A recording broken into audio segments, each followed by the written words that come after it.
Chapter 1204. Let's start. Wang Wei had a moment of nostalgia as he thought of his life on Earth. He had a few regrets from there, so he would love the chance to make it up. However, his current connection had no real purpose or ability. Maybe I can send a projection through the connection after becoming a paragon. Anyway, I might need answers from Hongjun, and it's not a good idea to show up with my real body. He composed himself before planning his next move. However, something bothered him: Supreme Unity's lack of action. He controlled himself to focus on the task at hand. Firstly, he needed basic information on where he was, so he teleported to a planet with life. Wang Wei was heading to a nearby city and noticed people staring at him. He thought people had recognized it for a moment despite his changed appearance before realizing it was because humans were scarce in this part of the world. So, he changed his aura to that of a demon. This is the Blood Dragon's territory, Wang Wei thought as he ate. The food was delicious, but he could tell this place relied on good ingredients instead of cooking techniques or unique spice combinations. Should I start with him? He pondered briefly before giving up. He needed more information and to establish himself before making any moves. Bang! What the fuck did you say? Roared a man dressed in all black, a scar on his right eye, and releasing his aura of an emperor with a cultivation of 56%. His fierce gaze locked on a handsome young man at another table. "I'm not talking to you," the young man said calmly. "You dare call us dirty blood but don't have the balls to admit it." As soon as he uttered that word, many eyes focused on the young man, making him frown. "Like I said, I'm having a private conversation that does not involve you. I guess I should expect nothing less from an innate demon. You people are truly the greatest failure of heaven and earth." "What did you say?" the young man uttered with gritted teeth, releasing his aura as a 5-star pre-march in cultivation on par with his opponent. "You heard me," replied the scared man before turning into a tiger with flame on its back. The young man turned into a green serpent with purple spikes running down its back. They opened their mouth to fire something. "Enough," said a cold voice before a phantom of a beautiful world manifested in the room, suppressing these two. These two finally remembered this restaurant belonged to a powerful Dao ruler. "If you want to fight, go somewhere else," said the cold voice. The two combatants' facial expressions turned grave, so they swiftly changed into their human forms. They stared at each other but did not leave to fight. They returned to their table and continued eating. However, everyone could feel the tension in the air. The tension between the races under the Blood Dragon is so high. I guess that makes sense. In the past, the demon and innate demon gods were enemies, but now, they were forced to serve under one person. I could use this mistrust and hatred. The 5-feathered phoenix might also be interested in ruling over creatures with potent bloodlines, which can be another angle to create inner conflict between them. He finished his noodles before slowly walking out of the restaurant. He sensed a gaze, and after investigating, he discovered that only the shop owner was intrigued by why he was so calm during the altercation. The latter did not pursue further, so Wang Wei ignored him. He walked around the city, observing countless more fights between different races. He then teleported to a planet with a large human population, focusing on observing the mortals. The abundant energy in the environment means crops are plentiful, and diseases are rare. The average lifespan is more than 1,000 years, Wang Wei thought. The only advantage of a mortal civilization would be access to knowledge and a bit of power, but it's nothing in the grand scheme. The enlightening temple should be worth recreating. However, in the current political climax, it might be a catastrophe for mortals to have any form of power. Wang Wei knew he no longer had absolute power, meaning he could not force his will on all the cultivators of the world. Even after becoming a primal paragon, he won't have such power. As such, it's impossible to spread the enlightening temple throughout the world, and even if he did, many mortals would suffer as revenge from cultivators for daring to try to balance them. If we were in a peaceful world, I could probably spread them throughout the sect and its allies' territory, but that's it. Wang Wei grunted before teleporting away. He will need another method of gathering merit to replicate some of his success from the lower dimension. After checking a few things, he found the fortunate encounter with Lu De before heading to the one the sect left for him. Wang Wei used his space Dao to navigate the complex spatial structure of the Eternal Ascension world. He left his current area and bypassed countless more places until he arrived at the destination he deduced. Wang Wei had a strange look as he observed where he was. This area was shaped like a cube world, each face being a comically large continent. His destination was Continent 5, and he teleported above a small hut next to a decent-sized farm field. An elderly man was plowing vigorously, not showing any signs of his age. "This is it, your only remaining descendant." Lu Da's obsession manifested, and he looked at the elderly man with great sadness. He guessed his family was long dead, but seeing this person was the confirmation he hoped he never would receive. "You're lucky you have any descendant at all," Wang Wei stated very callously. "What do you want me to do?" "I can still give him the resources to start his cultivation journey." "That's not necessary," Lu De stated. "As you said, I'm lucky someone survived after so long. There is no need to disturb his life." "All right. Do you at least want me to bless him with a fate of love so he can continue your lineage?" Lu De hesitated briefly before nodding. "Please, do so." He pointed his finger to change the elderly man's fate line, ensuring he regained his vigor and found a young wife.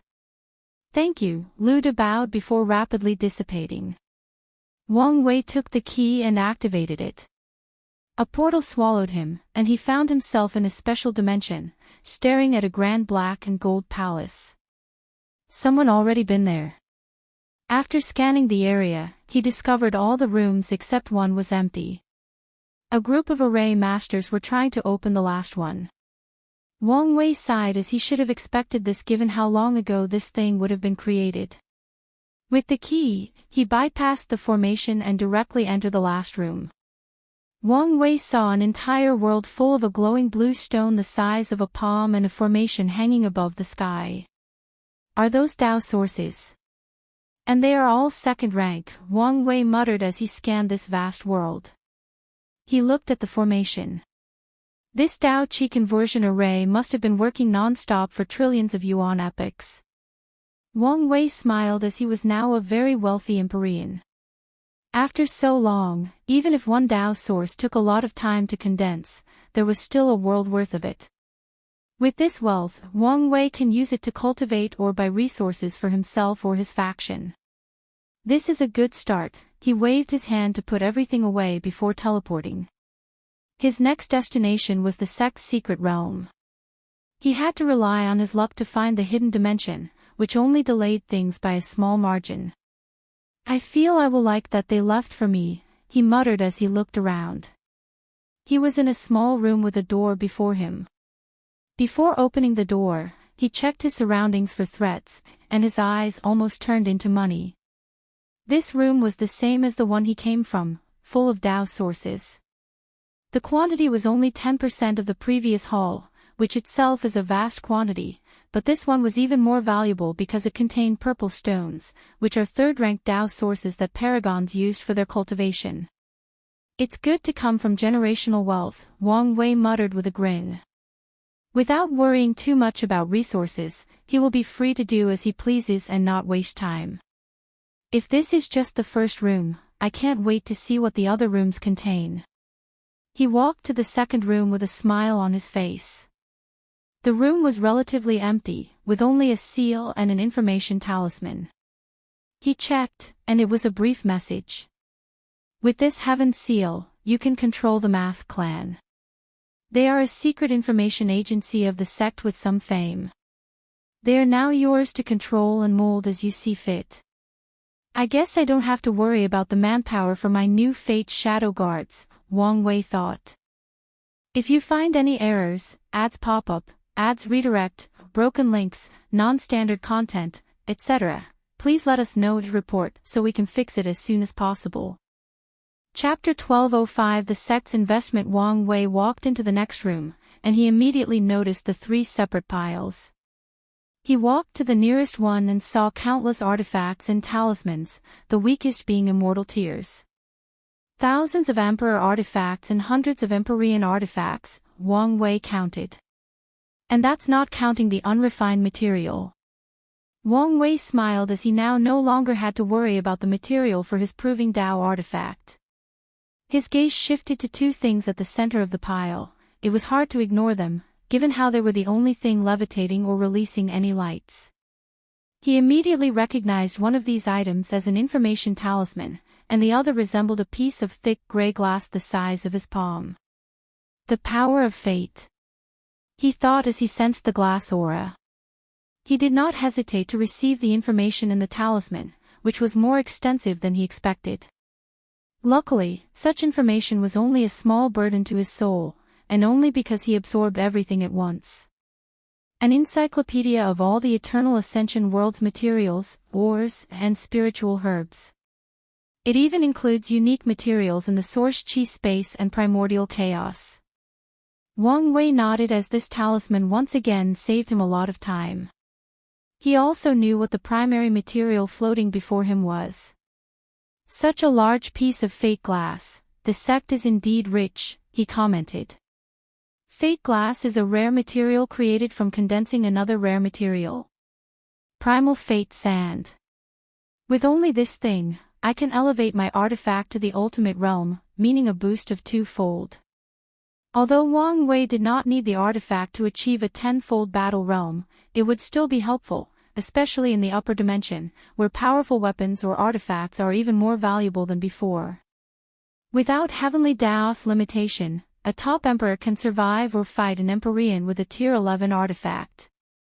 Of course, the backlash is also no joke.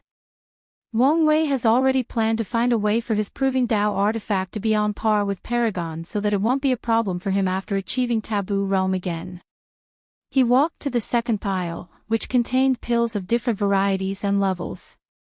He put them away with a smile before walking to the last pile, a spiritual garden with raw herbs. Wang Wei realized the garden itself was a supreme innate treasure used to accelerate the cultivation of all kinds of herbs, including Emperor and Empyrean tier.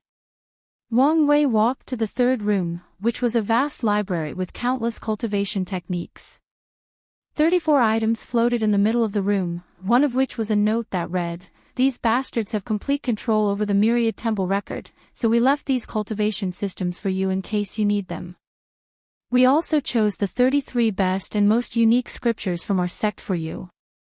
Wang Wei had heard of the Myriad Temple record, a place that housed all the cultivation systems of the Eternal Ascension world. Its fundamental purpose was the same thing Wang Wei did in the lower world with the Dream World, which allowed people to find the most suited cultivation systems for them by having access to other world communities. Wang Wei checked out these 33 scriptures and was surprised to find the ones from all 9 origin emperors from the lower dimension. He randomly took the Rainbow Emperor scripture and flipped through it. It's different. No, it should be the new improvised version after she became a paragon, Wang Wei commented. Although this scripture only contained the Empyrean part, it was valuable to him. Wang Wei then immediately checked the Ancient Desolate Body Refining scripture, and as expected, it indeed was the upgraded version. Using a physical manifestation of the entire world to temper and strengthen the body. I didn't expect him to go this route. However, it seems to be a method to reduce resources by exchanging hard work and pain, meaning it's also good at tempering willpower.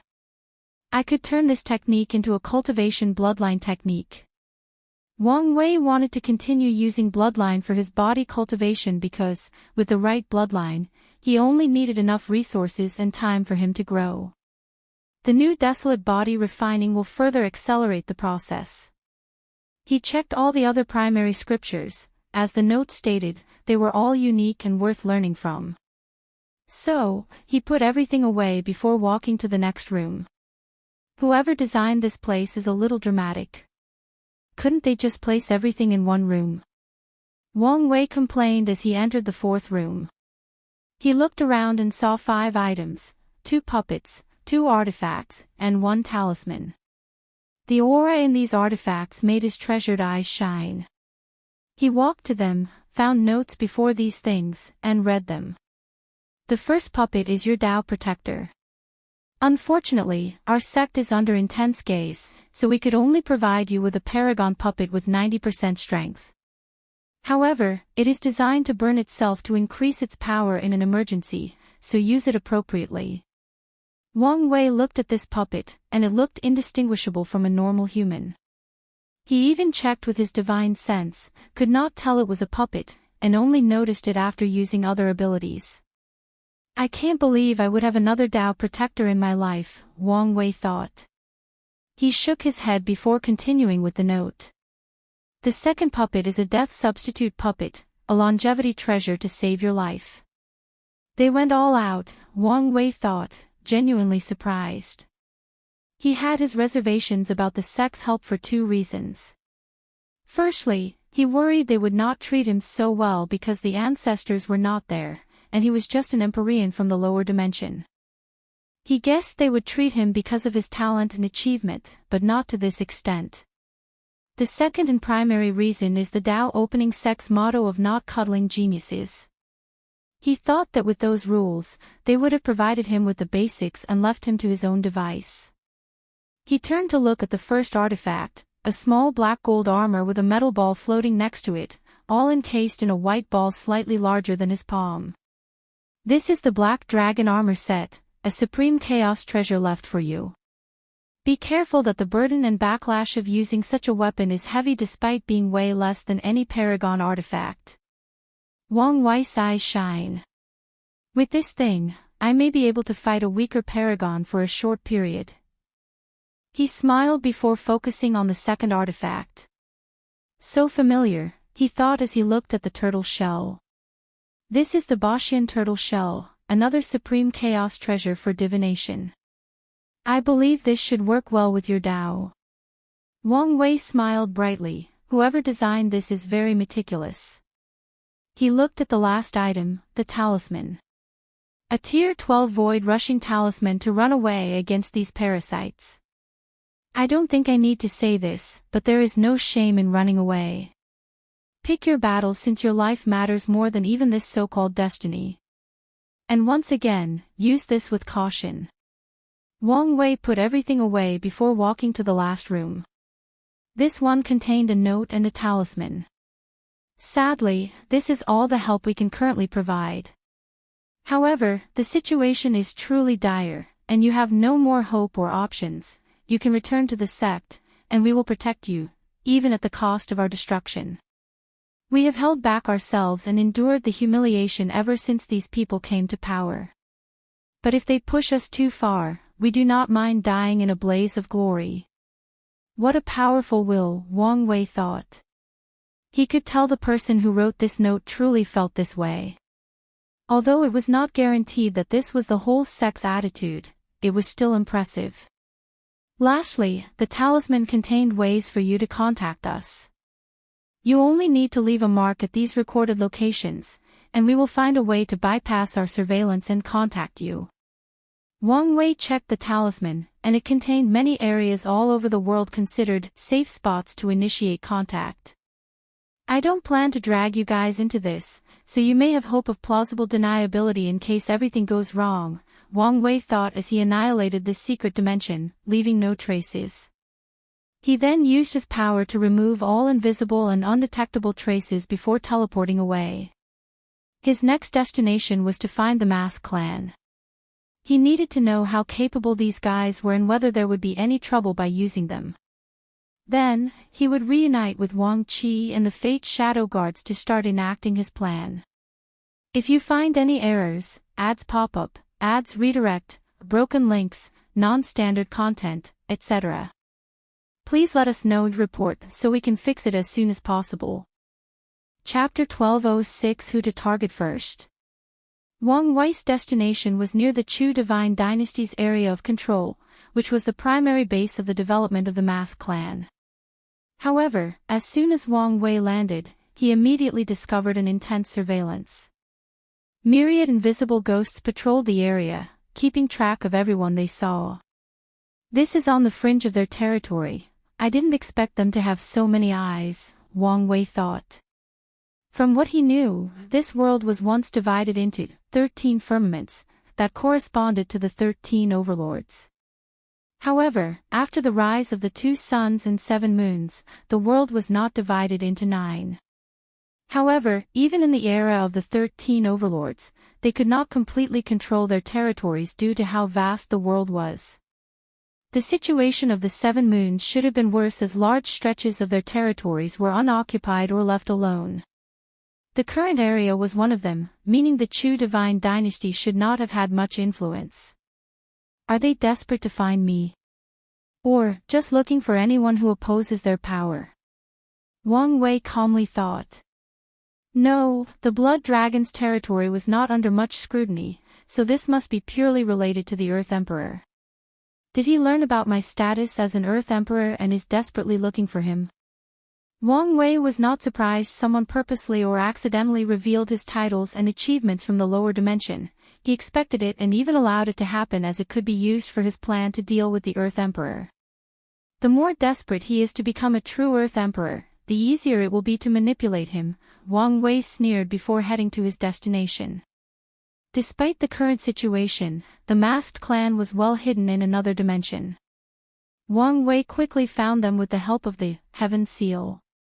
Who are you? A man appeared before him, wearing black skin-tight clothes and a mask covering his face, including the eyes. He was on high alert with 2 short swords underneath his wrist. Wang Wei calmly looked at him. Although the man looked alone, his eyes saw hundreds of invisible people already surrounding him. Their response is quick, and their invisible technique is excellent, he commented. However, from their aura, it's obvious these guys haven't experienced much fighting in a long time. I hope this is just the group in charge of guarding their base. He calmly took out the seal. The Heaven Seal, said the visible man, his voice full of horror, excitement, and uncertainty. Someone go notify the Patriarch. Wang Wei continued observing while waiting. The unique aura of creation life form is gone from these people, which can only happen if their creator dies/grants them their freedom and spends years breeding with non-creation lives. A few seconds later, a middle-aged man dressed in a black gold robe rushed toward Wang Wei, and he immediately frowned as this so-called patriarch also did not have the aura of someone who had experienced much blood. Lord Emissary, you're finally here. After so long, we thought the sect had abandoned us, said the well-dressed man, almost kneeling to Wang Wei. What do I call you? My name, no, title, is Prime Mask. Good name, Wang Wei nodded. Thank you. I'm glad your clan is still loyal, Wang Wei continued, looking at him intensely. The Dao opening sect did not leave any restrictions on these people because their purpose for existing was to have unaffiliated eyes not connected to the sect. As such, they did not leave controlling measures to prevent anyone from being suspicious after discovering this fact. Of course, the sect used other means, like countless epochs of brainwashing and proving resources. Sadly, after the ultimate taboo and being forced to be sealed, these other unaffiliated factions had the opportunity to rebel. Prime Mask felt a deep cold rushing through his veins and soul. We would never forsake our creator. I hope so, Wang Wei nodded. Summon all the clan members, and I mean everyone. Those in important missions or assignments that cannot be left unattended must send a projection or a valid explanation. They have a week. I understand. I'll do it immediately, said Prime Mask. Good. Give me a private room to rest. The Patriarch personally led Wang Wei to a quiet room and bowed down before leaving. Wang Wei ignored the people secretly watching his room and was left deep in thought. Although the Mask clan appeared subpar in the fighting area, even though one of their areas of expertise should have been assassination, he was satisfied with their acquisition because of their unique ability, skin assimilation. The original Mask clan members were born in an invisible and intangible state. They took form only after taking another creature's skin, thus inheriting that creature's face, memory, aura, ability, and even bloodline. However, after years of breeding and evolution, they were all born looking like humans but with the skin assimilation ability. Additionally, they could train themselves to enter a state of invisibility. Their ability will blend perfectly with the Fate Shadow Guard's method, Wang Wei thought. His guard can steal someone's fate, so adding this skin assimilation ability was a double insurance. While waiting for everyone's arrival, Wang Wei summoned the Black Dragon armor set and dropped his blood in it to recognize it as its master, followed by using his soul to imprint on the artifact. He did the same for all the others. Once he was done, he summoned the Death Substitute puppet, deep in thought. I now have 2 extra lives, so maybe I should be a little more reckless, Wang Wei thought. He pondered the benefit of sacrificing one of those lives to directly attack the base of one of these parasites. What are the pros and cons of such a move? Wang Wei thought. I can use such an attack to force them to return or send a projection. This is the best way to discover how deep the foundation of these people is. My guards can even use the chaos opportunity to infiltrate their faction's upper echelons. As for the cons, I can only use this tactic once and will reveal my strength and trump cards, which is not necessarily bad since I will have to reveal it eventually. The issue is whether revealing them so early is the right move. Wang Wei was lost in thought, thinking of more pros and cons. For example, his actions will make rallying people behind his cause easier after having a significant reputation. After all, just being the Destined One is not enough. A con of this action would be that neutral and more conservative factions would be more reluctant to follow him due to his radical actions and movements. Overall, this seems to be the perfect way to announce my presence to the world and get things moving, Wang Wei concluded. Now, the question is, which one to attack? With a thought, he created a chessboard with 10 carved pieces, a Buddha, 1 floating eye, an hourglass, a red dragon, a multicolored phoenix, a black phoenix, a king in a black crown, a lightning bolt, a monk laughing lasciviously, and a Taoist priest. Disaster is not part of the equation. Wang Wei flipped the lightning bolt to its size before stopping. Maybe I can turn him to my side.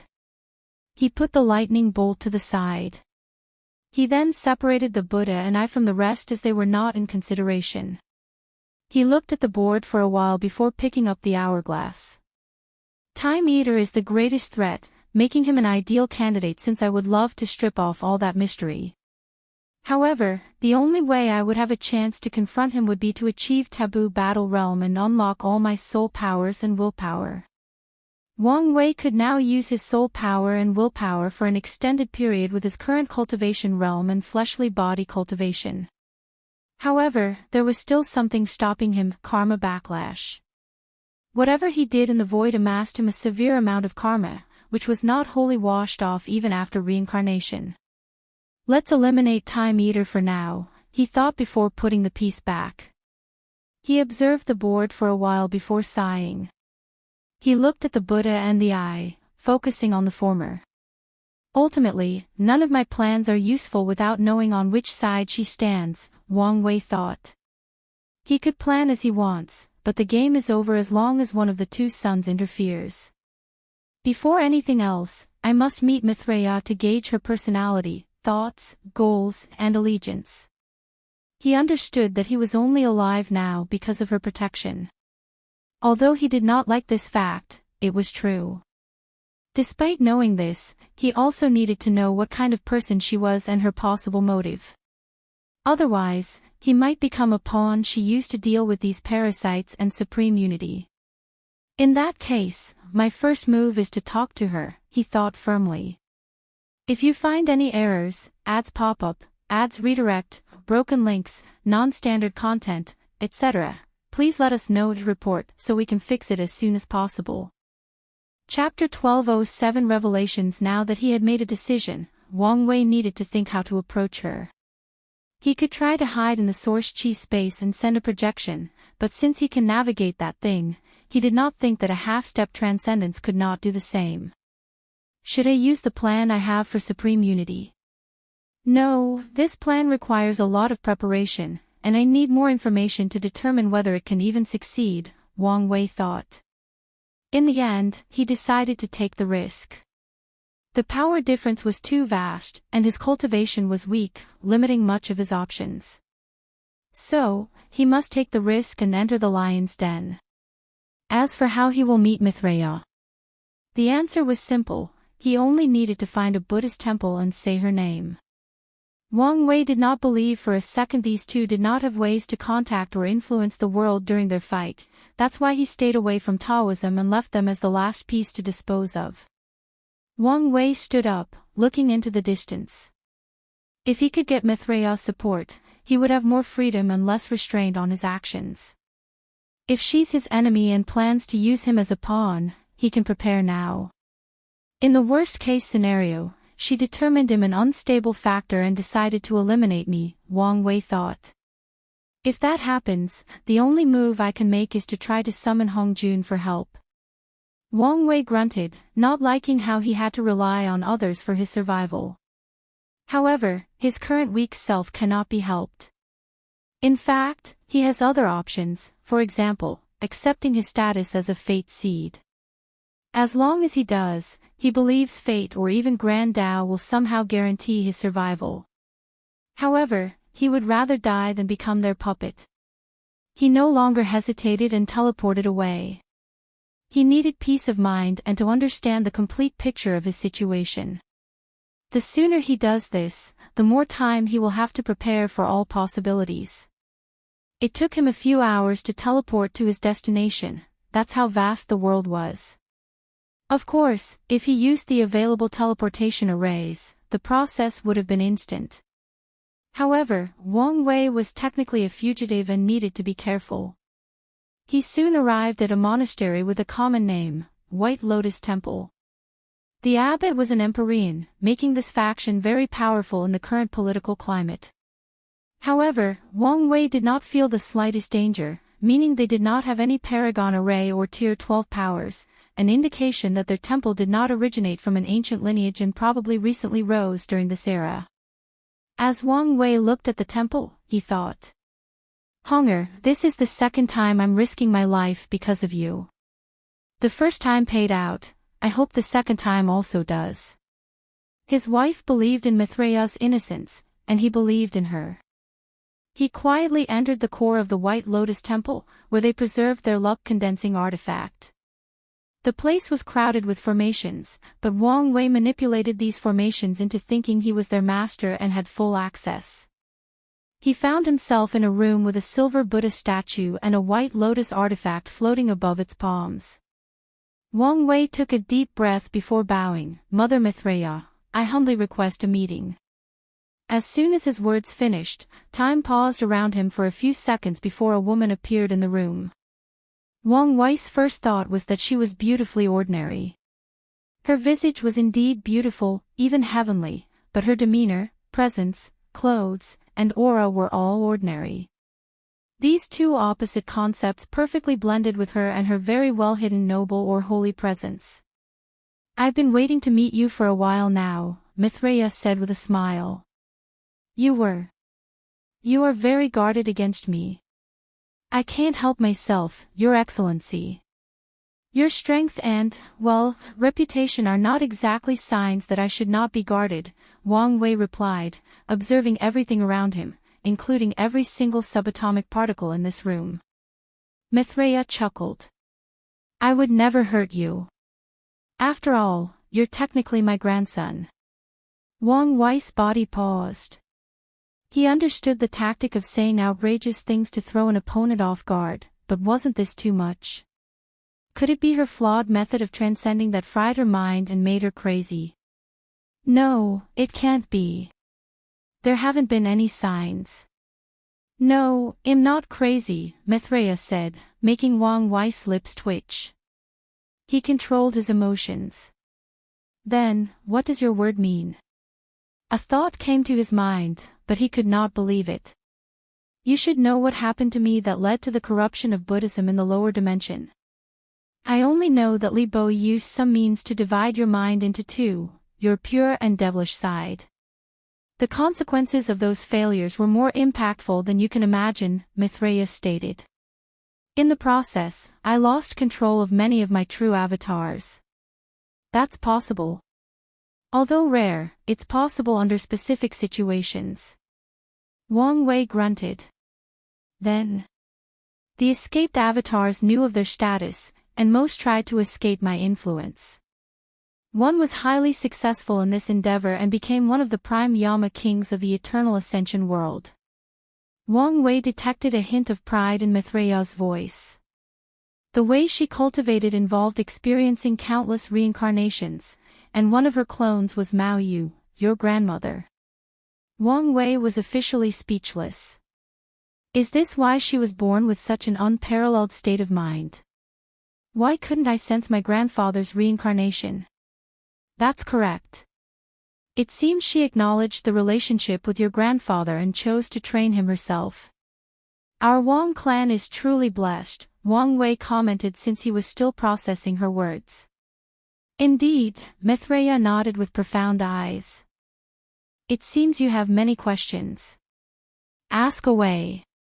From your tone, it appeared as if you never tried to recapture your avatars. Why? Wang Wei immediately asked. Li Bao's actions were a blessing in disguise. After I conquered my devil self, my spiritual practice reached another level. It's because of that event that I became a primal paragon. By then, I realized these avatars were now their own individual entity. A few had proven their Tao, and their imprint differed from mine. Even their existence was different, so I let them be. You're a better person than me, Wang Wei commented. He would have hunted these little bastards down and exiled them from this mortal coil. Many of them died fighting each other, Mithraea said with sadness. Some even tried to kill me to become the original. Had they realized they now had their own path and future, who knows what they could have achieved now? Wang Wei nodded before quieting down. You can ask, she reassured. Why did you do it? Mithraea knew what he meant. She was innocent, as she contributed to how the current world situation developed into such a state. After we left the ultimate taboo, supreme unity, and I reached a cultivation level that could be described as pseudo-half-step transcendence, Mithraea calmly explained. If we wanted to reach that level truly, we needed the world to be highly peaceful, with no disturbance. We then worked together to eliminate all the paragons that did not participate in the taboo and the other tier 12 from other paths, and prevented anyone from reviving from limbo. Mithraea sighed deeply. I would like to excuse my action by saying that I preserved the Tao imprint of all these paragons, but I still caused the deaths of countless people, including my own.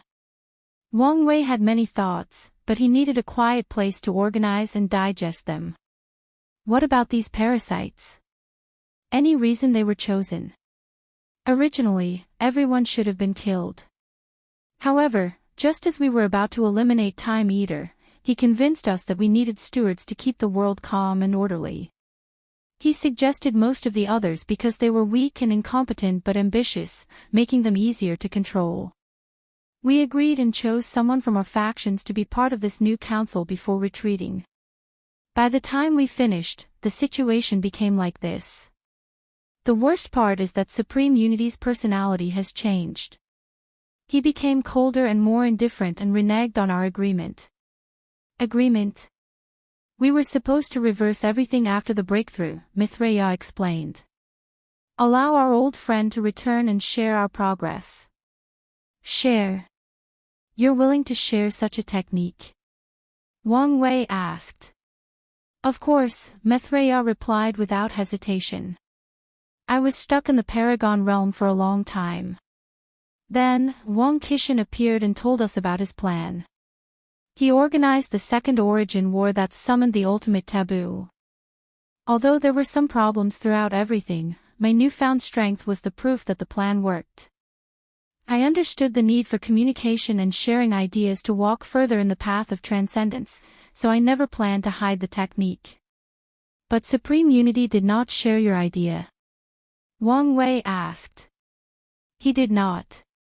If you find any errors, ads pop up, ads redirect, broken links, non-standard content, etc., please let us know to report so we can fix it as soon as possible. Chapter 1208 Grandmother. He started acting as if everyone else was beneath him. Based on his words, he did not think these lowly creatures could help him in his path, and their purpose was to serve and worship him, Mithraea explained. Do you think he was always like that, or did he suddenly change? Wang Wei asked. I don't know for sure, Mithraea replied. Before the ultimate taboo, Supreme Unity was an odd man, for sure, but he never showed any signs that his personality was this twisted. Maybe he's been hiding for so long, or maybe his oddness made him susceptible to change or influence. Ultimately, I don't think that matters for now. True, Wang Wei nodded. One more question, what exactly is your realm? How do you achieve it? I'll tell you everything after this mess is cleaned up and you've become a paragon. I guess I should have expected this. There is certain information you cannot contact until you're of a certain strength or realm. This rule is not as strict for you because you've deduced these secrets on your own, but it still exists. These words brought Wang Wei to his time in the lower dimension when he could ask his wife about many secrets of heaven and earth. Sometimes, Heavenly Tao or even Grand Tao would stop their conversation. Sadly, he was forced to rely on his brain to get these secrets after she left. Any more questions? One last question, do I call you Grandma? Wang Wei asked without shame, making Mithraea laugh. Grandma. I remember years ago, when I was immortal, I always wanted a family, she reminisced. However, I've renounced these sectarian concepts after so long. So, that's a no. Do you want to call me Grandma? Who wouldn't want such powerful and hopefully doting grandparents? Wang Wei replied cheekily. Mithraea's smile widened. As much as I would love for us to be this close, you should reserve that title for Mao Yu. She might indeed see it as a sign of disrespect, Wang Wei agreed, so he did not bring it on anymore. Now, let me ask you something. Oh. I think I'm an open book before someone of your level.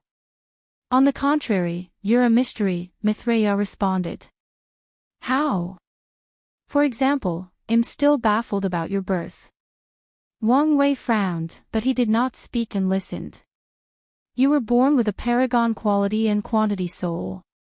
Even if they were sealed during your reincarnation, there is no way that Supreme Unity or I would not have noticed your birth.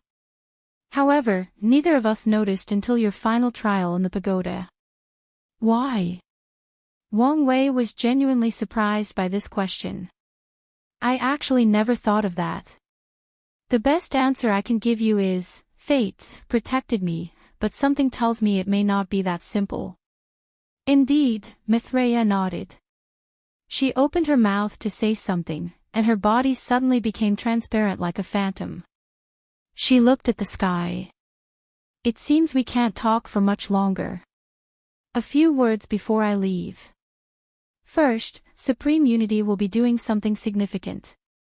I don't know what it is, but his silence is worrying. Second, Time Eater will be your biggest obstacle, not only because of whatever he's planning, which involves the infinite trichiliocosm, but because he's a pawn that Heavenly Book Paragon left in the world while we attended the ultimate taboo. Although he considered himself as breaking away from the latter's control, in a desperate matter, he might have tried to accept his fate to deal with you. Wang Wei frowned but still did not utter a word. Lastly, Wu Hong is in danger, Mithraea continued as her body was almost gone. A fierce light flashed in Wang Wei's eyes. She created something that he's very interested in.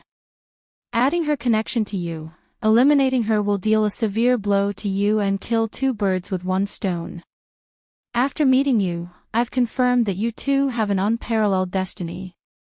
However, she received the short end of the stick in that situation since it seems she needs you to activate that destiny. To be specific, she doesn't need you, but it will take too long for her to do it alone, but that's not the point. The point is you're currently protected by your destiny, to some extent, but she's not. So, I recommend you remove her from the current situation until she activates her destiny.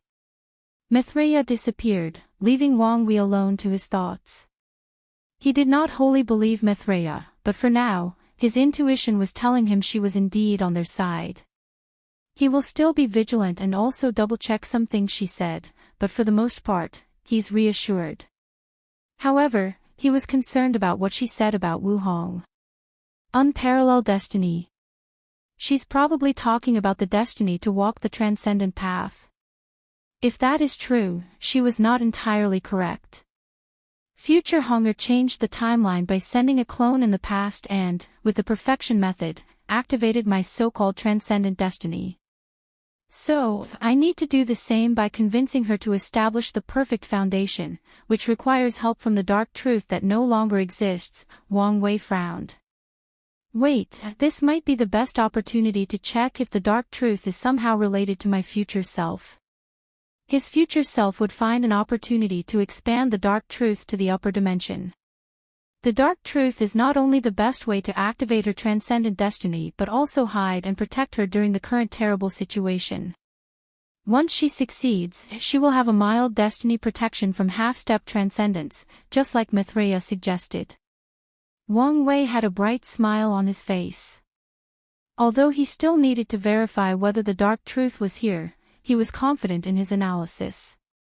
Unfortunately, a terrible realization dawned on him. She's technically no longer my wife, he thought with a painful heart. What if I can't woo her again, and she severs our bond?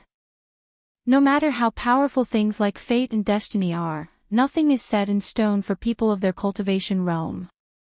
They have a lot of choices and free will, meaning it's still possible for him and Wu Hong not to end up together. Okay, calm down, Wang Wei. You're handsome, suave, have a good personality, well, maybe not good, but charming, and have great potential. I have hope if she's willing to give me a chance. After giving himself a pep talk, he calmed down. Despite how desperately he wanted to, now was not the time to meet her. Let's check on grandfather. He opened a portal to Samsara. Wang Wei found himself floating above two bridges that crossed a terrifying dark river. One bridge looked ordinary, and the other was golden. The ordinary one was a passage for regular souls, but the golden one contained only immortal souls. Yet, both were full of souls that kept on coming. The second thing he noticed was how stable this space was.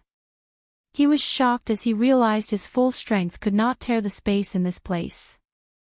He could teleport but could not destroy the fabric of this space. Wang Wei then frowned as he sensed countless powerful gazes locked on him, seemingly warning him. However, they seemed to relax slightly after detecting his minor 3-realm emperor status. He controlled himself and uttered, "Grandma, I'm here to see you." However, nothing happened after a few minutes, so Wang Wei continued. I know you should be very busy, but my grandfather disappeared as he was reincarnating, and the family is worried about his whereabouts. Wang Wei then heard a sigh, followed by a peaceful voice with the power to naturally calm people down. Did she tell you? She did. That was not her truth to reveal. Probably, but it was also the best way to lower my guards against her. Wang Wei nodded. Your grandfather is fine, Mao Yu's voice continued. With my training, he will live up to the expectations you have for him. That's good to hear. However, I cannot meet or help you in any way or form, at least, not now. I know there are strict rules and regulations in Samsara, Wang Wei replied. He did not expect any help. I came to check on Grandpa and to ask your opinion on Mithraea. It's good to be vigilant, Mao Yu praised. As for her, she is someone who truly deserves the title of Buddha. However, her actions are the result of the conflicting ideals of Buddhism and cultivating in general.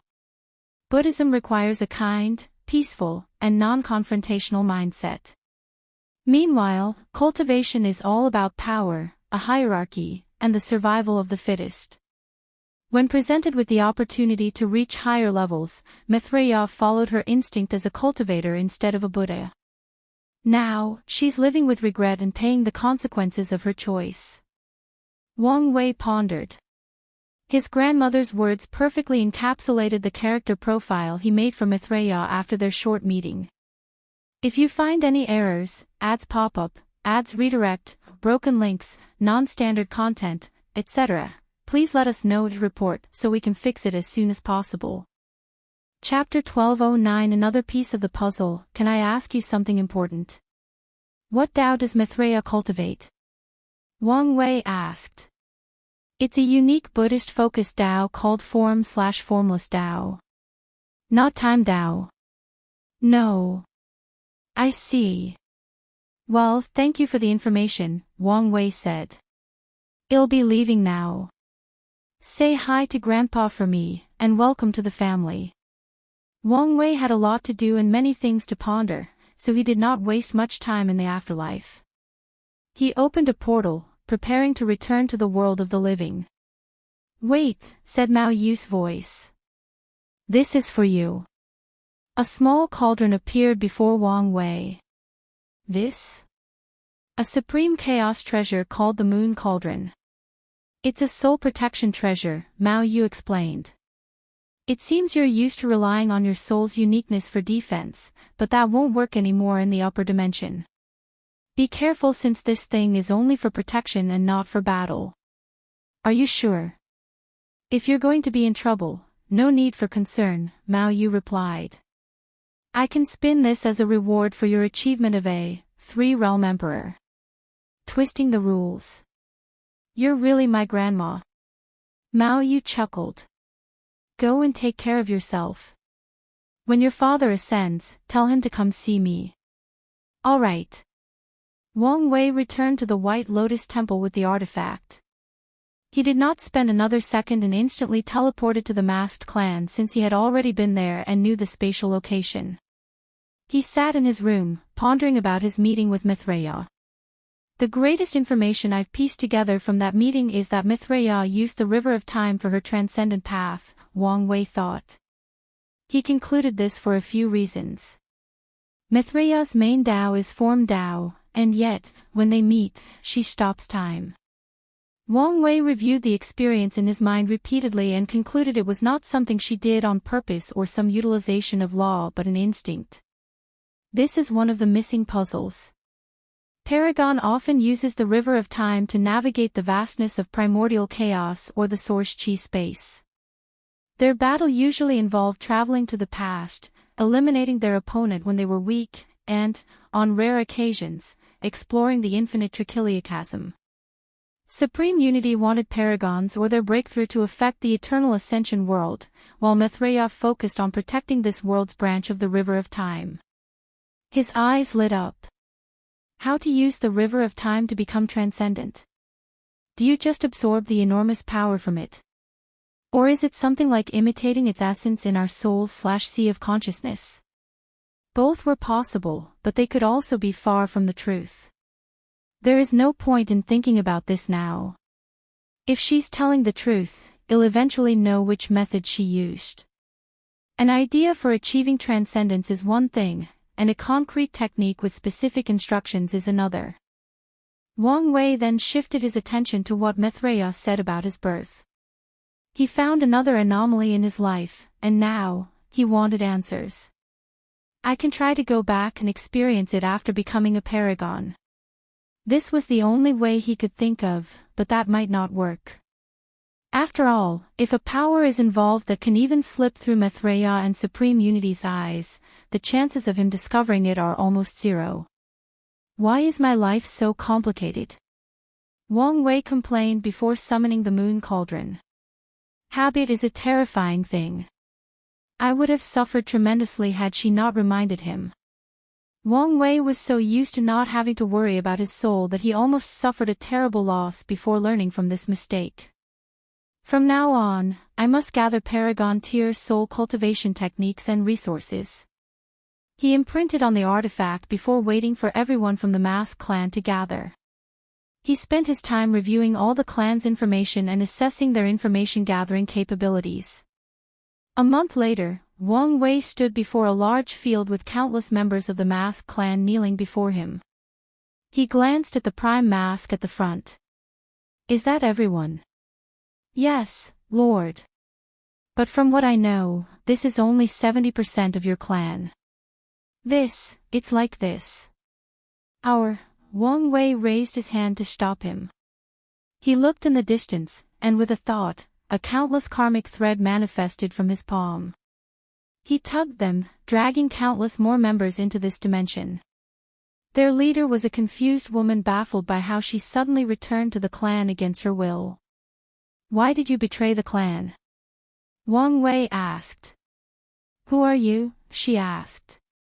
Red Elder Mask, this is the Lord from the main sect, coming to regain control of the clan, Prime Mask swiftly said.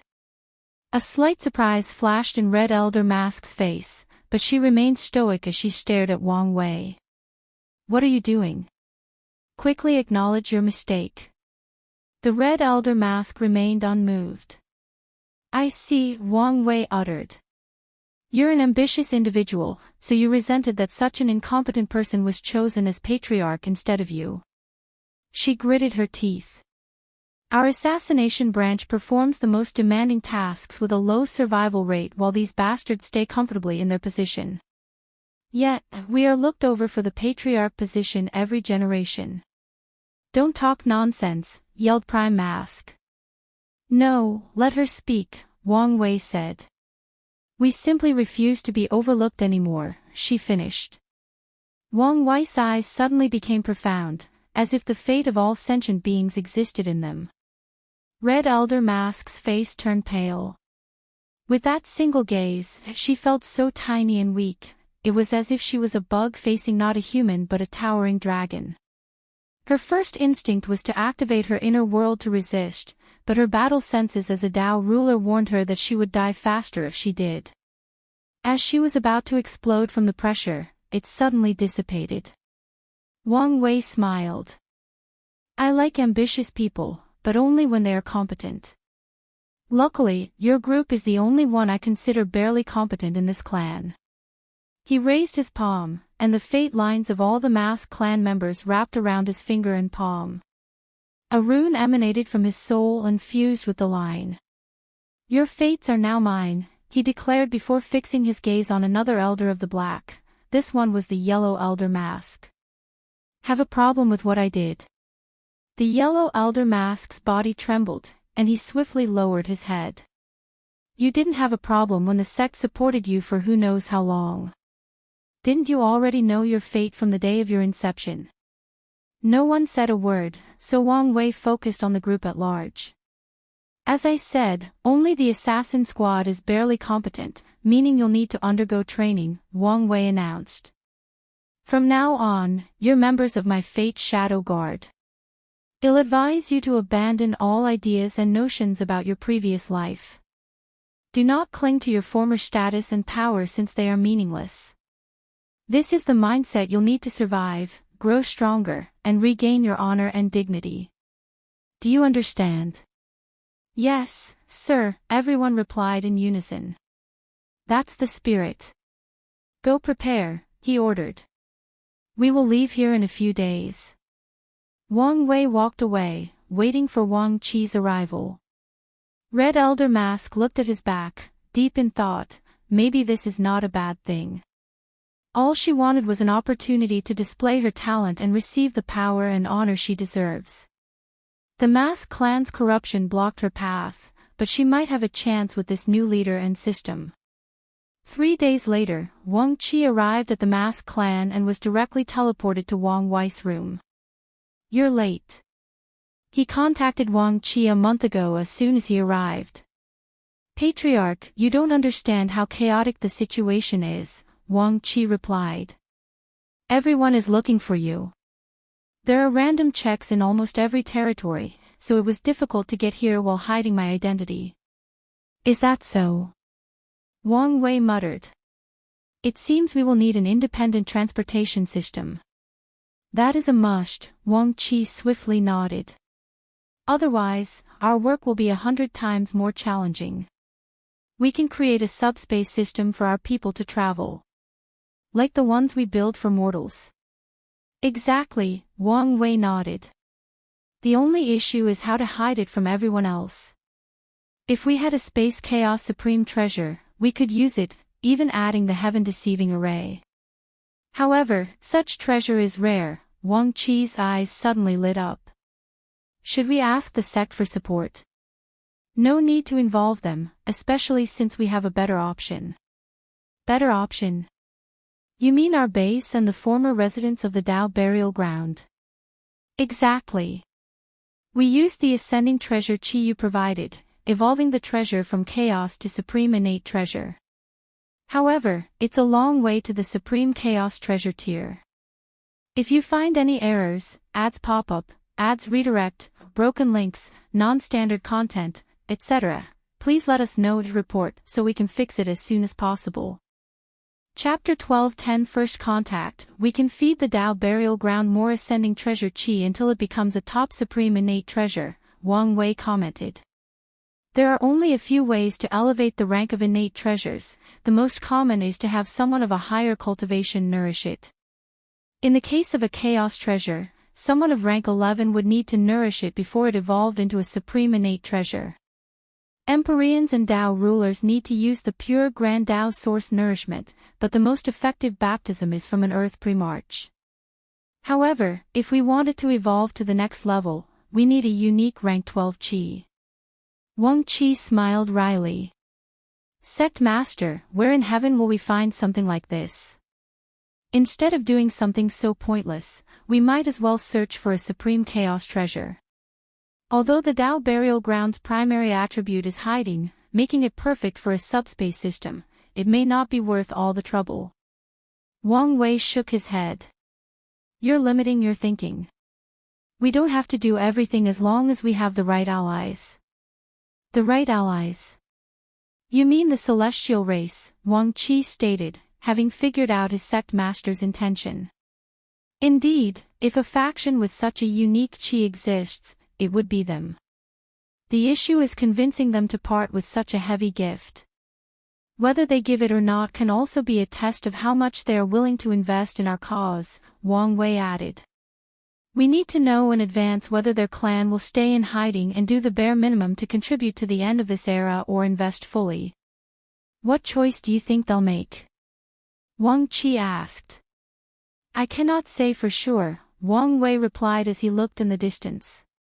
Ending this era means returning to the Golden Age where the 13 overlords reigned supreme. Some people are happy about this, while others want a new world order.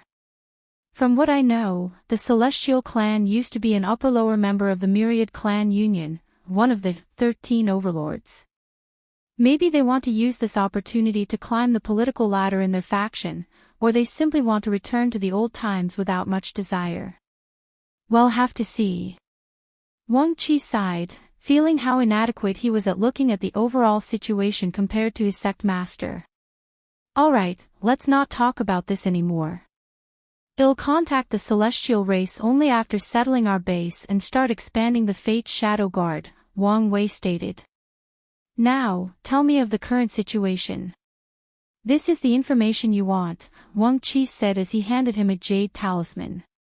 As you ordered, I focus on establishing the base, gathering more members for the guards, and maintaining our relationship with the rebellion. Wang Wei shifted through the information. So, the new rising member was indeed Xiao Tiandi. It seems he's gotten his life together.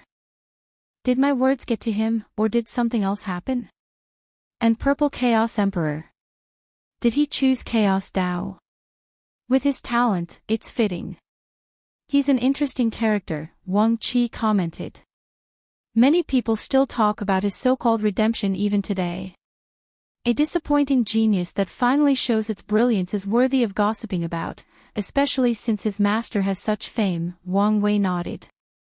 He frowned a few seconds later. What about the news about the fiend god Blood or Dao monarch Qianwu? I didn't mention them in the briefing because I've only gathered unconfirmed and probably unreliable rumors, Wang Qi explained. What rumors? The rumor is that two of the parasites had an altercation more than 10,000 yuan epoch ago over a body refining inheritance. I tried to confirm the rumor, but some said it was between Five Feather and Undead Phoenix, while others said it was between Time Eater and Blood Dragon. Wang Wei grunted. What about the Tier 11 Fiend God Blood?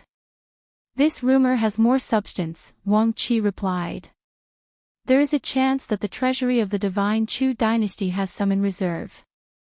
Them. It seems I may have to visit Shi Rulan. Wang Wei remembered that kind and enthusiastic girl that can instantly change into an overbearing and domineering ruler during battle. Sect Master, is this wise? After all, she is the Earth Emperor's daughter. If she has the slightest ambitions, she'll understand that her father is a blocking stone in her path, Wang Wei remarked. I only need to nudge her in the right direction, and she might turn on him. That could work. All right, let's leave, Wang Wei stated. He did not waste time and teleported everybody to the Dao burial ground. As soon as Wang Wei arrived, two people teleported before him, all on guard. I'm pleased with your response time, Wang Wei praised. Master. The two guards immediately knelt on the floor. He was about to tell them to get up when he suddenly frowned. Who's in charge of security? That would be Yan Wingzhu, codename Bright Shadow, replied one of the guards. Summon her. A petite woman dressed in black appeared a few seconds later, and she immediately knelt after seeing Wang Wei. Master. You've disappointed me. Bright Shadow's body trembled after hearing these words. There are two things that all guards fear and hate the most, mission failures, which are sometimes unavoidable, and the Master's disappointment. Master, what did I do wrong? She swiftly asked. Someone has infiltrated our base, and it's an Empyrean, Wang Wei stated calmly while looking in the distance. The base contained countless hidden dimensions that were mainly used for training. Bright Fate's face turned pale, and the situation worsened when Wang Wei's gaze shifted to all of them. You're also to blame for not discovering the intruder. The other already had sweat on their backs. We will accept punishment. The worst thing a guard can do is make excuses for its failure. I'll forgive you this time since you're still adapting to how things operate in the upper dimension. However, there should not be a second time, understand? We do. Good, Wang Wei nodded before pointing to the quiet masked clan members behind him. These are the recruits I brought. They have a special talent, so try incorporating it into our system. Your will shall be done, replied Wen Deming, codename Fate Virtue, since he's in charge of training while Plum Fate runs all outside operations. In other words, they will serve under him once these people are appropriately trained. As Wang Wei watched these people disperse, he secretly shook his head. He chose these three because of their abilities. He even spent years tracking unique insurgent chi for them to ensure their strength would be helpful after ascending. Yet, this happened. I miss Wang Ju, he thought. He desperately needed someone competent to lead his guard. Maybe that Red Elder mask will prove to be what I need. Otherwise, I'll need to search for someone else. Master, what should we do about the spy? Wang Qi asked, his face also pale. Although this was not his job, he blamed himself for such an enormous blunder. I'll deal with him, Wang Wei said before disappearing. He entered the Source Chi space with an ordinary-looking man bound by golden chains. The man looked at him fiercely. He did not expect for him to be discovered and captured so easily. Such overwhelming strength scared him, but his training allowed him to compose himself. You're very well trained, Wang Wei commented. I'm guessing you won't say anything. The spy continued staring at him. To cultivate an Empyrean as a spy and even train him to immediately try to eliminate himself after being captured, I'm very curious about your master. He entered this man's sea of consciousness to look at his soul. As expected, a potent restriction that leaves me useless. He sighed as he glanced at the complex magic circle above the sky and this spy's soul. I guess we're doing this the old-fashioned way. He returned to the material world and looked this man in the eyes. You should have trained to resist torture, but how high is your pain threshold? The spy stared at him, and Wang Wei smiled. He activated his pain innate talent and had this man experience the pain of his tribulation. Not a second had passed before the man's shriek echoed in this infinite space full of pure energy. Wang Wei tuned out all the noise, focusing on preventing this man's spirit or psyche from collapsing while also not activating the restriction in his soul. Ready to talk? Wang Wei asked, but all he received was that intense stare. I forgot you're a tough guy. Well, this first session was only 10 seconds. Let's try to triple the time for the second one. The spy's face turned deathly pale. He felt like he lived in a world of pain for an eternity before it stopped. Now, this devilish bastard told him only 10 seconds had passed. If you find any errors, ads pop up, ads redirect, broken links, non-standard content, etc., please let us know to report so we can fix it as soon as possible. Chapter 12:11 Welcome Message. Fine, I'll speak. Please, make it stop, said the spy, his eyes devoid of hope. By now, he only wanted one thing, relief brought by sweet death. Sadly, he knew this devil would never grant him his wish unless he spoke. Luckily, speaking is another way to fulfill his desire. Good, Wang Wei nodded. I'm going to ask you a question, and I want you to answer it exactly as I asked. Understand? The spy barely nodded. Let's see. I need to be subtle to prevent triggering the restriction, which will most likely result in his self-explosion, Wang Wei thought. After compiling a plan, he summoned the Boshian turtle shell to boost his divination capabilities. His eyes turned all gray as he channeled the power of fate. Will he explode if I ask him what organization he works for? Yes, what about the name of a useless or abandoned base? Yes, a mission with no relevance to his employer. Yes, what if I ask him about his code name? Maybe. Wang Wei thought as he focused. This bastard will actively use a triggering word to commit suicide. I need to watch out for that. He continued his divination for a few seconds before asking the first question. Tell me all the places you've been to before arriving at our base. No need to be specific, just state the overall area, city, continent, or area. Such a strange question momentarily disoriented the spy, but he answered. Right before teleporting to the base, I was in Sunset City. Wang Wei nodded while observing this man intensely. Sunset City was one of the places where the Fate Shadow Guards recruited new members. Before that, I was on the Black Earth continent. There is a CCR. Silence, Wang Wei cut him off.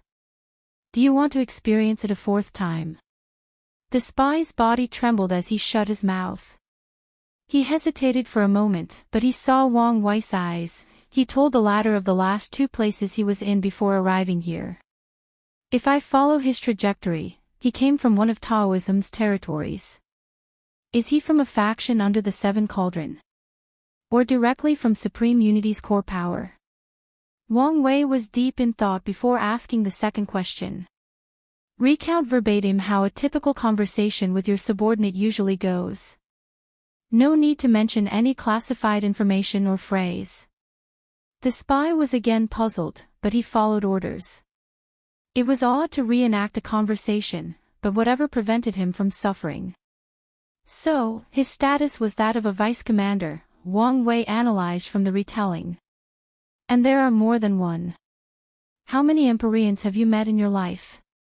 What, I don't know. Quickly. About 125. Of these 125, how many did you attempt and succeed to kill? I've killed 34, failed 6 times. How many did you have a friendly spar with? Who won? And why did you lose? Wang Wei continued, and after hearing this answer, Wang Wei thought. I can confirm 20 other vice commanders, all Empyreans. Now, let's check if Tao rulers and immortal sovereigns are in that position.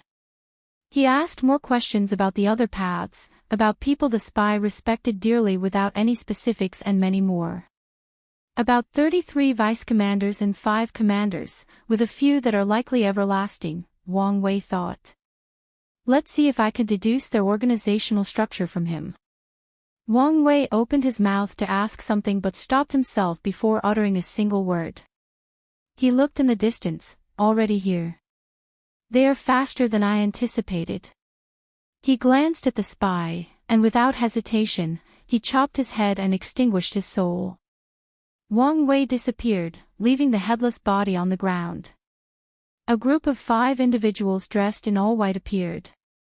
That body shape, it's Vice Commander Urshi, said one of the spies.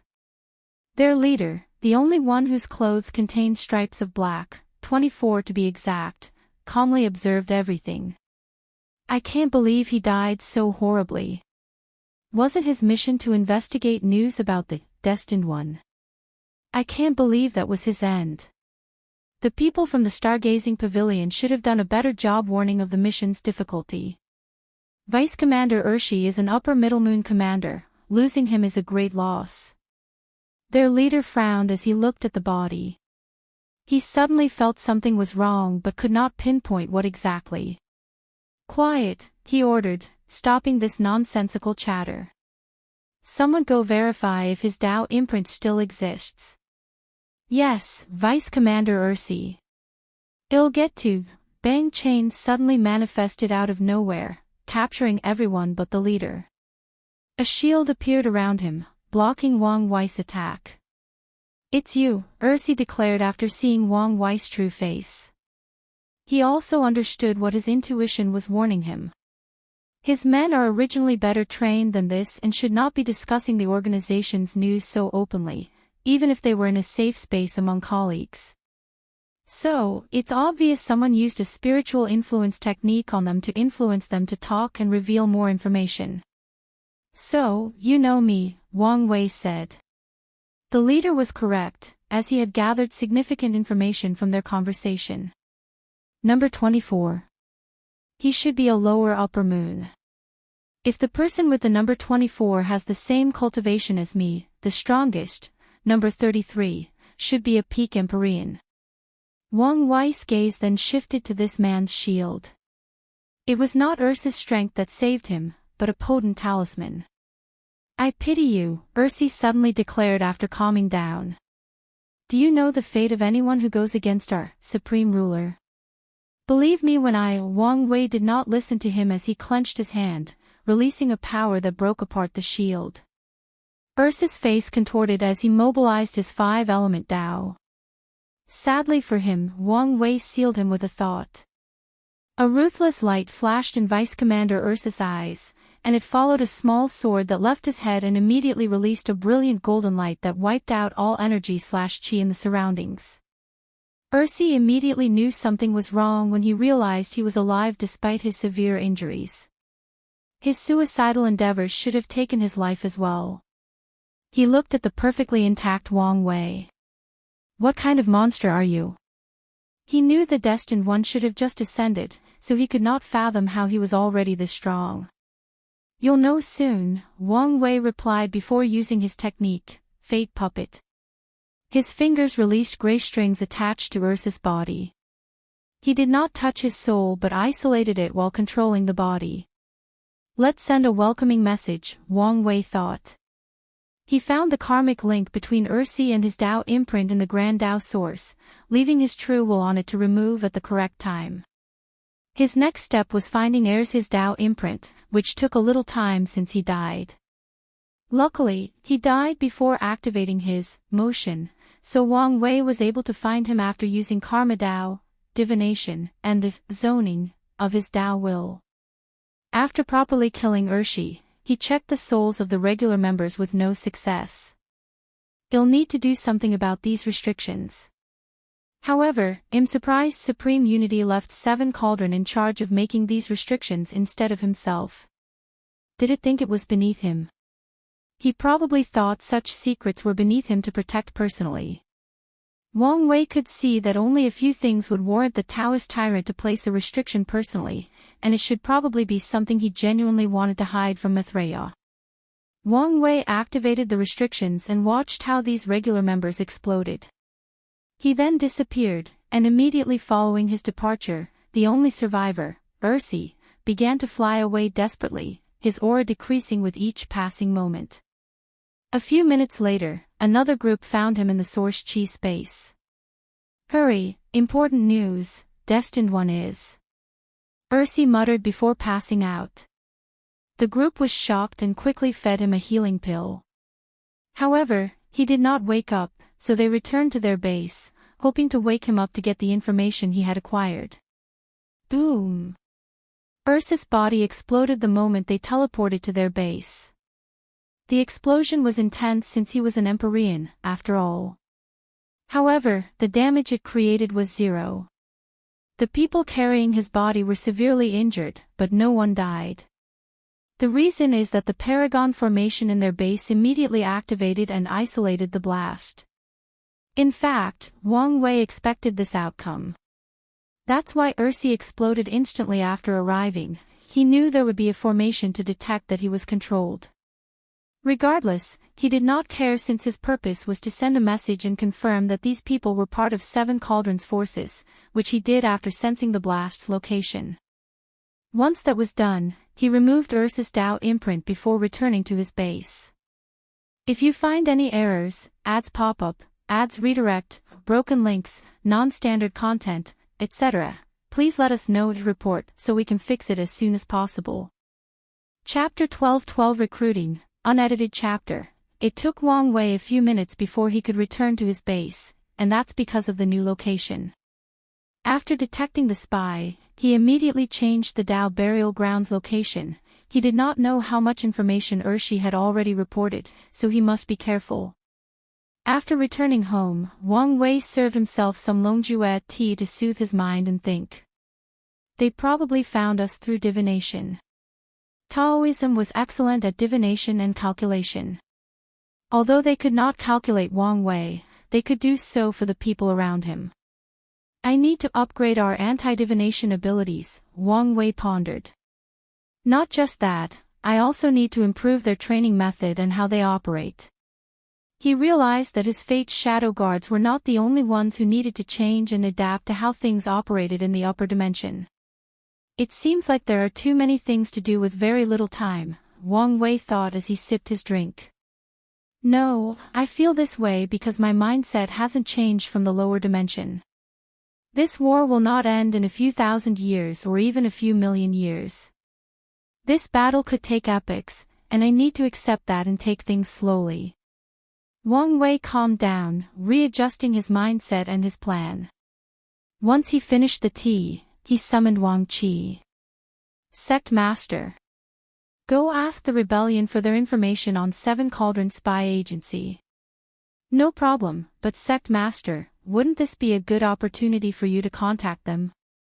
Wang Wei shook his head. Keeping an air of mystery will be more helpful to me in the early stages. Our first direct contact should also be with their leader, otherwise, some people might try to play political games, and I don't want to deal with such nonsense. As you wish. Wang Qi had a special communication room for contacting the rebellion, so he went to use it. A few minutes later, he sent a projection to Wang Wei's room. Sect Master, they are asking for payment. Wang Wei raised his hand to summon a head. Who's this? Vice Commander airs his head. How valuable is this? Wang Qi asked so he knows how to negotiate the maximum profit. Notability, even infamy, is crucial to their cause. So, claiming the kill for an Empyrean and one of such an organization is very valuable. It should be more than enough for high-level and detailed news. Wang Qi took the head and disappeared. He returned 2 hours later with a scroll. The Hidden Sun Moon Sect. Wang Wei read everything, gaining a deeper understanding of this organization. 3 things caught his attention after reading this briefing. Firstly, the rebellion mentioned how talented and scary the leader of this sect, the First Sun, was. They even stated that the first son was one of the few Empyreans their leader was wary of. Secondly, a brief passage mentions how the hidden Sun-Moon sect was the second most powerful spy agency amongst the parasites, at least regarding information-gathering ability and assassination. Wang Wei was intrigued about who had the best shadow guards under their control, but that was not the main point he noticed from this briefing. After Maitreya and Supreme Unity's rise, people should refrain from using the word sun or any iconography related to the sun, just like rulers or kings cannot call themselves emperors in the lower dimension. It's the same for the 7 moons, but on a much lower level. However, Seven Cauldron not only named his faction after the sun and moon, he even named their commander the first sun. So, either I'm overthinking this small detail, or there is something more behind such choices. Wang Wei did not believe he was overthinking. The higher the cultivation, the bigger a cultivator's ego usually is, making them care about such insignificant things. The only way for Seven Cauldron to make such a blunder would be if he were indeed politically illiterate, but even if that were the case, someone would have reminded him. With their high self-esteem, the other moons would have definitely confronted him because his vice-commanders are classified using the moon. They might even have pressured him to change it, yet the name remains. The more I think about it, the more significant this small detail seems, Wang Wei concluded. Let's see if this information will go somewhere. He looked at Wang Qi. You did an excellent job. The information revealed was way more than Wang Wei expected. Thank you for the praise, Sect Master, but I'm just doing my job. It's good that you take your duty seriously and are good at it, but don't neglect your cultivation, Wang Wei warned. You know how vast and complex this world is, your fate will be terrible without strength. I understand this clearly, Wang Qi replied. Good, Wang Wei dismissed him before proceeding to his next task, recruitment. He activated his Soul Flower ability, accessing the Soul Network. Oh my heaven, so many souls, Wang Wei commented. If he considered the souls he saw as a single grain of sand, there were enough to fill the entire observable universe on Earth with still a significant amount of people left. Wang Wei sighed. Moments like this showed him how small and insignificant he is. He controlled himself to focus on his ability. There were a few areas with a vague outline, signifying places with a Tier 11 formation of one of the paths. However, he did not care since even the ones with Empyrean's formation meant that he needed to take time to break into them if he wished. So, he focused on the all-black areas. Tier 12 protections, Wang Wei thought briefly before frowning. He noticed countless souls with marks on them. Too many people with restrictions in their souls, he complained. Let's filter these souls out, he muttered. He first removed all the mortals with no cultivation, which eliminated 60% of the souls, a number that shocked him since mortals make up 80% of the population in the lower dimension. He eliminated the souls with restrictions he could not currently deal with, followed by the ones with deep backgrounds and abundant resources. Lastly, he eliminated anyone with a cultivation less than Tier 7. The next step is the halls and systems. Wang Wei quickly finished everything before forcefully summoning these chosen souls. Many cultivators from Tier 7 to Tier 11 and from all paths gathered in a large room with grey fog for a sky. Wang Wei sat cross-legged in the sky above him. A few Empyreans did not like someone floating above their heads and prepared to display their strength. However, the wise ones knew better since someone who could summon so many souls at once should not be trifled with. Wang Wei released a bit of his soul pressure, suppressing these bold individuals. Many of you should have heard rumors of me, for I am the destined one charged with ending this terrible era, he declared. I have chosen you because of your talent and abilities. Sadly, fate was not kind, so it did not give luck or destiny.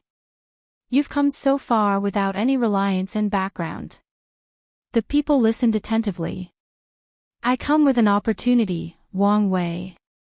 Source stones, formations, pills, talismans, weapons, luck, anything you want, you can get it. He smiled. Of course, you've lived long enough to understand that there is no free lunch in the cultivation world. So, what do I want in return? Well, it doesn't take a genius to figure that out. I want help to end this insufferable era. Your cultivation journey was arduous, making you value power even more. Sadly for most of you, the path ahead is blocked, and all resources are strictly controlled by either those parasites or those ancient sections. Wang Wei raised his hands to summon a few buildings created from the fog. If you choose to join my Changing Fate Hall, here is how things will operate. There is the Mission Hall. You can choose missions, and upon completion, you will receive Dao Source or Fate Points based on your choice. Fate Points come with a 5% discount for all purchases, and it's also a system to increase your rank to access some rare-level resources. He summoned another building. There is the Resource Hall, where you can exchange almost everything, including cultivation, rare qi, and even longevity resources. There is the Profession Hall. Anyone with a profession Dao can receive specific missions that involve their profession. These missions usually refine something, but there are others as well. And yes, the materials will be provided, and you can keep the extras. Another building manifested from the fog. The Information Hall. You can exchange and sell news, secrets, and rumors. Lastly, there is Prime Hall. This hall is for people who truly wish to follow me instead of only using this transactional method of exchange. You can imagine the benefits and risks of this hall so that I won't say any more. Wang Wei finished. Any question? If you find any errors, ads pop up, ads redirect, broken links, non-standard content, etc., please let us know to report so we can fix it as soon as possible. Chapter 12-13 The Changing Fate Hall, and I added the Information Hall in the previous chapter.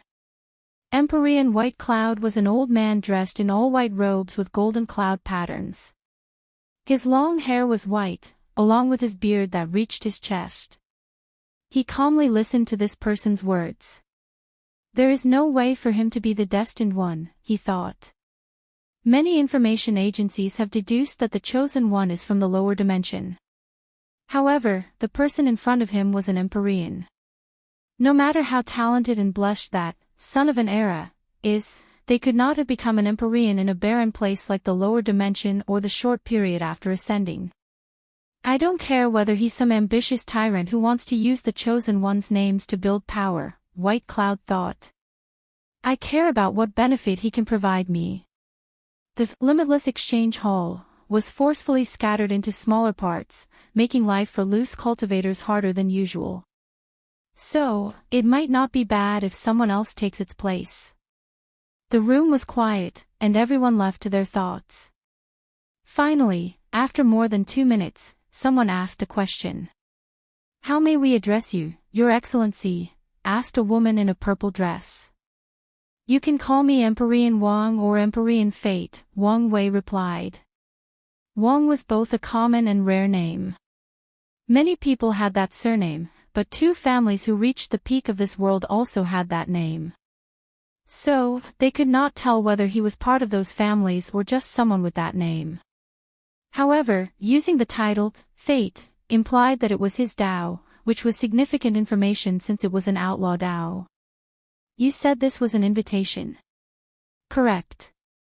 Meaning we can reject this offer, she continued. Also correct. She looked at him as if discerning whether he was telling the truth. You don't need to worry about rejecting me, Wang Wei reassured. All that's going to happen is you lose your memory of today's event. The purple dress woman frowned. She and many others did not like the idea of someone messing with their memories. Why should we allow such a thing? Someone suddenly yelled. Because the alternative is death, Wang Wei replied calmly before releasing his paragon soul pressure, suppressing all the trillions of cultivators present in the room, forcing them to their knees. That's definitely a paragon soul, Empyrean White Cloud thought. This bastard is a paragon who either survived the cleaning or just broke through secretly and began building his power. He was sure of his analysis, however, he still hadn't figured out why this guy was masquerading as an Empyrean. I am an advocate for free will and choices, Wang Wei calmly stated. I believe someone who chooses to do something is better than one who is forced to do so. That's why I showed my kindness by giving you the choice. But do not ever mistake my kindness for weakness. Now, make your choice, accept my offer and take this opportunity, or continue your life of struggling and competing for the scraps of the elite.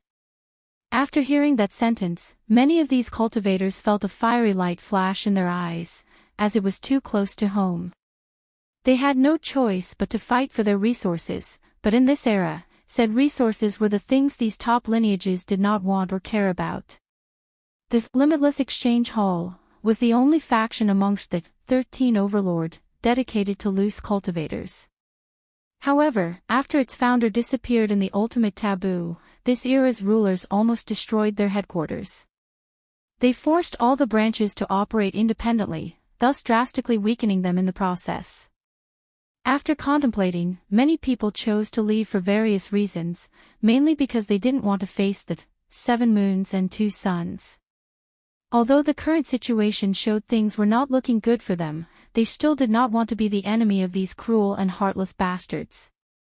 As for the so-called chosen one, well, these people did not care.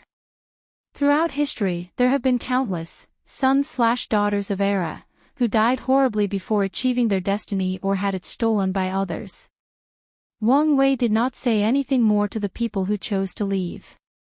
He waved his hand to teleport them away with their memories missing. He kept his word and did not kill them, at least, not now. He knew some cultivators would check on these rejects to ensure he kept his promise. The Changing Fate Hall had just been established and needed a positive brand or image. So, Wang Wei plans to monitor them before slowly killing them over time. He did not want to do that, but this world is vast and full of possibilities. Although he used some power of his Paragon's soul to erase their memories, he could not guarantee that someone would not be able to retrieve them. Unfortunately, their death will drastically reduce that possibility. I'm glad that so many of you stayed. I promise you that the future will prove how correct your choice is, Wang Wei stated before pointing at these people, leaving a mark on their souls. No one said a word since they expected this. After all, they were joining a secret society, so secrecy and control were everything. The people who could not accept that had already left. Wang Wei left, and the recruits took a moment to review the ability of the mark and the message it left them about how things operated in this hall. After a few minutes, everybody flew to different halls. While most people headed to the Mission Hall, Empyrean White Cloud chose the Information Hall. He found himself in a booth with one person before him and a sign above with a few rules. 1. If you sell information, we have ways of determining the truth and the value of the information. 2. If you sell rumors, you will be compensated after we verify the truth. Some news might also require time for verification. 3. Some leniency will be allocated for selling rumors. However, you will be deducted fate points if you sell rumors as accurate information. 4. Selling false information will result in your capture and investigation. It seems they encourage selling rumors with some validity behind them, White Cloud thought. He walked to the young man behind the booth, who had a naturally lazy aura. I'm guessing you're here to sell instead of buying. Yes. Okay. What is it? Can you tell me what's valuable? Empyrean White Cloud asked. Currently, news about the parasites are the most valued. White Cloud immediately noticed the word parasite, as this was the most widespread derogatory word used to describe the current rulers. After that is information about lost history, secret realms, and places with rare spiritual herbs or ores. I see, White Cloud uttered before taking a moment to ponder. Someone from the Undead Phoenix once tried to recruit me. Oh. They said they were from the Immortal Legion and promised me immortality even better than everlasting Empyreans. You didn't accept such a good offer, asked the booth man. Such a thing was too good to be true, replied White Cloud. Plus, these bastards were rude and arrogant. They didn't invite me as much as they ordered me to join. Since he escaped these people's clutches, White Cloud disdains these rulers, no, parasites. Your news seems valuable. Tell me everything that happened and what you know about this Immortal Legion. The young man behind the booth listened attentively, and once White Cloud finished, his eyes suddenly turned gray and mysterious. Divination. I should expect this since his title is Fate, thought Empyrean White Cloud. Good news. Your news is worth 1,000,000 fate points, the booth man said, and with a wave of his hand, a card condensed before White Cloud with the number and the word, human member, written on the top corner. Is that high? White Cloud had no point of reference, so he did not know how high or valuable 1,000,000 was. 1,000,000 points is the lowest value of any Emperor tier resources and the amount required to become an Earth member. So, not high, White Cloud commented. But the booth man only smiled. How much to become a Heaven member? 1,000,000,000 points, and it's also the starting sale price of Empyrean tier resources. Such a vast difference. White Cloud shook his head. Shouldn't my news be worth higher? You only knew the name of a secret legion and nothing else of much value, replied the booth man. White Cloud sighed before deciding to sell more information. Unfortunately for him, besides a rumor of the location of a supreme innate spiritual herb for tempering the soul, everything else was useless. So, he walked out of the hall with only a little over 3,000,000 points. I hope the rumor is true, White Cloud thought. Luckily for him, he was one of the few people who used the information hall, meaning the reward for this rumor would go to him. He took a moment to contemplate his next move. There were two ways for him to amass billions of points as fast as possible: sell Empyrean tier materials, but he was broke, and the other was to take a killing mission. As long as he killed an Empyrean from one of the parasites' factions, the body can be exchanged for many points. No, I can't take on a killing mission.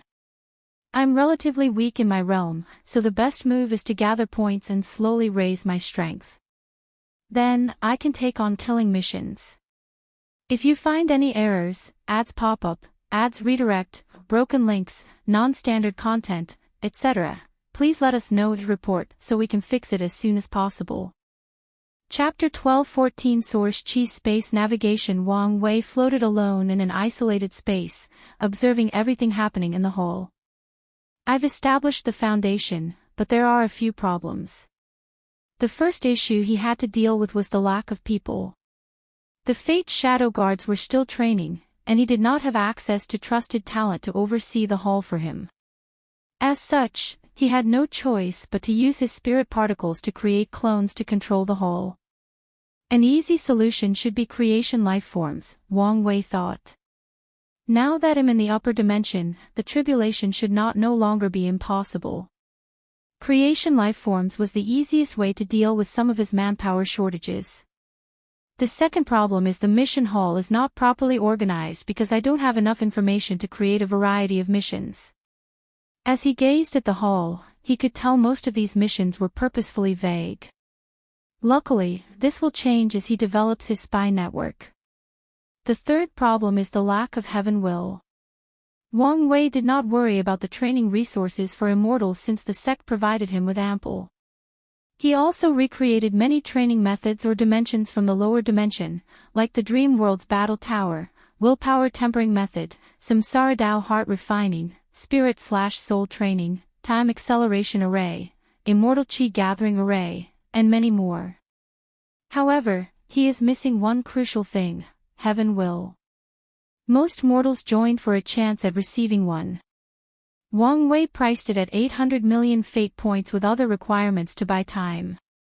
I can solve this issue by raiding a few sects with reserve, he thought before focusing on his most significant problem. I have recruited 16 Empyreans, 40 Dao rulers, and more than 300 immortal sovereigns. However, none of these people could be considered my faithful subordinate. The mission hall is the only way to control them, but that's optional. I need real subordinates. People who will follow my every word. Wang Wei pondered. The best approach to this problem is to slowly cultivate people with talents. This method is slow but steady since he can guarantee his men's loyalties. This method is fine and should be on my agenda, but I also need a quick method in case something happens and I need the manpower, Wang Wei analyzed. This war would be long, but anything could happen at any time, so he needed to prepare in case an opportunity presented itself. I need to conquer a few people, but where can I find a large number of subordinates?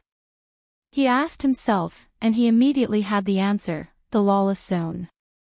His eyes immediately twinkled out of greed. That place was once a place for criminals to hide from the world's powers, but after the parasites took control, many people rushed inside for refuge.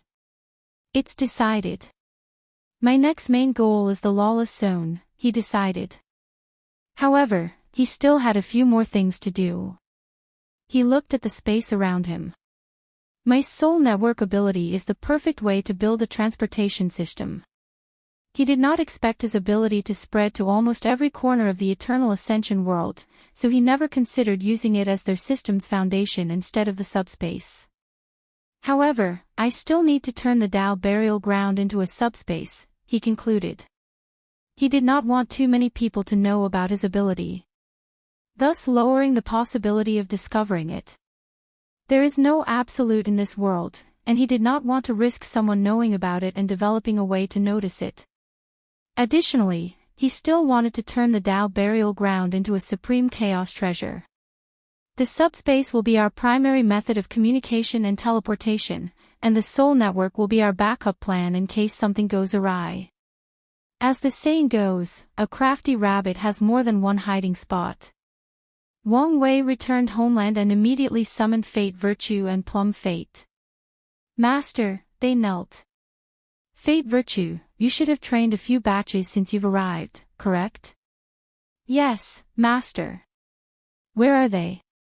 Most of them are operational while a few remain on standby. Summon the ones on standby. Fate Virtue whistled, and countless shadows materialized behind him. Wang Wei sent information directly into their minds before teleporting them to the changing Fate Hole. His gaze then shifted to Plum Fate.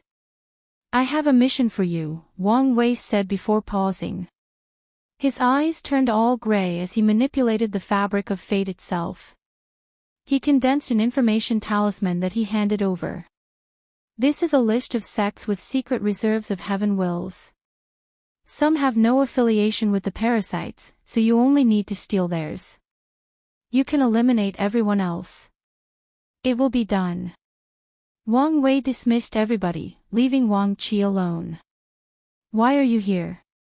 Wang Wei asked. I don't think I even called you. Sect Master, I think I may have found a way to get you the fiend god blood. Oh. I'm listening. The Sect Madam. Wang Wei's lips twitched. Don't you think I know many of our problems can be solved if I ask her? There is a reason I haven't asked her. Sect Master, permit me to speak candidly. I notice you lose a lot of your boldness and overthinking regarding things with the madam, Wang Qi said. Exchanging gifts is an excellent way to communicate and get to know someone. I'm sure the madam and you would not want to start the relationship by being indebted to each other. You previously sent her a gift, so it's normal for her to reciprocate. Wang Wei grunted softly, not because of anger but because this bastard was right, and he did not like that. She did say she would give me a reciprocating gift. See? She understands, Wang Qi grinned. Fine. You can visit her. Use this to navigate inconspicuously. He granted Wang Qi access to the soul network for teleportation. He only needs to lock onto a soul closest to his destination and use it as an anchor for his teleportation. Wang Wei shook his head as he watched Wang Qi's disappearance. I can't believe I'm receiving dating advice from this bastard who's been single for billions of years, he thought. However, he's right. If I want a chance at wooing her, I need to stop overthinking, be bolder, and be more direct with my approach. He stood up and glanced toward the Origin Seal continent for a few minutes. Then, he entered the Source Chi space again. He activated his Chi flower ability and an invisible lotus manifested before him. Ascending treasure Chi, he thought, making the lotus tremble before flying in the distance. Wang Wei flew after it. As a precautionary measure, most cultivators will not easily teleport in the Source Chi space for various reasons, but mainly because it can easily lead to chain reactions that result in immense Chi exploding and injuring them in the process. As Wang Wei flew to his destination, everything was all blue, including the ground, the grass, the mountains, the forests, the clouds, and the sky. This was the case for most of his journey, but at some point, he reached an area that appeared to be an endless white lake. Swish! A giant white hand flew from the lake, trying to catch him. The hand contained a power directly affecting the soul, rendering it dull and unresponsive. If it were any ordinary cultivators, they might have fallen into the lake even if they evaded the hand. However, Wang Wei did not do anything. As the hand touched his body, a powerful force rebounded it, and a minor scream sounded from the lake. Countless more hands tried to drag Wang Wei, but he ignored them all, except for the last. As he was about to leave this lake area, he felt a slight dread, so he skipped a few seconds into the future to arrive at his destination and evade that attack. After the empty lake, Wang Wei found himself in a green area. He could see a towering palace radiating with the luster of gold, jewels, and precious ores from a distance. He immediately knew this was his destination and rushed over. He entered the first layer of this palace and saw a group of humanoid creatures with white bodies, claws, hideous faces, and weapons protruding from their backs. Source beasts? No, those are just Chi creatures. He waved his hand to eradicate them. Although there were 100,000 of them, and their cultivation was on par with immortal sovereigns, they were light work for him.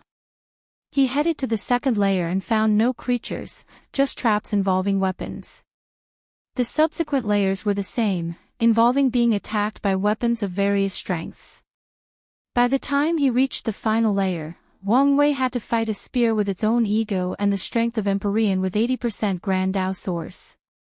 Once he dealt with it, he took the ascending treasure Chi in the next layer, which resulted in this castle collapsing. To the next one, he muttered. If you find any errors, ads pop up, ads redirect, broken links, non-standard content, etc., please let us know to report so we can fix it as soon as possible. Chapter 12:15 Source Beast Wang Wei found 4 more Chis, which he believed should be enough for the Dao burial ground. As he was satisfied and about to return home, the green sky above his head turned dark, and his complexion became severe. A source beast. And a 3rd rank at that. His first instinct was to run away. After all, this beast was on par with a paragon. However, he stopped himself and analyzed the situation. He checked the beast's strength and was relieved when he realized he was probably on par with a newborn paragon. This is a good way to test my strength, Wang Wei thought before controlling his body to release a few drops of blood into the ground. Less than 10 seconds later, a terrifying creature appeared before him. It was humanoid, 5 feet tall, with no flesh but black armor for skin, an open chest with white ribs showing, and a helmet for the head with flame in its eye sockets. First, let's check my defense, Wang Wei thought before running toward the creature, and a powerful flame chi rushed from the mouth part of the helmet, instantly incinerating Wang Wei's body and soul. He instantly regenerated from the previous drop of blood with a wry smile. I didn't even last a nanosecond before the flame burned me to ash, he thought. He was supposed to be immune to flame, but before this Paragon tier chi flame, his proud defense might have well been baby skin. I already knew the difference between Empyreans and Emperors, but the difference between Paragons and Empyreans is truly something else, Wang Wei analyzed. He summoned the black dragon armor set and turned the ball into a halberd. Let's play. He appeared before the creature again, slashing his weapon downward with enormous strength. He knew his physical strength was not on par for this battle, so he supplemented it with the armor's power. The creature calmly condensed a flame shield on the area where the halberds landed, bouncing the attack. Wang Wei absorbed the force from the rebounding for a second attack. He then used a fate-cutting technique. His action was so seemingly it was as if he was using a choreography that had practiced for years instead of something he improvised during battle. A flaming aura developed around the creature, burning the power of fate from his attack. That's all it took to block my attack. Wang Wei thought as he rotated his halberd as if it was a fan. He added space Dao to the rotation, turning the weapon into a grinder capable of grinding space-time.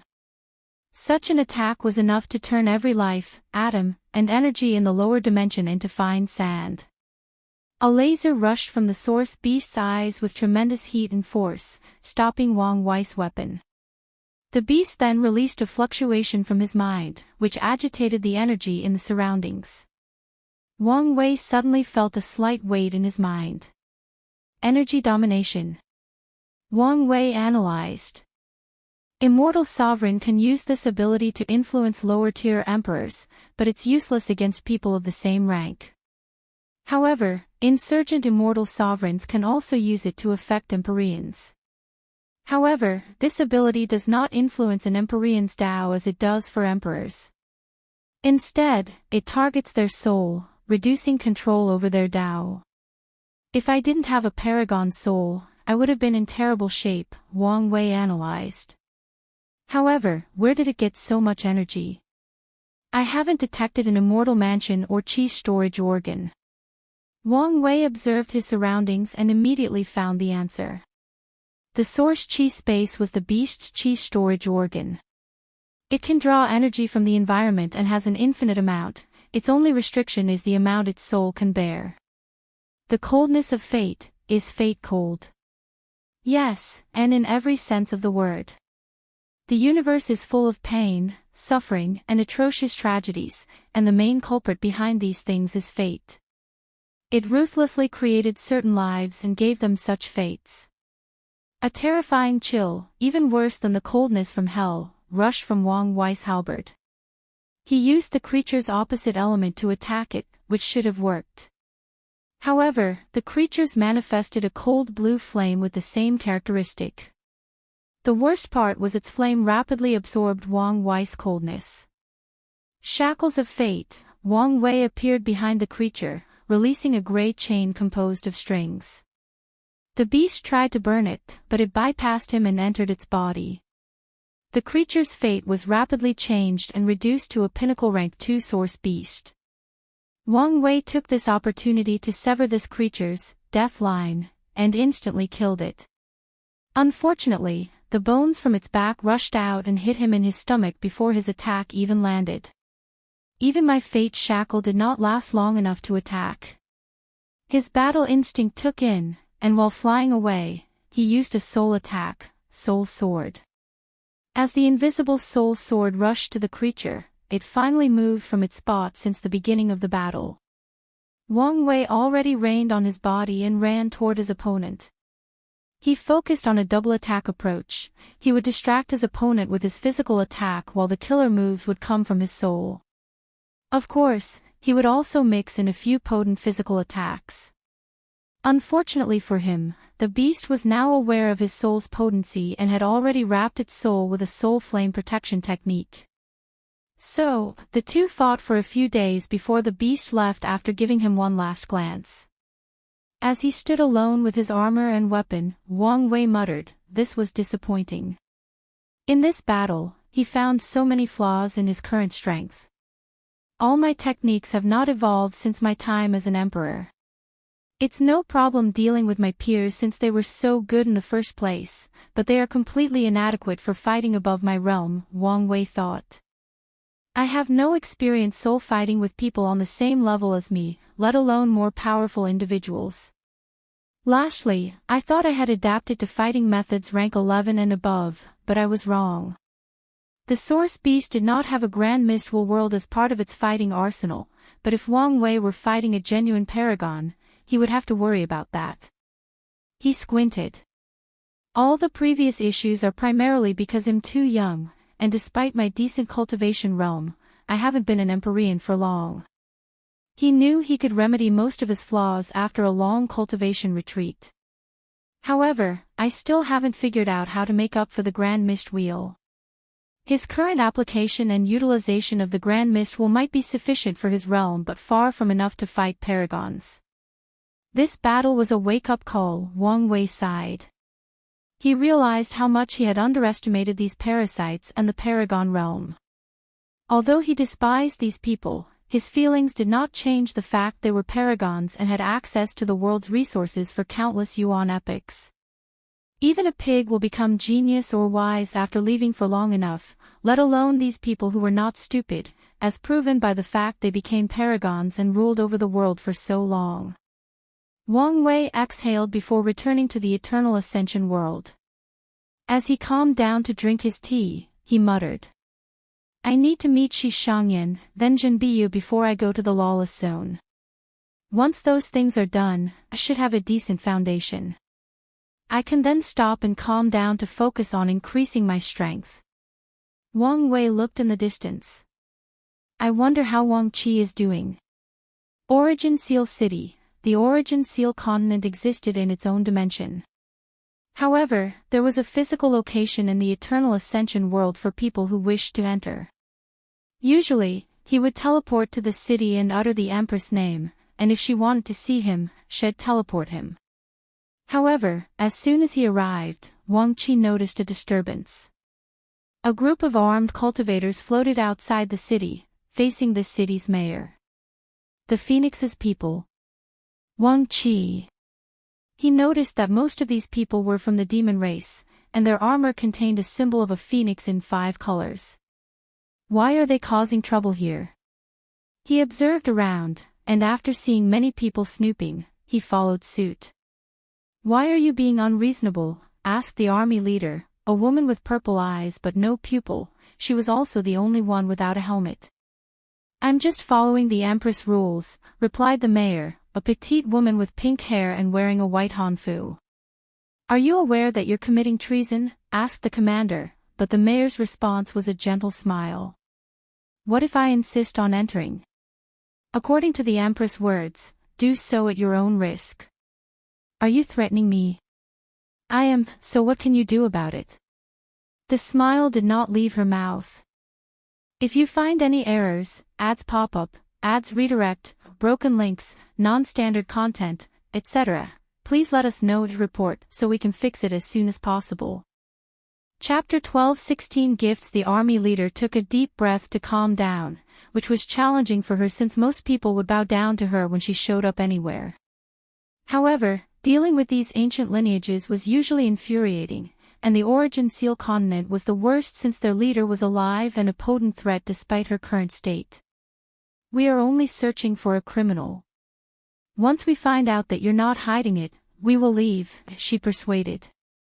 So, just be reasonable. I am being reasonable, the mayor replied. After all, I'm not stopping you from searching. I merely warned you of your fate if you do so. A ruthless light flashed in the commander's eyes. All members of the 7 Moon Council wish to capture this criminal, yet you insist on not cooperating. Are you sure you're ready for the consequences? All of you can enter, I'm not stopping you, the mayor rebutted with her usual smile. The question is how many of you will return.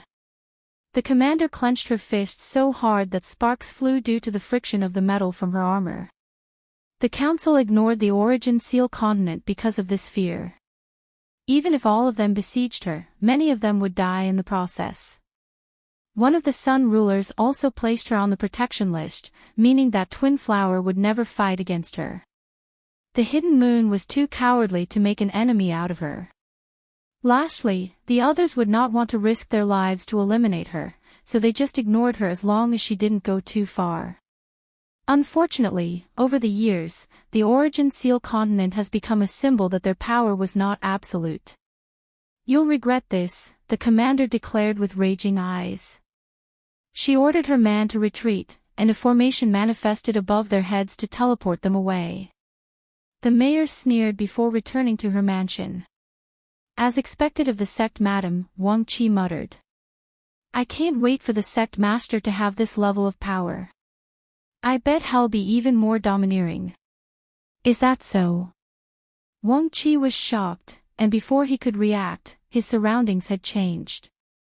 When he saw the beautiful woman opposite him, he instinctively said, Sect Madam, I mean, Empress. He quickly bowed to show his respect. You can be at ease, Wu Hong stated calmly. Why are you here? I came to send the Sect Master's regards, Wang Qi said. He suddenly realized he was in too much of a hurry and should have asked the Sect Master for a handwritten note.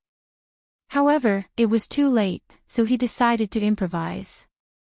He wanted you to know he was here and was doing fine. Is that so?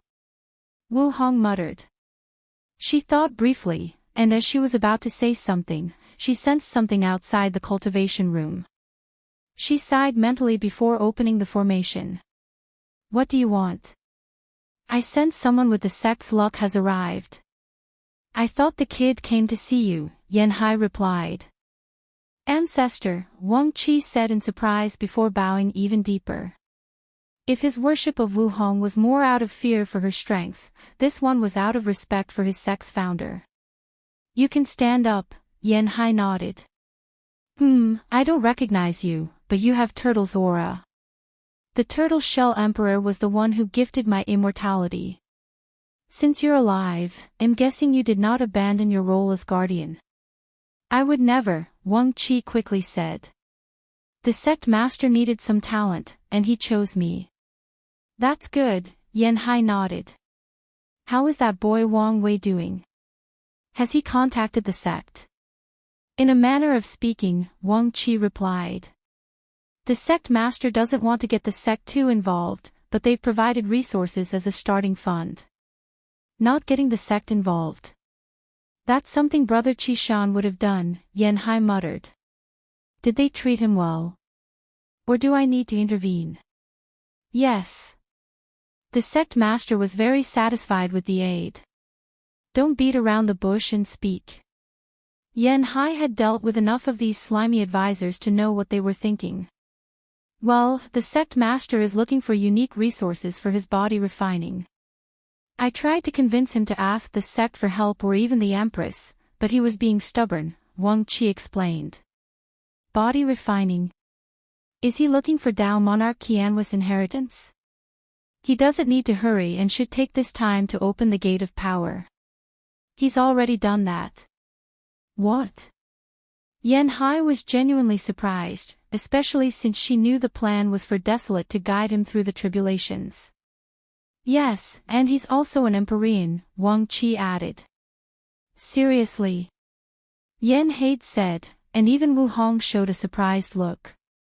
I knew he would have a lot of merit after creating so many memorialized lucks, but this is something else.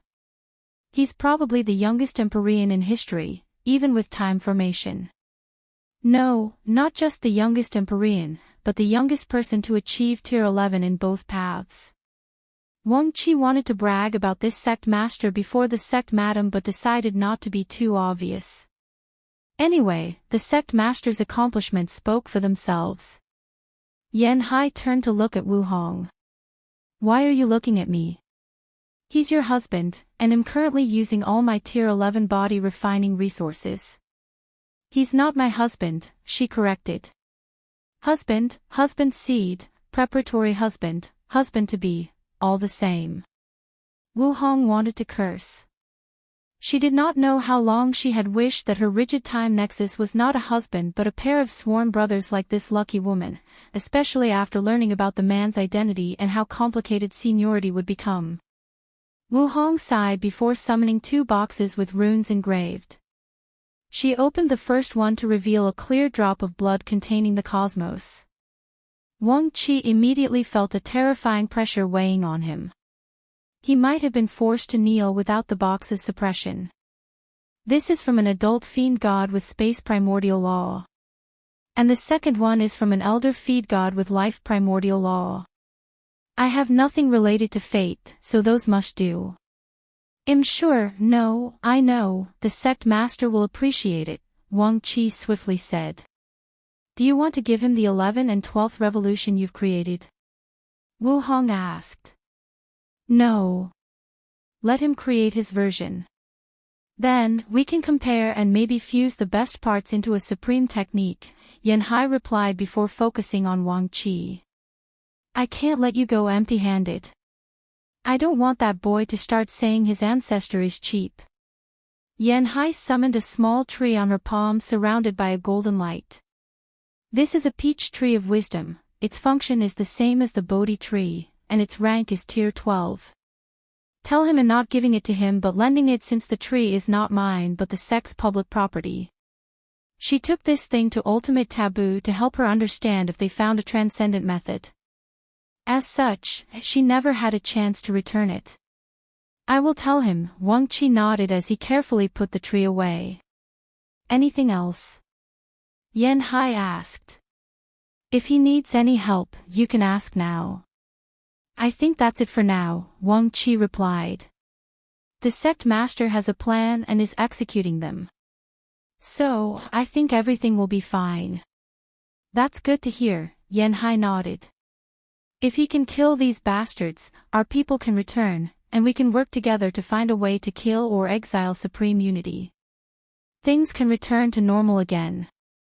What if he fails? Wu Hong asked. Then, we'll use Plan B, which is. You and I go on a rampage and kill these bastards, Yan Hai said.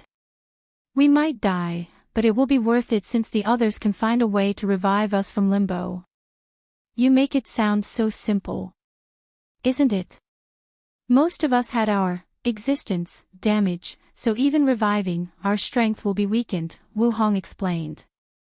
We can use abundant resources to fix the problem, but it will still take time. How many people will revive knowing they will be weakened and someone as powerful as Supreme Unity above their heads? Not to mention Mithraea.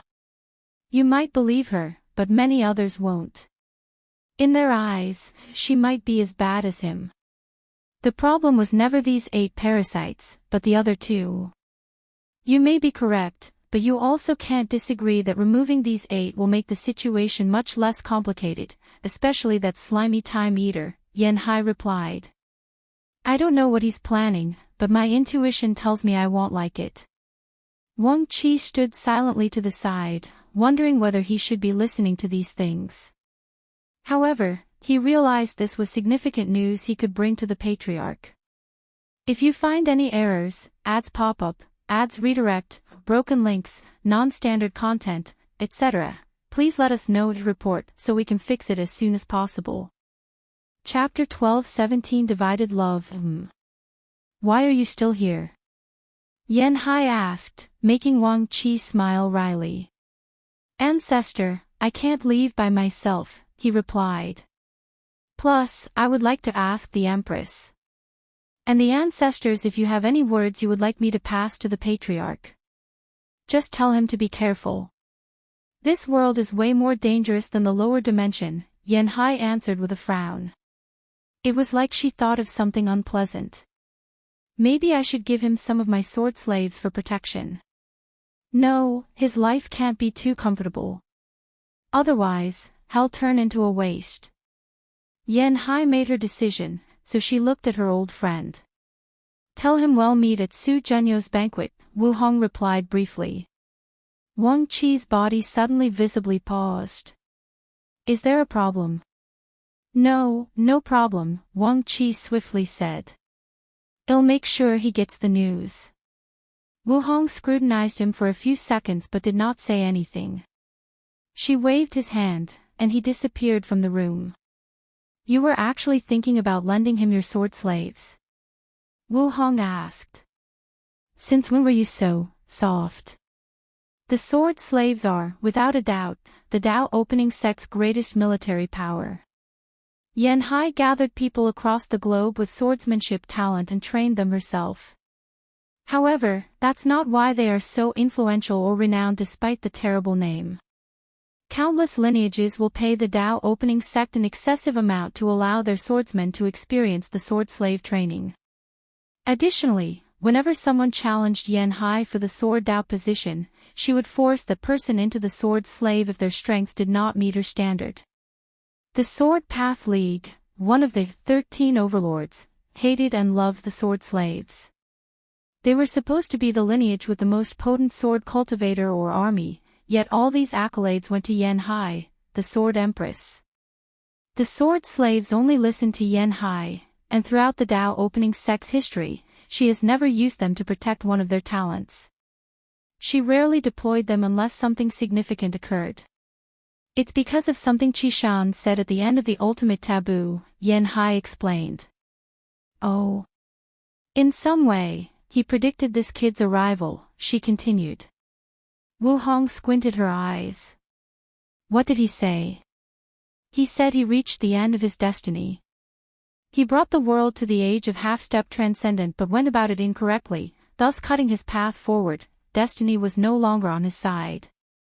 Yan Hai sighed. He predicted someone else would come along to properly finish what he started. He even predicted that this person would appear in the Eternal Ascension world and that there was a tiny chance they would appear in our clan. You think it's him? All signs showed that he's the one, Yan Hai nodded. Why does it feel like he accepted his fate too easily? Wu Hong asked after a brief pause.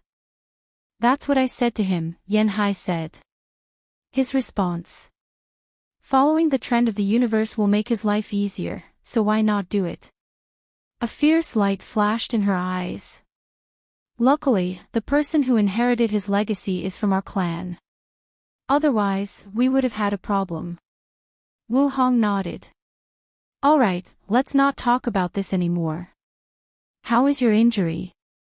Better now that I've returned to the Empyrean realm and my body is more powerful, Yan Hai replied. I think I'll enter a deep seclusion after the celebration. What about you? I can feel I'm very close to returning to the Paragon realm, Wu Hong explained. However, as you know, this part of the injury requires time and a lot of resources to grind it slowly. We used to have ample time, but now... Yan Hai looked in the distance. Are you really not going to do anything about those people outside? Them invading might not be bad, Wu Hong replied. She knew two things would happen if these foreigners broke through this world's defense. Firstly, Mithraea and Supreme Unity are forced to intervene and eliminate the threats. Second, they let things play out, and these people start rampaging into the world. If it was the second choice, she knew their primary target would be these parasites since they possessed most of the world's resources. How sad, Yan Hai sighed. These people used to tremble at the near mention of our world. Now, even their scapegoats can put so much pressure on us. Isn't this how the world always operates?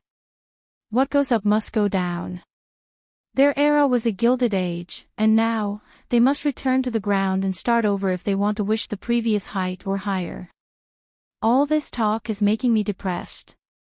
I'll go train, Yan Hai said, disappearing from the room.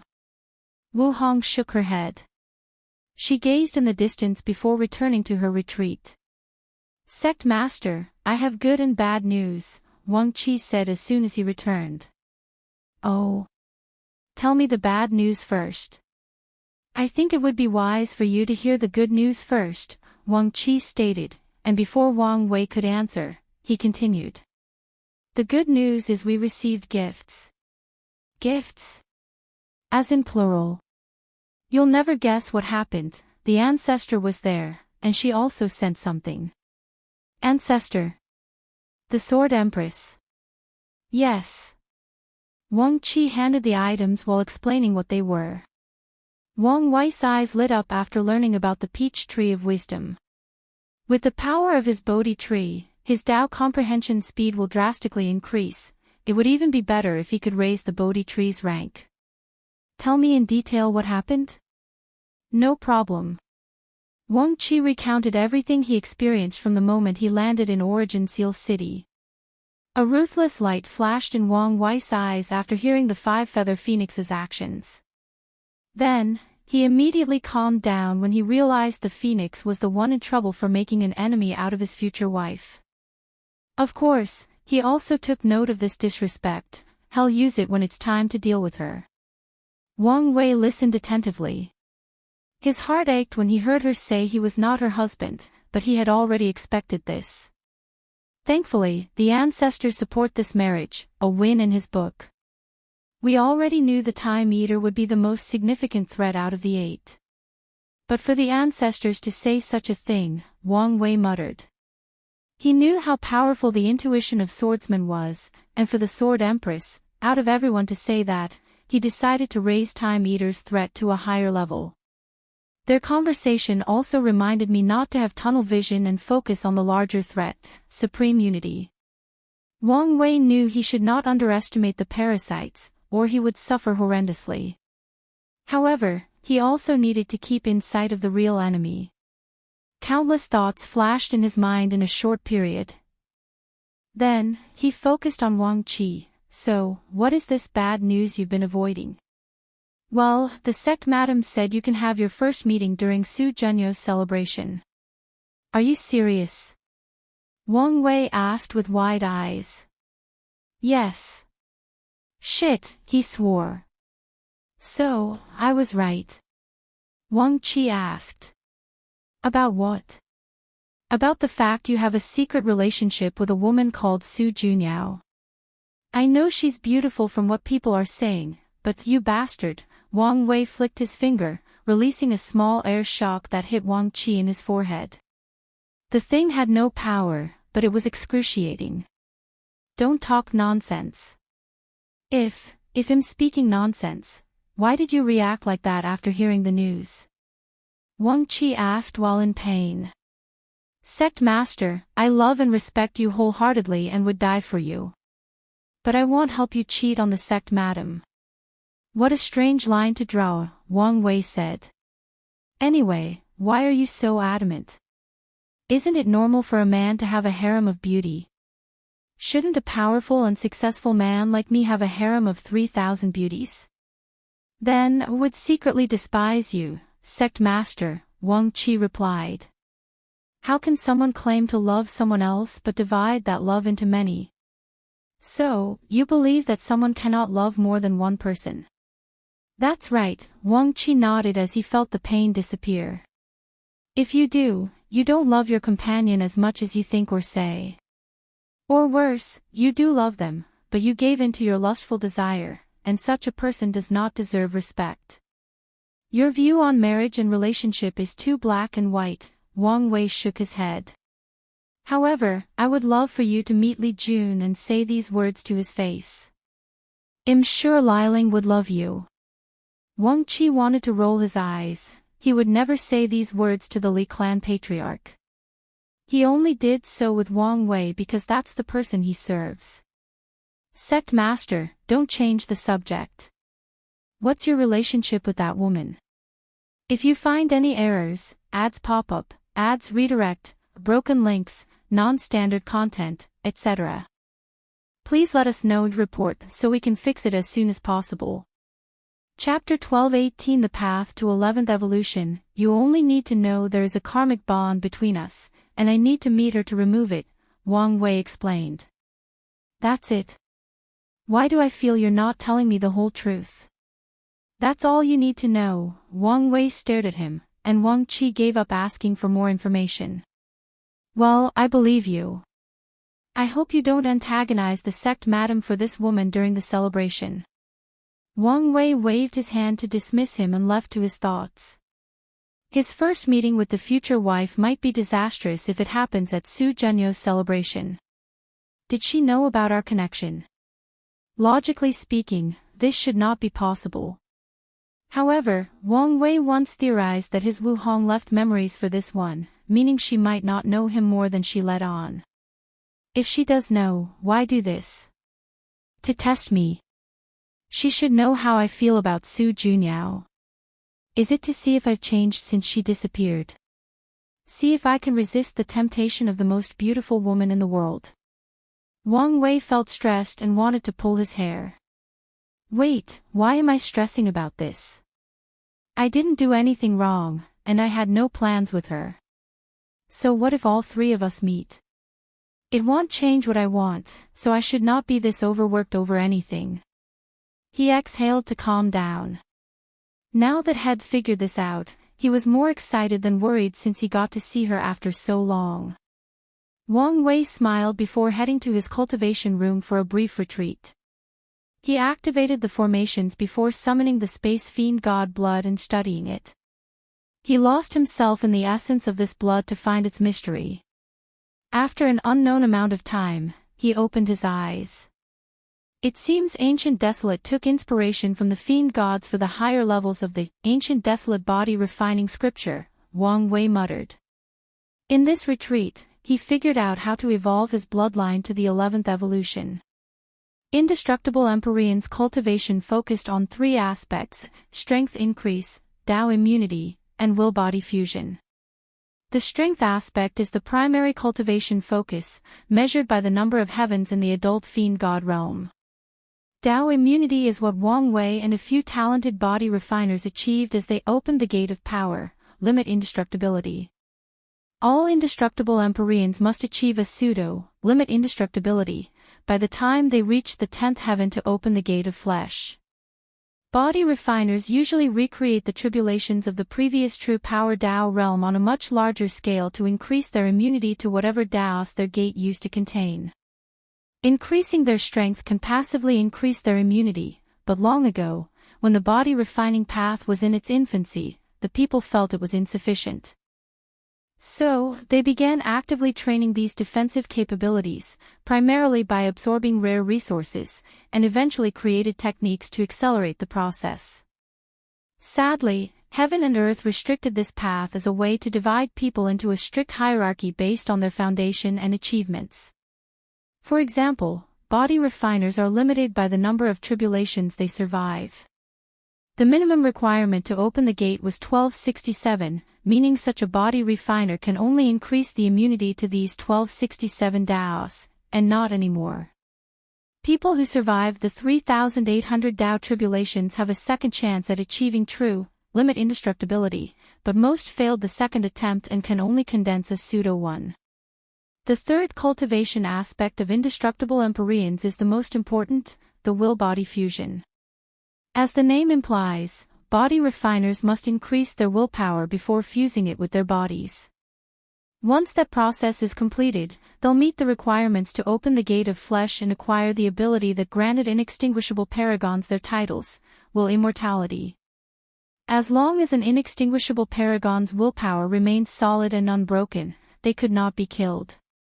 In other words, once Wang Wei enters the Elder Fiend God realm, to kill him, someone must capture him and find a way to break his spirit and willpower so that he gives up on life, and that's the only way to prevent him from reviving. Wang Wei closed his eyes to access his bloodline seed. After analyzing the bloodline, he figured out a few things. Firstly, adult fiend god's primary attribute is not whatever Tao their primordial law is, but primordial chaos. All body refiners, no matter what technique or cultivation systems they used, will experience one event in their life before entering the first realm of the true power Tao realm, sanctification of the flesh. They must choose a concept or characteristic that will fuse with their blood, allowing them to revive from a drop of blood. Wang Wei became enlightened in the power of nothingness, but fiend gods chose primordial chaos, which granted them countless benefits that made any body refiners envious. Due to their deep affinity and love for primordial chaos, they can temper their willpower by exposing their minds to the vastness of primordial chaos. At an even higher level, they can even confront the will of primordial chaos to temper themselves, and the will not lash out and eliminate them. On the contrary, it will help and guide them. Fiend gods can passively absorb the power of primordial chaos to increase their strength. That's why they only need to grow, and their strength will naturally increase. the only thing they have to work for is fusing their willpower with their bodies. But even then, the will of primordial chaos will provide them some assistance if needed. Wang Wei started to change his bloodline to imitate the essence of fiend gods. These lucky bastards have primordial chaos, but he has the concept of nothingness. In the process, his spirit found himself in a space he could not describe, as it embodied the idea of nothing. He felt himself being slowly assimilated into this space in a process called returning to nothingness. Wang Wei resisted, and as expected, this effort proved to be an excellent way to temper his willpower. After all, nothingness was a taboo Tao for a reason. If I can use this place as a willpower training method, it should affect my current self. Wang Wei's willpower was beyond his realm, but that did not stop him from exercising it. The tribulations in the true power Tao realm are based on a person's willpower, allowing him to make drastic improvements over the years. However, Wang Wei had now reached the point where he needed a way to actively temper his willpower, as this would save him a lot of time and effort after opening the gate of flesh. Wang Wei took out his ancestor's scripture and started to learn from his method of using a physical manifestation of heaven and earth to temper the body and willpower. Now, he only needed to change heaven and earth to the concept of nothingness. Once he created the prototype of this technique, he fused it with his bloodline source. 3 birds with 1 stone, Wang Wei smiled. The physical manifestation of nothingness granted him another ability of fiend god, absorbing its power to increase his strength. More importantly, this technique was excellent for his path of using nothingness to achieve taboo realm. Wang Wei's next step was to siphon a significant amount of nothingness energy from his bloodline and condensing another wheel in his sea of consciousness. The process did not take long, and this nothingness wheel was as small as a chicken egg, but Wang Wei smiled brightly.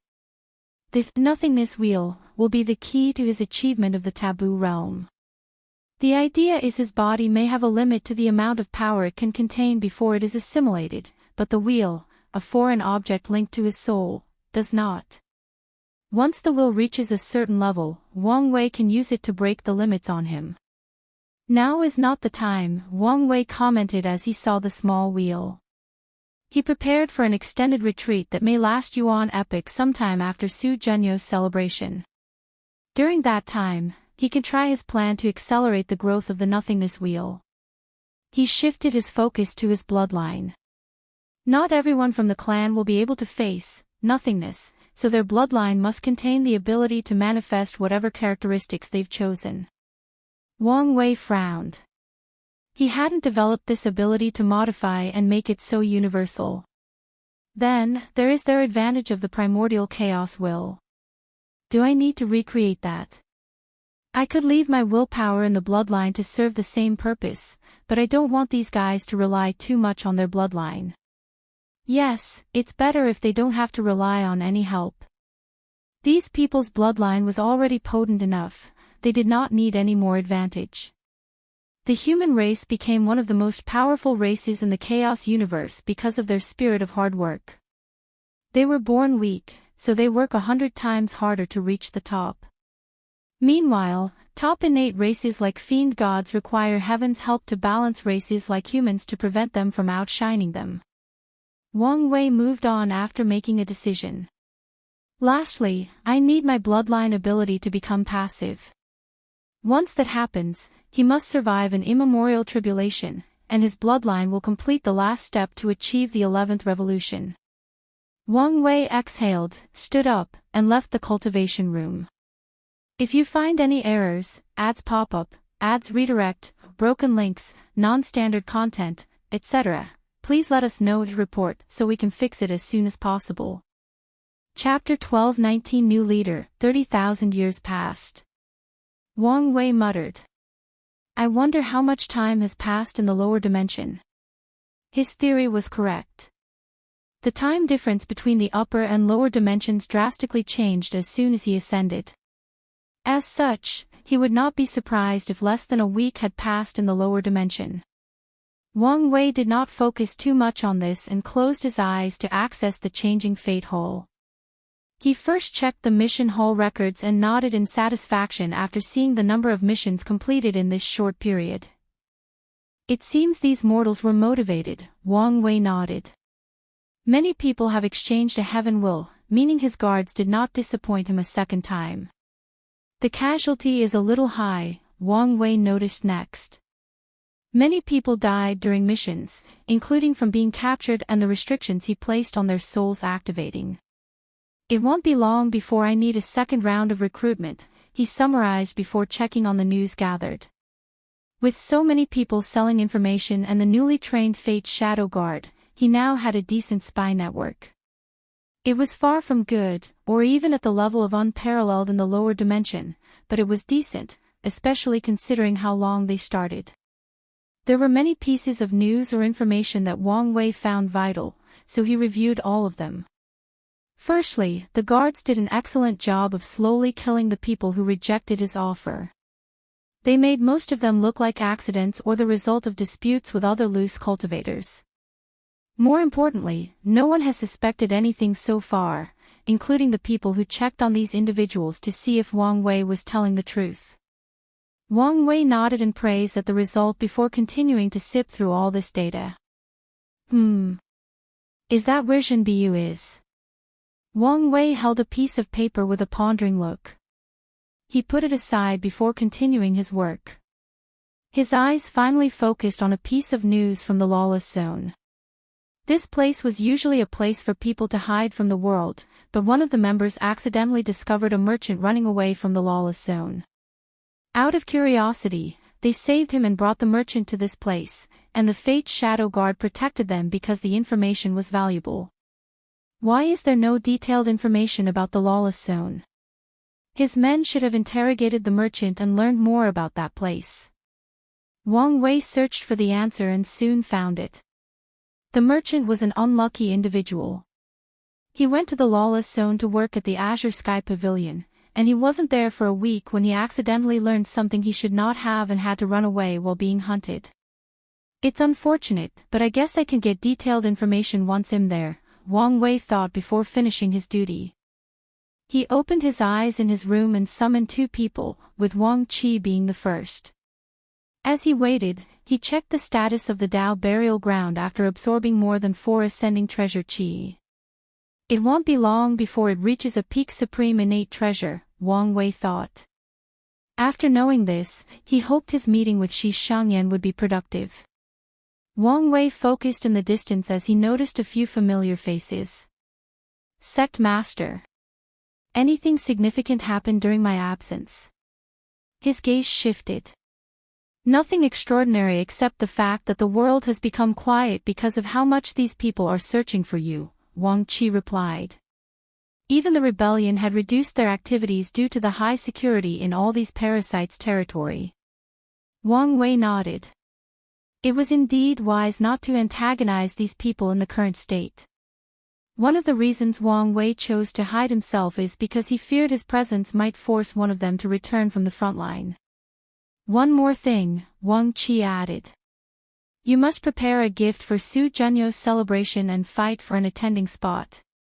I understand the gift, but what's with the attending spot?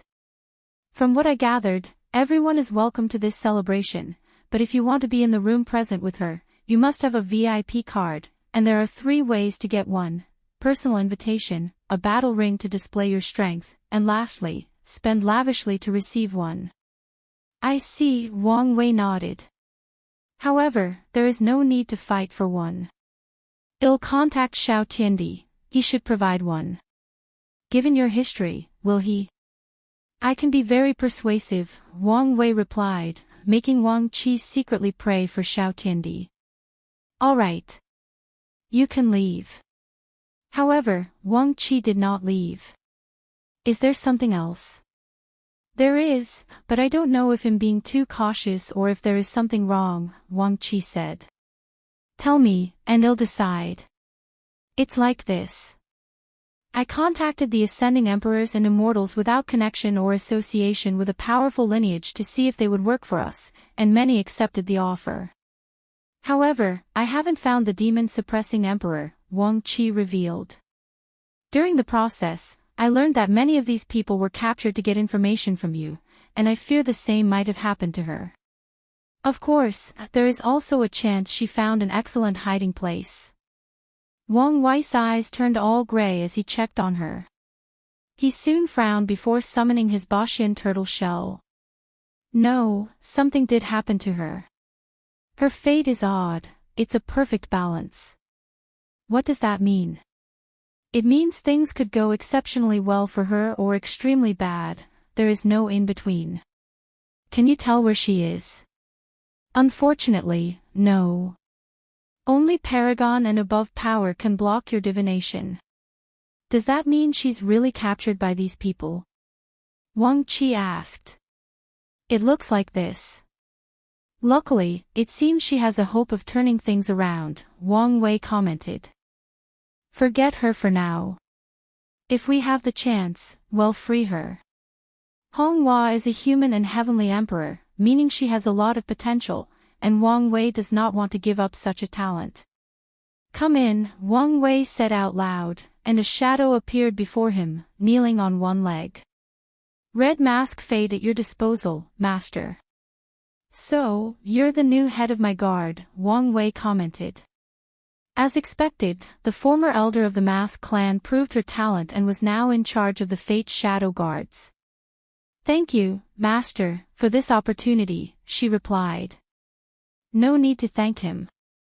The Shadow Guard's ranking system is a meritocracy, and you have your positions because you're capable, Wang Wei answered. However, you should have heard of your predecessors and how capable she was. Do you think you can fill in her shoes? I do. I like your confidence. I don't have time now, but I'll use the Lord's Shadow technique on you once I settle everything. Red Mask Fate was surprised. She had heard of this technique but did not think she had a chance since her predecessors and the person who inherited the position had already used it. Of course, she did not know that Wang Wei received the upgraded version of that technique from the sect. The Shadow Ruler Emperor's new scripture allowed for 4 shadows in the Emperor realm, 2 in the Empyrean realm, and 1 in the Paragon realm. Although Wang Wei only had access to the Empyrean part, he was more than satisfied since he could create 2 individuals that could borrow all his strength. The sect even gave him the rare resources to create these unique shadows. Report the situation to me, Wang Wei ordered. Although he had deduced most of it from the changing Fate Hall situation, he still needed to hear the nitty-gritty from Red Mask Fate. And that's precisely what she did, and Wang Wei listened attentively. You did an excellent job, Wang Wei praised. I hope you keep up the good work. He ordered a few things before dismissing her. She's a talent, Wang Qi said. True, but how much of a talent is yet to be seen. Wang Wei could tell Red Mask Fate was talented, but her current success was primarily the result of the fact she's from the upper dimension and did not have to experience the adaptation period. This fact makes her the best candidate he has for this leadership role of his guard, but hell no if she's genuinely talented once they face obstacles and she has to improvise. Only then will her position truly be secure. Wang Wei summoned a talisman with stars engraved on them from his unique space. He activated it to contact Shi Shangyan, and less than 5 minutes later, she replied with a coordinate for a meeting. Wang Wei squinted his eyes because the meeting place was somewhere in the source chi space. If you find any errors, ads pop-up, ads redirect, broken links, non-standard content, etc., please let us know to report so we can fix it as soon as possible. Chapter 1220 Betrayal and Myriad Sect Alliance is changed to Grand Sect Alliance to differentiate with the Myriad Clan Union. Wang Wei made some preparations before entering the source chi space. The talisman became a guide similar to his ability, leading him to the meeting's destination. He found himself facing a vast ocean that was the purest of blue. Immortal Chi. This place is so valuable. The energy in this ocean was enough to cultivate more than 150 immortal venerables or more than 5 immortal sovereigns. What a meeting place, he commented with squinting eyes. He glanced in the distance. There was a small pavilion at the center of the ocean with two people waiting with already brewed tea that he could smell from such a distance. Wang Wei flew over and slowly landed. He first glanced at Shi Shangyan, and his first thought was how beautiful she was. She had on a blue hanfu with star symbols that illuminated her presence when looked at the right angle. She stopped reducing her aura and beauty, Wang Wei commented.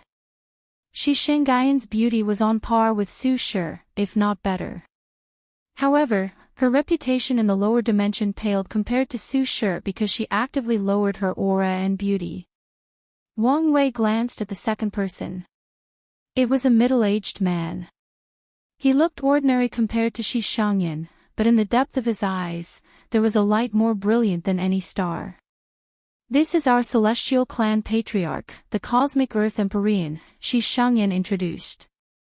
You can call me Shi Xing, the celestial patriarch introduced himself by cupping his hands. Wang Wei returned the salute. This man is the first everlasting Empyrean I've met, Wang Wei thought. He should not be a simple character. It was terrible to be an everlasting in this era. Being an Empyrean, especially the one closest to the Paragon realm, would get someone on a watch list. However, everlastings is on another level. They must survive countless plots and assassinations, and sometimes, the parasites will use any excuse to eliminate them directly. The fact that the Celestial Patriarch survived for so long proved his ability. After an introduction, the three sat together, and the Patriarch served tea. I heard about all your exploits from Yenner, but seeing in person is something else. The Celestial Patriarch's cultivation was 85% Grand Dao source, and with his boosts, he had no problem fighting peak Empyreans. However, as soon as he laid eyes on Wang Wei, he felt a warning from his intuition. How old are you, if you don't mind me asking? Very young, Wang Wei replied, making Shi Xing sighed. The saying is right, true genius only appears in times of chaos. He could barely accept an ascendee to be an Empyrean already, but for the latter to have such strength. I guess he's the chosen one for a reason. Patriarch, Shi Shangyan stated while motioning her head. Oh, where's my head, Shi Xing said. This ocean is a meeting gift. How generous, Wang Wei praised before sipping his tea. He felt a hot feeling rushing through his body and slowly nourishing it. Good tea, he commented. This tea would have benefited him immensely if he were in the 0 or first heaven. However, the effect was still applicable to him on a smaller scale. Maybe a little too generous. We wanted to start this meeting on a good note, Shi Xing replied. That's good to hear.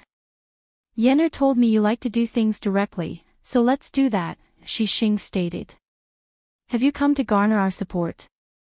That's correct. We intended to support you from the beginning, hence this gift and why we sent one of our most talented members to make contact, Shi Xing continued. However, we also want to benefit from this ordeal. So, to be straightforward, what can we get from you? Wang Wei put his teacup on the table. Before I answer, let me ask, who decided to serve the five-feather phoenix? Was it your clan's personal decision or one from the Myriad Clan Union? Why does that matter? It seems it was your decision, Wang Wei deduced. Your intention was probably to turn on her and become one of the parasites and rise to a level on par with the Union by using the world's resources. Unfortunately, your view of the situation was wrong. The Suns only needed watchdogs, meaning there was no room for you to have a successful rebellion, no room to climb the ladder. Now, your only choice is to take down the parasites and convince the Union that you did not betray them. Your plan from the start was to take down the enemy from the inside. Tell me if I'm missing something. Shi Xing was silent, so he sipped his tea. I was warned of your wisdom. He smiled wryly while shaking his head. Let's say you're right. This does not change anything. We can fight these parasites by ourselves. We don't have to rely on you just because you have destiny on your side. Wang Wei agreed. Working with him will only legitimize the celestial race's plan to take down the parasites from within, thus increasing their chances of convincing the Union. You must work with me because I can guarantee the Union will not treat you as traitors. Even better, I guarantee they will praise and reward you for your actions. Those are bold words, Shixing said with squinted eyes. But how exactly will you do that? Don't you remember who one of the 3 primal paragons of the Union is? The heaven-opening paragon, Wang Guo. Yes, one of my ancestors. Wasn't the Wang clan divided? I don't see how you can influence him. Our relationship is closer than you think, Wang Wei said. However, we know the backlash that would occur if the world knew how close or united we were. Indeed, no one wants a truly united Wang clan, Shixing commented. He had to admit, this proposition was alluring. As long as one of the primal paragons spoke, the others would have no choice but to give him face, and that would solve all of the celestial race's problems. Are you sure your words are so valuable? Shixing asked. What do you think is my most valuable aspect? Wang Wei asked instead of answering. Do you think it's my destiny? No, that's worthless in the eyes of many people. My greatest asset is my talent and the fact that I can be considered a primal paragon seed. Can you imagine how much the Tao opening sect and my ancestors value me? As long as I say something, they will listen and value my opinion. Indeed, Shixing thought. He focused so much on this man's destiny that he overlooked his greatest value, his talent. Very few people can receive the title or position of a primal paragon seed, and are all supremely talented individuals. Shixing had to admit that Wang Wei's talent trumped all the seeds he's read about in records. I have to say, I'm convinced, Shixing stated. The celestial race will be more than happy to ally with you. However, are you interested in establishing deeper bonds through marriage? He motioned to Shixing. Yenner is our clan's most beautiful woman, and she has unparalleled talent. Usually, such a woman would be the core of our clan, but for you, we're willing to make an exception. Wang Wei looked at the calm Shixing. By her demeanor, it appeared she knew of this before and was prepared. As appealing as your offer is, I have to decline. My heart belongs to one woman. Shixing gritted his teeth. We don't mind if she's not the main wife as long as you promise to treat her fairly. The answer is still the same. Su Xing looked at his clear eyes and knew this man would not budge. It's a shame, he sighed. Let's discuss the terms of the alliance. They spent the next few hours discussing the nitty-gritty before coming to an agreement, which primarily involved resources and manpower. The celestial race will send powerhouses for certain battles or missions once Wang Wei requests them. Secondly, they will provide him with unique cheese to help him build his power, but there is a limit. However, Wang Wei will have priority in buying them. Wang Wei convinced them to donate the Treasure King Qi, which can evolve a supreme innate treasure into a supreme chaos treasure. However, he needed to negotiate and buy rank 12 Qi since the clan had a small quantity and wanted to rebuild their powers. After signing the agreement, Wang Wei took this ocean of immortal Qi away, leaving the two alone. Once again, I apologize, Shixing stated. I know someone of your talent should have the power to choose your Tao companion, but we had to risk it for such a talent. If you find any errors, ads pop up, ads redirect, broken links, non-standard content, etc., please let us know to report so we can fix it as soon as possible. Chapter 1221 Blank check. Wang Wei was in deep thought after returning home.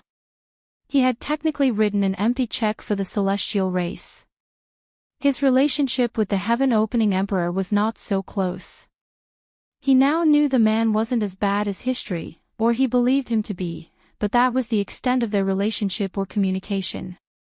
His promise relied entirely on his talent/prospect, as he told the patriarch, his ancestors' words or power, and his interest in taking the celestial race in case the heaven-opening paragon proved stubborn. Plus, maybe I should start thinking about reuniting the Wang clan, Wang Wei thought. However, this would not be simple. According to the book Wu Hong left for him, the official most powerful faction during the Golden Era was the Grand Sect Alliance with 5 primal paragons. These bastards would never allow for the Wang clan reunion, since that would mean the Dao opening sect catching up to them. Additionally, the Myriad clan union would lose 1 primal paragon, so they would also fight tooth and nail to prevent this union. The other factions may also be dragged. For example, Wu Hong's origin Seal Continent was one of the 13 overlords, and an ally of the Dao opening sect. Their presence, which contains 2 primal paragons, could shift the balance. However, the Skill Dao Association, another overlord with all the profession Dao, had a rocky relationship with the origin Seal Continent, and they might intervene to counter Wu Hong. They also have 2 primal paragons. And am not even considering the other factions that will secretly intervene and ensure the Dao opening sect does not get stronger and break the balance, Wang Wei summarized. However, this is not the Golden Era. The balance is already broken, with Taoism and Buddhism now being the most powerful factions of the original 13 overlords. In the upcoming era, primal paragons will no longer determine the standing of a faction or lineage, transcendence will. So, as long as I can become the 3rd half-step transcendence of the eternal ascension world, no one can stop the Wang clan's reunification, Wang Wei thought with a smile. Although this plan is far away, I can lay out the foundation now by establishing a good relationship with the heaven-opening emperor, get to know what kind of person he is. Wang Wei teleported to an isolated mountain and created a cave. After establishing all the necessary protections, he drew a summoning ceremony on the ground. He activated it by dropping his blood and muttering the heaven-opening emperor's name and title. Wang Wei had to wait a while before getting an answer, but soon enough, the summoning circle shone, and a muscular elderly man appeared at the center. Ancestor, Wang Wei bowed politely. It's you. Wang Gui scrutinized Wang Wei. Why are you suddenly so polite and sincere? Isn't this the normal attitude of a descendant facing their ancestors? Wang Wei replied, greatly puzzled. His tone hinted that it was the greatest travesty for his ancestors to have such a terrible opinion of him. The last time we met, you were polite, but that was only on the surface. You were on guard against and even had a hidden disdain, Wang Gui stated. These old monsters are really keen, Wang Wei complained to himself. You can't blame me, ancestor. I had a lot of misinformation about you. After our discussions, I researched your life more closely and learned how our family's recorded history wronged you. Wang Guo looked him in the eyes. This brat wants something or is planning something, maybe both. He smiled internally. He is like Qiyuan, especially with his weird destiny. Maybe it's not such a bad idea to have a relationship with him. Brat, I've lived too long, and one of the side effects is that I've grown to despise people who spoke like politicians with flower tongues, speaking in a roundabout way and never getting to the point. So, state your intention directly. Wang Wei sighed internally. I guess being direct is another trait of the Wang clan. Fine, but I'd like to point out that I wasn't lying about researching your life and getting a new perspective, Wang Wei stated before explaining the entire situation with the celestial race. So, ancestor, are you going to give this descendant a little bit of face? No problem. Really? So simple. Even if you didn't say anything, we wouldn't annihilate them or something for their betrayal, Wang Gui explained. Why? The celestial race is the primary reason our union has the largest number of tier 10 and 11 cultivators among all the overlords and the highest number of insurgents. They are more valuable than they realize. Indeed. Their ability to safely navigate the source chi space makes them crucial to building middle-level officers. Although paragons and above are usually the determining factors in battles between lineages, when their strength is relative, the deciding factors are the number of emperors, empyreans, insurgents, and immortals from the other paths. Are you sure the other 2 families won't give you much trouble? Wang Wei asked. Even if they would not eliminate the celestial race, this was a perfect opportunity to weaken and ultimately control them using their treason as an excuse.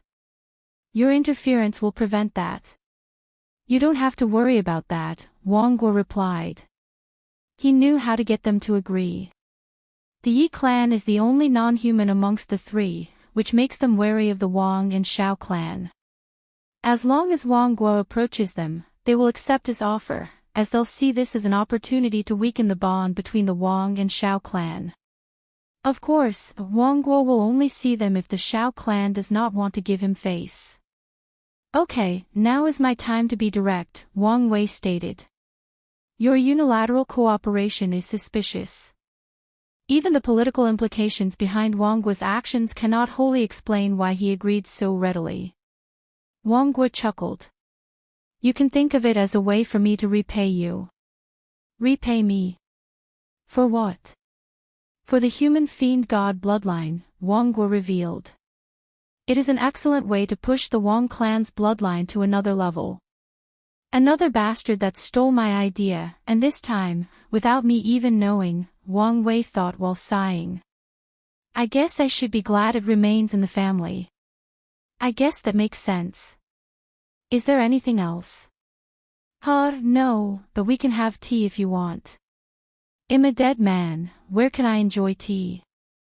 Plus, I hate tea, Wangguo stated. Since there is nothing more, I'm leaving. Here.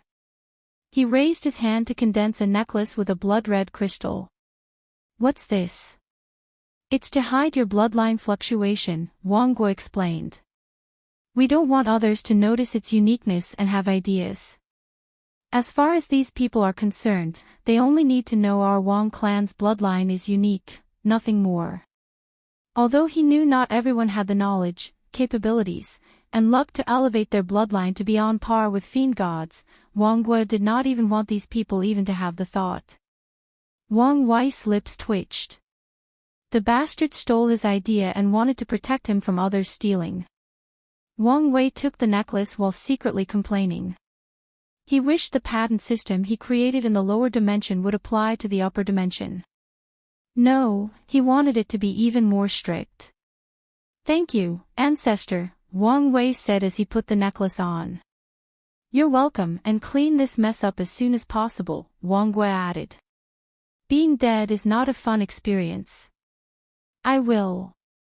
After the heaven-opening Emperor's limbo projection disappeared, Wang Wei eliminated all traces of his presence in the mountain before returning home. He removed the necklace and temporarily unsealed his soul to access most of its power. He scanned the necklace to its subatomic particle but found nothing wrong. Wang Qi, he summoned. Sect Master. Take this necklace and ask her if something is wrong. Wang Qi held the necklace and observed it briefly. Sect Master, do you want me to ask the Sect Madam for a communication talisman? He did not mind being the intermediary between those two lovebirds, but he also felt it might be time for them to start communicating directly now that they were in the same place and not separated by dimensions. No need, Wang Wei replied. We can establish communication after meeting during the celebration. If you say so, Wang Qi left and returned a few hours later. The Sect Madam said there is nothing wrong with the necklace. Its purpose is to hide bloodline, and whoever created it has an extreme understanding of genetics. However, she added her own seal to reassure you. That's good to hear, Wang Wei nodded. He observed the thing and sensed a potent seal. Then, without hesitation, he absorbed the necklace's crystal into his bloodline source, sharing this protection with all members of the Wang, Yan, and Li clan. If you find any errors, ads pop up, ads redirect, broken links, non-standard content, etc., please let us know to report so we can fix it as soon as possible. Chapter 1222 Betrayal. For now, I'll hide it, but in the future, we'll need protection from people who actively try to research our bloodline, Wang Wei muttered. Now that he no longer had to worry about the celestial race, he focused on his next task. From now on, you'll be in charge of our exchange with the celestial race. Sect Master, I'm a little spread thin. I need more people, especially talents, Wang Qi quickly said. Although he was glad the sect master believed in himself to give him so much power, he also wanted to do his job correctly. Wang Wei suddenly remembered someone. Go find the brilliant Smile Emperor and have him join our cause. Wang Wei condensed a guiding talisman connected to the latter's fate. One last thing, Wang Wei said. He raised his hand to create a new dimension to house the ocean of immortal qi he received as a gift. Use this place to increase your cultivation once everything temporarily calms down. I will. Wang Qi left, and Wang Wei followed soon. He teleported near the corner of Taoism's territory before changing his clothes, hair, and demeanor to that of a Taoist priest. He used his yin-yang Dao to accentuate the Taoist vibe he wanted to portray. For the next few days, Wang Wei traveled in this territory, observing and listening. Nothing happened to him, which was good and bad news.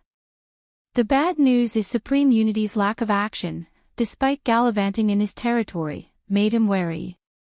The good news is he may not have to worry too much when dealing with Taoism and Seven Cauldron. Wang Wei activated his soul network and locked on the soul he wanted, which was located in the Peaceful Heart Temple, a place of solitude and exile for many priests.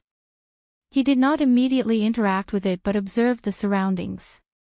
As expected, it's an ambush. He summoned the soul to the fog space. Zhen Biyu looked confused. She was meditating when a powerful force pulled her primary soul into this place. Her resistance was futile. She looked at the person before her. I knew you could meet me without anyone noticing. I guess I don't have to worry about which side you're on, Wang Wei commented. I resent the fact you think I'm this kind of person, Zhen Biyu replied.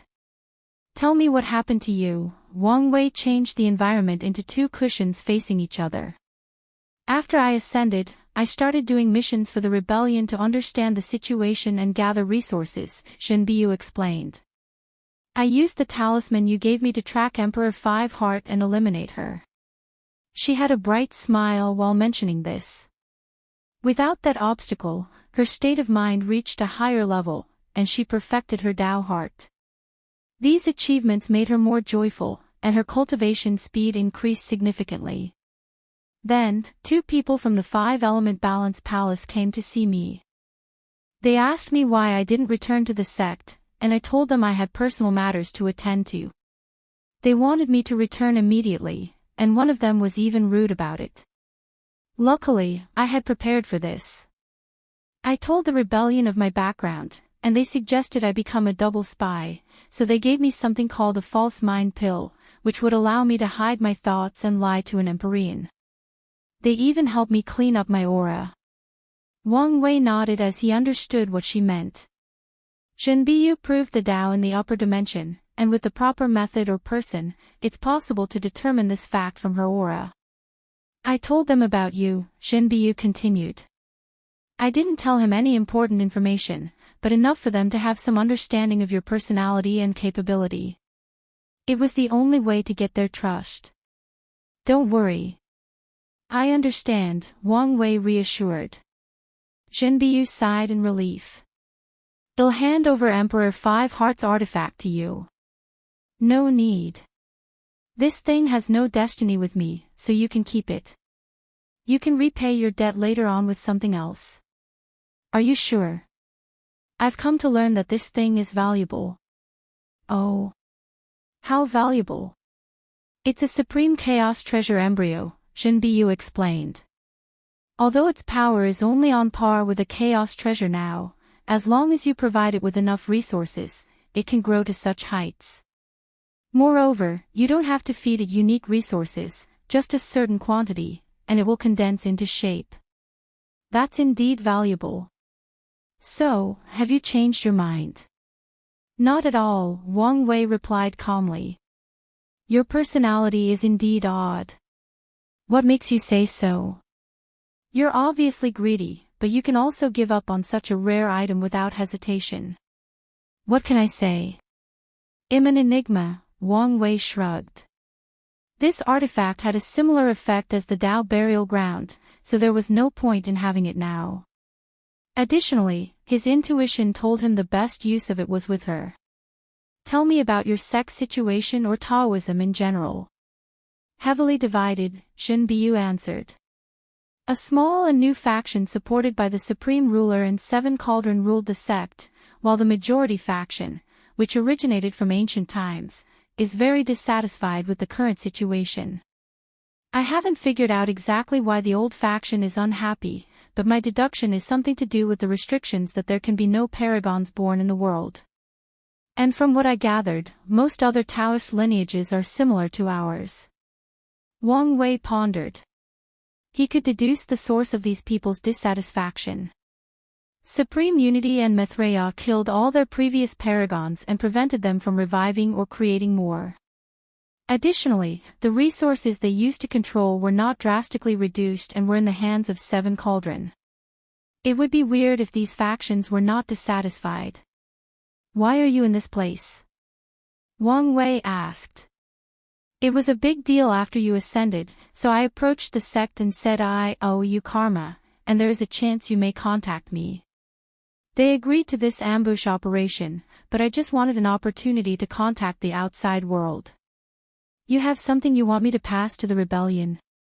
Yes, I've gathered valuable information, and unfortunately, I still have a debt to pay them for the heaven will, Shen Biyu explained. You can read it before passing it on. Her soul condensed a talisman, and Wang Wei took it.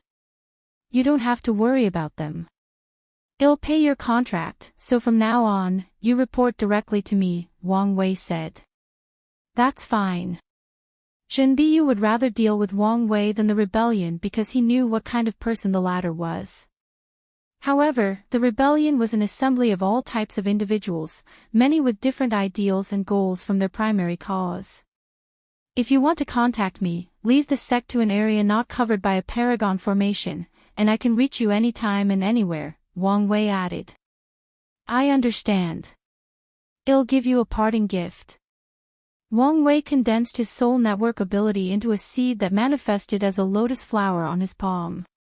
He accessed his paragon's soul temporarily to bless the lotus and did the same with the Sect's void-rushing talisman. Finally, he fused the lotus with Shen Biyu's soul. If your identity is detected, activate this ability, which should take your soul away even from a paragon formation. However, you must be quick and decisive. This thing might work on a formation in passive mode, but once someone takes control of it, you're screwed. Don't worry, it'll be fine. Shen Biyu was confident she would not be caught. The false mind pill mutated after she used it due to her two personalities or souls, granting her a new ability to hide her thoughts and memories in an undetectable layer in her sea of consciousness. She was even confident about lying to Seven Cauldron's face. It's good to be confident, but don't be cocky, Wang Wei warned. I know. Her personality was usually calm and patient, so she would not do anything unnecessary or stupid despite her confidence. Wang Wei waved his hand to teleport a small pile of second-rank Dao sources. This should be enough to turn your artifact into a peak supreme innate treasure, but be careful that your Sect doesn't force you to hand it over. I won't let them, Shen Biyu nodded with determination. She was more confident with her mission as a double spy with the artifact once this thing evolved to the next level. And if she could somehow get the resources for a second evolution, that would be ideal. That's good to hear. However, I'm now more indebted to you. I'm sure one day, I'll need you to return the favor, Wang Wei stated. Now, let's put on a little show to increase these people's trust in you. If you find any errors, ads pop up, ads redirect, broken links, non-standard content, etc. Please let us know and report so we can fix it as soon as possible. Chapter 12:23 The Lawless Zone. Shen Biyu opened her eyes, and Wang Wei's projection manifested before them. They glanced at each other briefly before Wang Wei started speaking. I'm glad to see you too, but I'm not here for pleasantries. Do you remember the favor you owe me? Well, I'm here to, bang. The space around him trembled, and everything turned black and white. He immediately noticed someone teleported the room to another space. Wang Wei raised his head to see a yin-yang formation above his head, and his expression turned ugly. "You betrayed me." "TCH, this guy is the Destined One," said an annoying and arrogant voice. "Fate is blind to choose such a stupid person." "We are all humans and make mistakes," said a calm and peaceful voice. "There is no need to judge something for something uncontrollable." Two people entered the room, followed by 100 more behind them. The arrogant voice was a young man with short red hair, permanent smoke, and an overall punchable face. The other was a middle-aged man in a blue Taoist robe and a blindfold. It appeared he was cultivating a technique that required him to block his sight. Wang Wei observed these two with an angered face. 2 Empyreans and their cultivation are both 85%. 20 Emperors, ranging from 15% to 69%, and many other path cultivators. The red-haired young man spit on the floor. "I'll judge if I want to, and this guy is useless. At least his face is handsome, he has that going for him. Unfortunately, I hate pretty boys the most, so your life will be hell once I get my hands on you." Wang Wei ignored him and looked at Jinbiyu with fiery eyes. "No one has ever betrayed me and gotten away with it. Mark my word, you'll regret this." "Stupid bastard," he yelled before punching forward, releasing a maelstrom of red flame. However, his attack was useless as Wang Wei's body rapidly disappeared. "A projection. How is that possible?" "Remarkable," the blind priest remarked. "My hollow eyes could not detect it was a projection. Damn it. Scatter around and search for his original body, it might be close," the red-haired youth yelled, and all his men followed orders. He also flew away, using all detecting means he knew to scan the surrounding territories. In a short period, the team covered an area about 100,000 times more extensive than the lower dimension, but they did not find Wang Wei. "Fuck, this is all your fault," the red hair yelled, pointing at Jinbiyu. "He bypassed your surveillance, and I had to call you secretly, but it's fault." "That makes sense," she replied straight-faced. "Are you trying to be snarky with me?" The red hair released his powerful aura, trying to suppress her. "Enough." The priest stopped his companion's actions. "This bastard knows Jinbiyu is a rare talent sought by both factions, but he does something stupid like this. What if he pushes her to those old antiques?" He cupped his hands to Jinbiyu. "I apologize on his behalf. This is our mistake and our mistake alone." The blind priest sensed his partner was about to say something stupid again, and he gave him a deep glare, sending chills down his spine. Despite their similar cultivation realm, the red-haired youth knew he was weaker than the latter. "It's fine, Jinbiyu. Let's return to the sect and report the situation." She then pretended to pause before saying, "Let's go slow." "Is there a reason?" Wang Wei is a vindictive person, and he refuses to suffer any losses. He might attack us on our way back. "Is that so? Then, we will do as you say." "Soul network space, she's quite good at this job," Wang Wei stated as he watched everything from the shadows. He condensed one of his spirit particles into a clone and sent it to harass this group during their return. He then reviewed the information Jinbiyu gathered before sending it to his guards to archive. He teleported away to his next destination, the Lawless zone. The entrance to this bizarre area was a massive purple black hole. Wang Wei immediately felt a weird aura emanating from it, and after brief observation, he allowed the gravity pull to suck him in. As soon as Wang Wei appeared on the other side, he sensed a terrifying pressure weighing on him. This power. He summoned his Tao Protector puppet and observed the effect. The puppet can only use peak Empyrean strength. This was in line with what he knew about the Lawless zone. This place forbids strength higher than Empyrean, meaning their strength would be limited even if a primal paragon came here. I understand why this place became a place to hide from the top powerhouses of the world, Wang Wei commented. However, I wonder whether this place will have the same effect on half-step transcendence. The Lawless Zone has existed for a long time, so long that no records of its origin are left. As such, there are many rumors about how this place came to be, and the most popular theory is true Heavenly Tao created this place as a haven for loose cultivators and balanced out the top lineages of the world. Wang Wei did not believe in this theory. In his opinion, true Heavenly Tao operates much more cruelly in the upper dimension, meaning it would not care if top lineages hoard all the wealth and resources, especially if they keep cultivating top talents and cultivators. Wang Wei put away the puppet and looked at his surroundings. He was in a desolate field with dark red earth. The world around him was not clear but slightly dark, and it was not due to the purple sun above his head. Someone with karmic ties with me is here. He closed his eyes to focus on the thread. Empyrean Blackheart. Oh, bastard. Your time of reckoning is coming. He still remembered one of the few times he came so close to death, and it was all due to that bastard.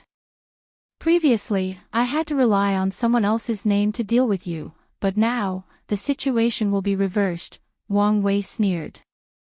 He focused on his surroundings and immediately picked on clashing sounds more than 300 light-years away. His divine sense scanned the area and noticed two people fighting. A black mantis over 5 meters tall was slashing a woman with long dark hair more than 2 meters long. She tried to resist, but it was futile, as the opponent's slashes were too fast. That's what you get, you lowly mished life. You should have died with your creator, the mantis yelled before leaving a severe wound on the woman. Then, a ruthless light flashed in her eyes.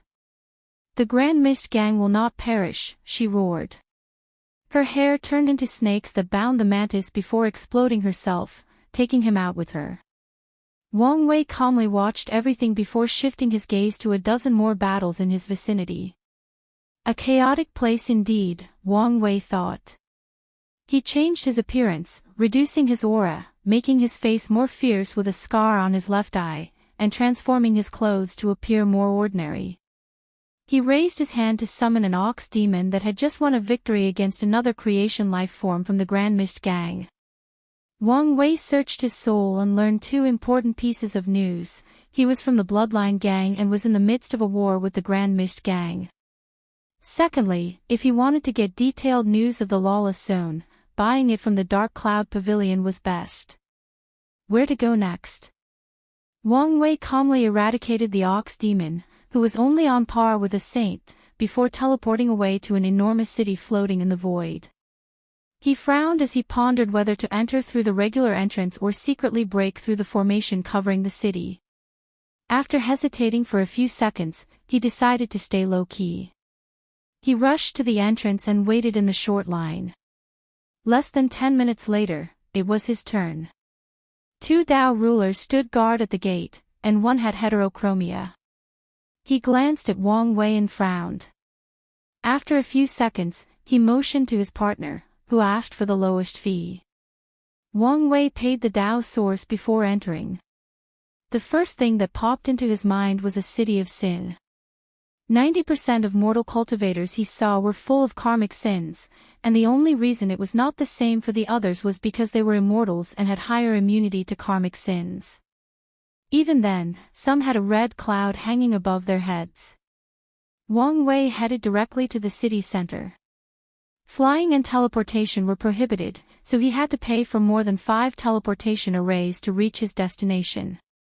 He cursed these black-hearted criminals who designed things purposely to make more money. His destination was a towering building that surpassed the artificial clouds. For a place that mainly sells information, it sure is eye-catching, Wang Wei thought. If you find any errors, ads pop up, ads redirect, broken links, non-standard content, etc., please let us know to report so we can fix it as soon as possible. Chapter 12:24 The Lawless Zone's political landscape. Wang Wei entered the dark cloud and met with a beautiful female receptionist. After glancing at him, she checked something, and a slight surprise flashed in her eyes.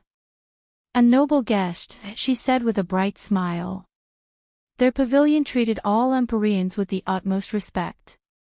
"Are you, by any chance, a VIP?" she asked. "No." The receptionist jolted something down on a piece of paper. "Do you have a membership card? If not, do you want to apply for one? The price is only a small fee paid every 10,000 years, and you get a discount on all our services." "No, thank you," Wang Wei refused. She nodded and kept her gentle smile. "Are you a buyer or applicant?" "Buyer." "What are you here for? Assassination, mission, or information?" "Information," Wang Wei replied. The receptionist finished writing before handing him a talisman. "Someone on the 11th floor will be waiting for you." Wang Wei activated the talisman, and he disappeared from the first floor. The smile on the receptionist's face disappeared. Is that a new Empyrean? If that person was not hiding their appearance, it meant a new powerhouse had entered the Lawless zone. Based on what he does, the current situation might be shaken. She immediately reported this news to her superior before attending to the next person in line. Wang Wei found himself in a well-decorated room with beautiful vases and paintings. A middle-aged man dressed in flowing green and an infectious smile awaited him. "The name's Tang Yi and it's my pleasure to serve your excellency." "Empyrean Restless," Wang Wei replied succinctly. An odd title which can mean many things, Tang Yi thought. "Please, sit in. I've served tea." Wang Wei immediately noticed this room did not have cushions and a small table, but 2 comfortable chairs and a medium-sized table. It felt like he was at a restaurant instead of a personal meeting, but there was still a sense of intimacy to the decor. "It'll be straightforward," Wang Wei said after sitting, not touching the tea or snacks. "I just arrived here and need to know who not to offend." "You've come to the right place," Tang Yi replied. "The most powerful forces are the 1 hidden master, 2 kings, 3 pavilions, 4 gangs, and 5 demons. These forces have the highest combat powers and the highest number of powerhouses, and they control most of the resources. You can join them but must avoid them if you want to remain independent." Tang Yi closely observed all of Wang Wei's reactions. Interesting name, but it would have been better if they went to 9. There used to be 6 halls, but not long ago, it was revealed that one person secretly controlled all of them, and he died, so the other forces divided his assets. "Oh. Who is so capable?" Wang Wei asked. "A man named Gu Xian. The one who cultivated Deception Dao." "You know him?" Tang Yi asked. "He has some fame on the outside." "I see." Wang Wei was not surprised that Gu Xian had its own power in this place. As a Dao monarch, he was on the list of people to be hunted down. This place was the only way to hide.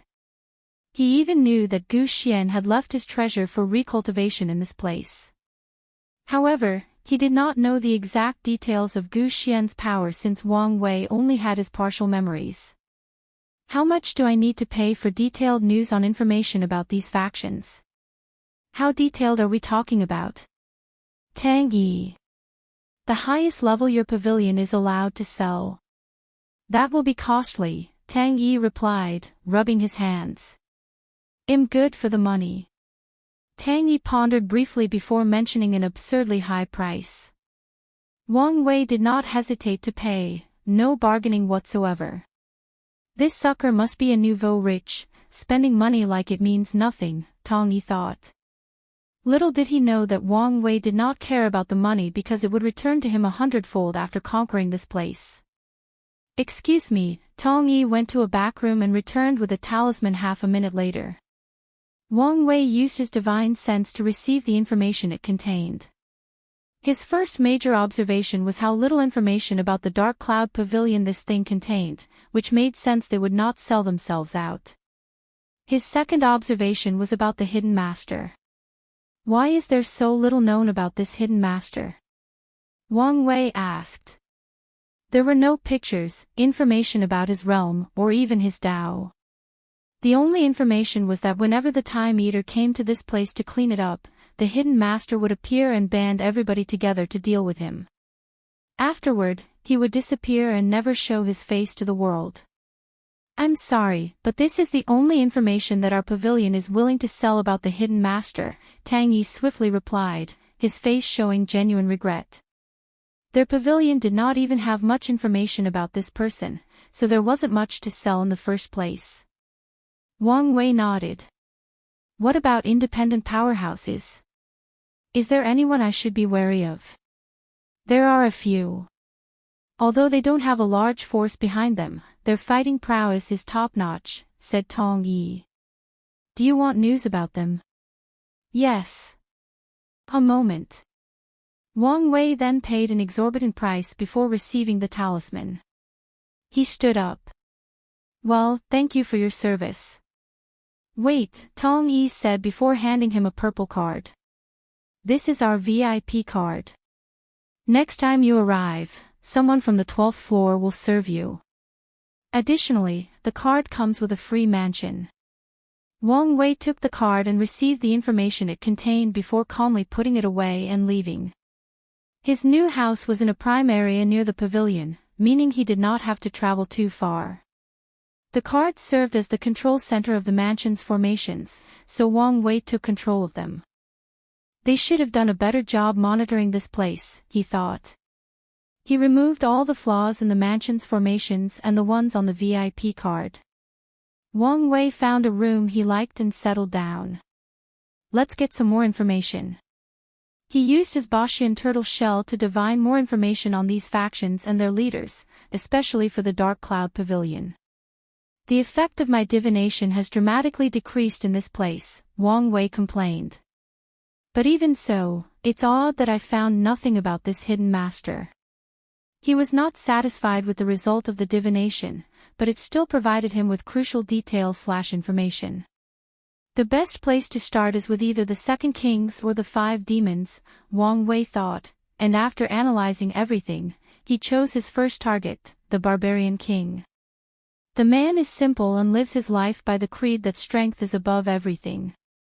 So, as long as I can defeat him, he will willingly become my follower, Wang Wei concluded. Now that he had a plan, it was time to execute. However, he did not immediately leave this city. Instead, he spent the next few days traveling around this city, observing and leaving the seeds for when he conquered the Dark Cloud Pavilion. Once that was done, he headed for the Battle Colosseum, ruled by the Barbarian King. After flying quite a distance from the city, Wang Wei stopped and turned around. His gaze focused in one specific direction, and a group of people appeared after a minute. So, you found us? Said a petite woman, accompanied by a thin man beside her and a dozen more individuals behind them. It seems we underestimate your capabilities. Wang Wei looked at this group composed of 2 Empyreans and a few more great emperors. He did not care for them since the highest cultivation was the woman with a 73% Grand Tao source comprehension. However, he detected a strange aura from them. The petite woman frowned, displeased at his lack of response. However, she controlled herself for the sake of the mission. Our pavilion master would like a meeting. Wang Wei did not answer, focusing on these people's strange aura. His intuition told him it was valuable information once he figured it out. Are you not going to give our pavilion master face? The woman asked in a grave tone while releasing an intense killing intent. How annoying, Wang Wei uttered before his soul released a fluctuation that knocked out all these people. He immediately searched their souls, and as expected, they had restrictions.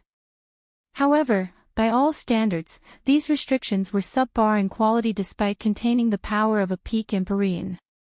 Wang Wei pondered briefly before placing a deceiving heaven array in these people's sea of consciousness to deceive their master from knowing when he breaks and replaces the restriction in their souls.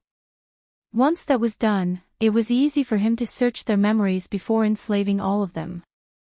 Master, said the petite woman while kneeling in the void. The other people followed him. If you find any errors, ads pop up, ads redirect, broken links, non-standard content, etc. Please let us know to report so we can fix it as soon as possible. 1225 The Battle Colosseum. So, that's why their auras are so weird, Wang Wei commented, finally figuring out the puzzle. So many talented individuals, it seems I made the correct decision to come here. He glanced at his new subordinates and started beating them up. He then handed a talisman with access to his strength to the petite woman before disappearing. The petite woman then secretly led the group back to the pavilion. They immediately entered a secret room to activate a formation. Pavilion Master, they all saluted as they knelt on one knee. Things didn't go well, asked a hoarse voice hidden by a black mist. We have failed you. How strong is he? Do you have a reference? The Dark Cloud Pavilion Master asked. He defeated us with such ease, I'm guessing a minimum of 80%. Guess? I'm sorry, sir, but it was truly an overwhelming defeat. Is that so? The shadowy figure muttered. One last question, why are you still alive? He wanted us to send a message, the petite woman replied. A message? What a bold fellow, the pavilion master sneered, not hiding his slight irritation. What message? The petite woman hesitated. Speak. The hesitation did not abate. Do you want me to repeat myself? The pavilion master asked sternly. So, she quickly answered, he said the next time you people play such tricks on him, he will burn our pavilion down. The pavilion master laughed, his voice containing a hidden chill. I can't remember the last time an overconfident brat has entered this place. He exhaled deeply. Maybe this is good news. We've been a little too quiet lately and I need someone to make an example of. You're dismissed, and don't forget to head to the law enforcement for your punishment. Yes, Pavilion Master. The communication ended, leaving the mysterious figure alone with his thoughts. I need to start moving. The Dark Cloud Pavilion's current situation was not ideal, especially compared to the other pavilions. The Azure Sky Pavilion sells weapons, talismans, and special ores. The Green Earth Pavilion's primary focus is pills and spiritual herbs. Both these people control over 90% of the market. The Dark Cloud Pavilion's primary service is information and assassination, and they also control the market. However, the nature of their work was different from the others. Resources are rare in this desolate place, so the other pavilions could only do business because of their secret connection to the outside world. However, the Dark Cloud Pavilion did not have to rely on the outside for their work. This fact was previously a great advantage to them. After all, they did not need to risk trips to the outside world for their business to continue. Sadly, fate was not on their side. The situation on the outside drastically changed, leading to fewer people coming to the Lawless zone and more people leaving. The other pavilion's business became easier to conduct, leading to a drastic increase in profit. The pavilion master even suspects these pavilions have already established a footing in the outside world, preparing to possibly leave this place. Meanwhile, he's stuck here. His information network was useless on the outside, and his previous attempts at establishing one failed miserably. The situation has reached the point where he needs to make drastic changes to maintain his power and maybe even increase it. Wang Wei soon arrived before a floating continent with a towering pagoda at the center. These people seem to enjoy tall buildings, Wang Wei remarked. There were no entrance guards or fees, so he casually entered. The process was easy as the formation did not even stop him. However, Wang Wei immediately felt another formation scanning his body. Once that was done, a few characters appeared above his head, Empyrean. Victory, 0, loss, 0, then, a spatial power enveloped him, teleporting him to the east side of the continent. Wang Wei looked around, and everyone was the same, with their cultivation and win-loss ratio written above their heads. The information so far is correct.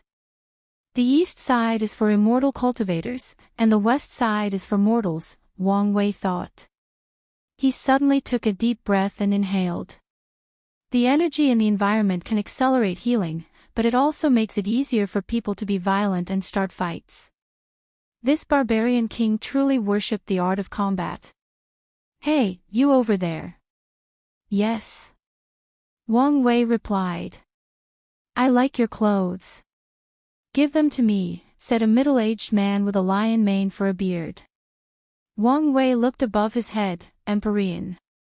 Victory, 31-34. Loss, 12. "No," he declined. "Ballsy, aren't you? I like your kind. Come, let's decide the ownership of your clothes with combat," the middle-aged man declared with a grin. "Do you want regular or killing battle? In this place, you cannot refuse another person's challenge unless you're a titled individual, in which case only other people with titles can challenge you. Of course, people with higher cultivation can challenge lower cultivation, but only in regular combat. I choose killing battle." The middle-aged man's smile froze. "Do you understand what you're doing?" "I do," Wang Wei nodded.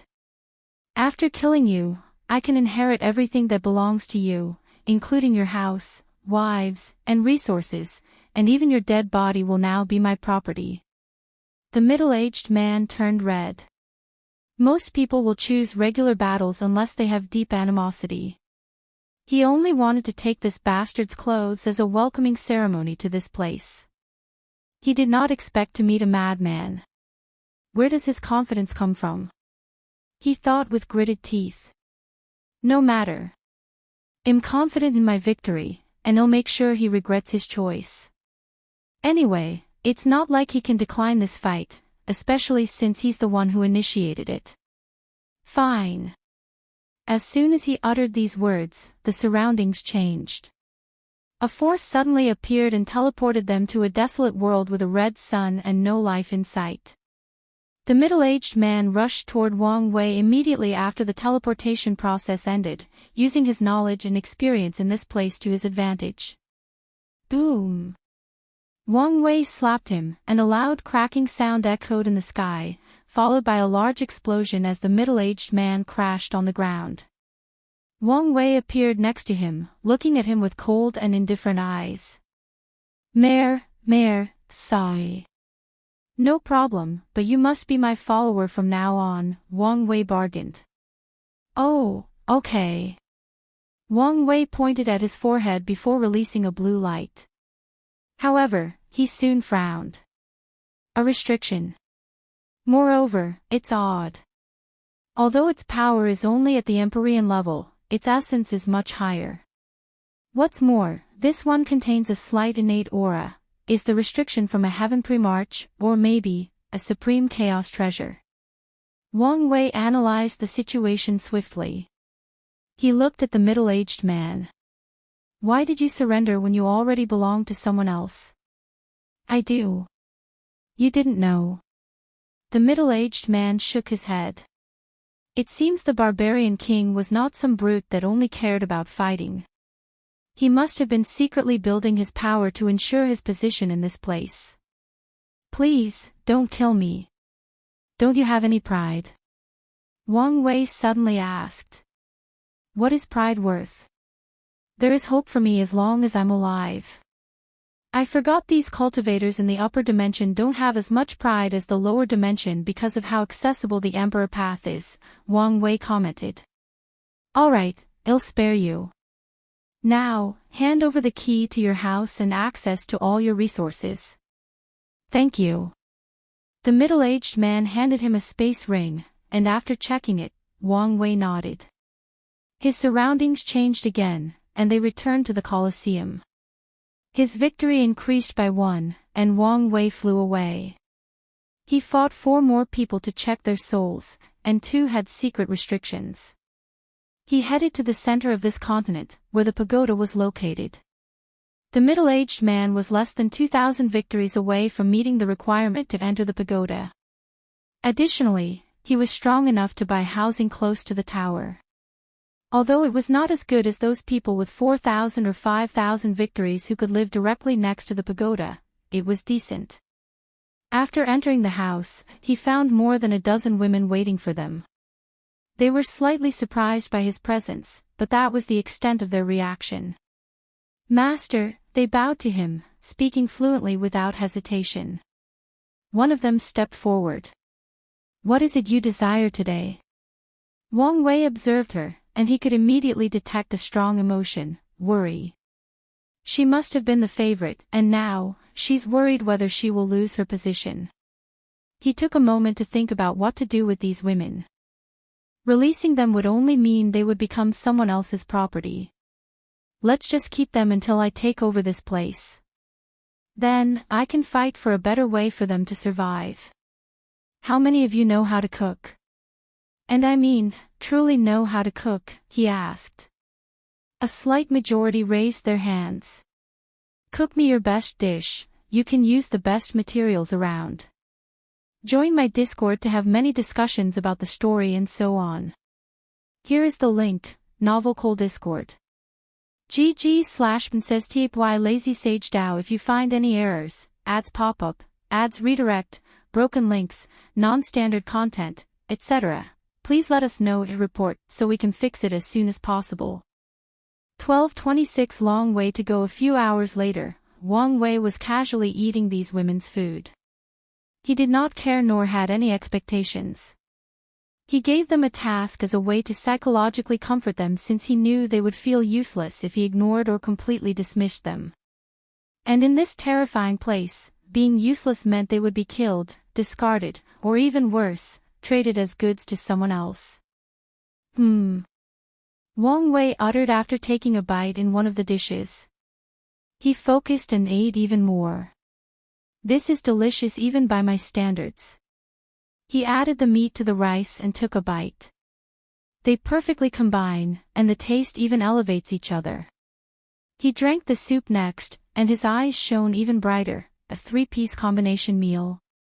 Wang Wei quickly finished the meal before summoning the woman who made it. He looked at a thin woman with large eyes that had lost their luster. She had shoulder-length black hair and a mole underneath her eyes, and her body smelled of naturally alluring herbs. She was an unconventional beauty. "What's your name?" "Chinjilan," she replied while secretly holding the corner of her green dress.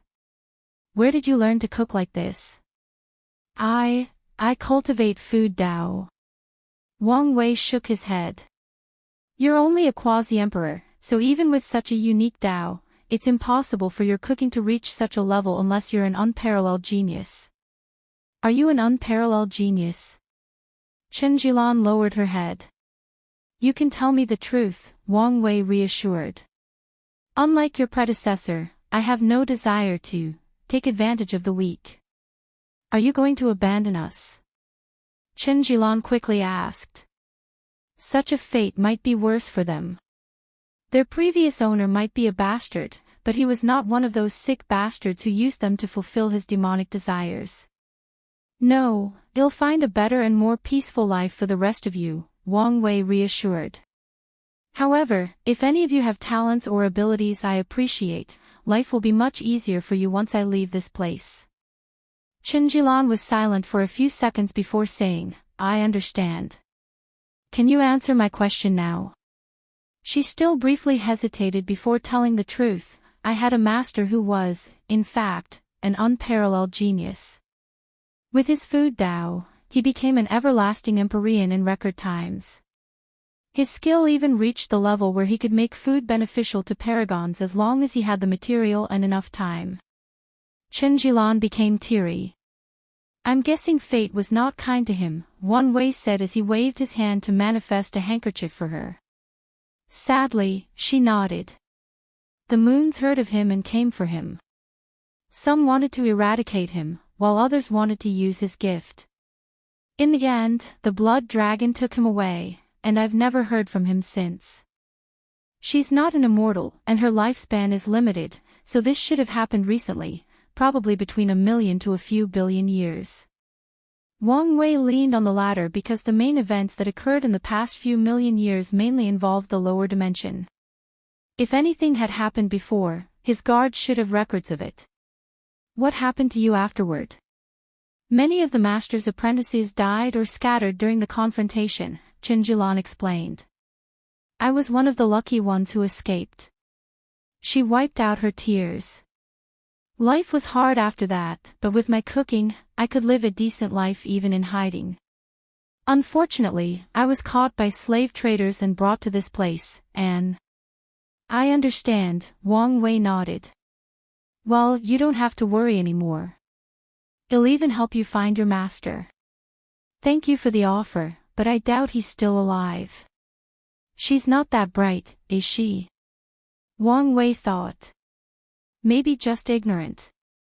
You said your master was an everlasting Empyrean, correct? That's right. In that case, he's definitely alive. After all, you remembered him, didn't you? Wang Wei explained. Qinjilan looked at him with shock. That's right. How can I forget about that? Then, she started to sob again as she sat on the floor. What is it? Wang Wei asked while helping her up. I spent so many years mourning him, she replied with tears and snot on her face. I even built him an ancestral shrine. Do you think he's going to be mad at me? I'm sure he'll understand, Wang Wei reassured. Poor girl, all that trauma must have severely affected her spirit. His mind released a unique fluctuation, making Qinjilan pass out as her body and mind completely relaxed.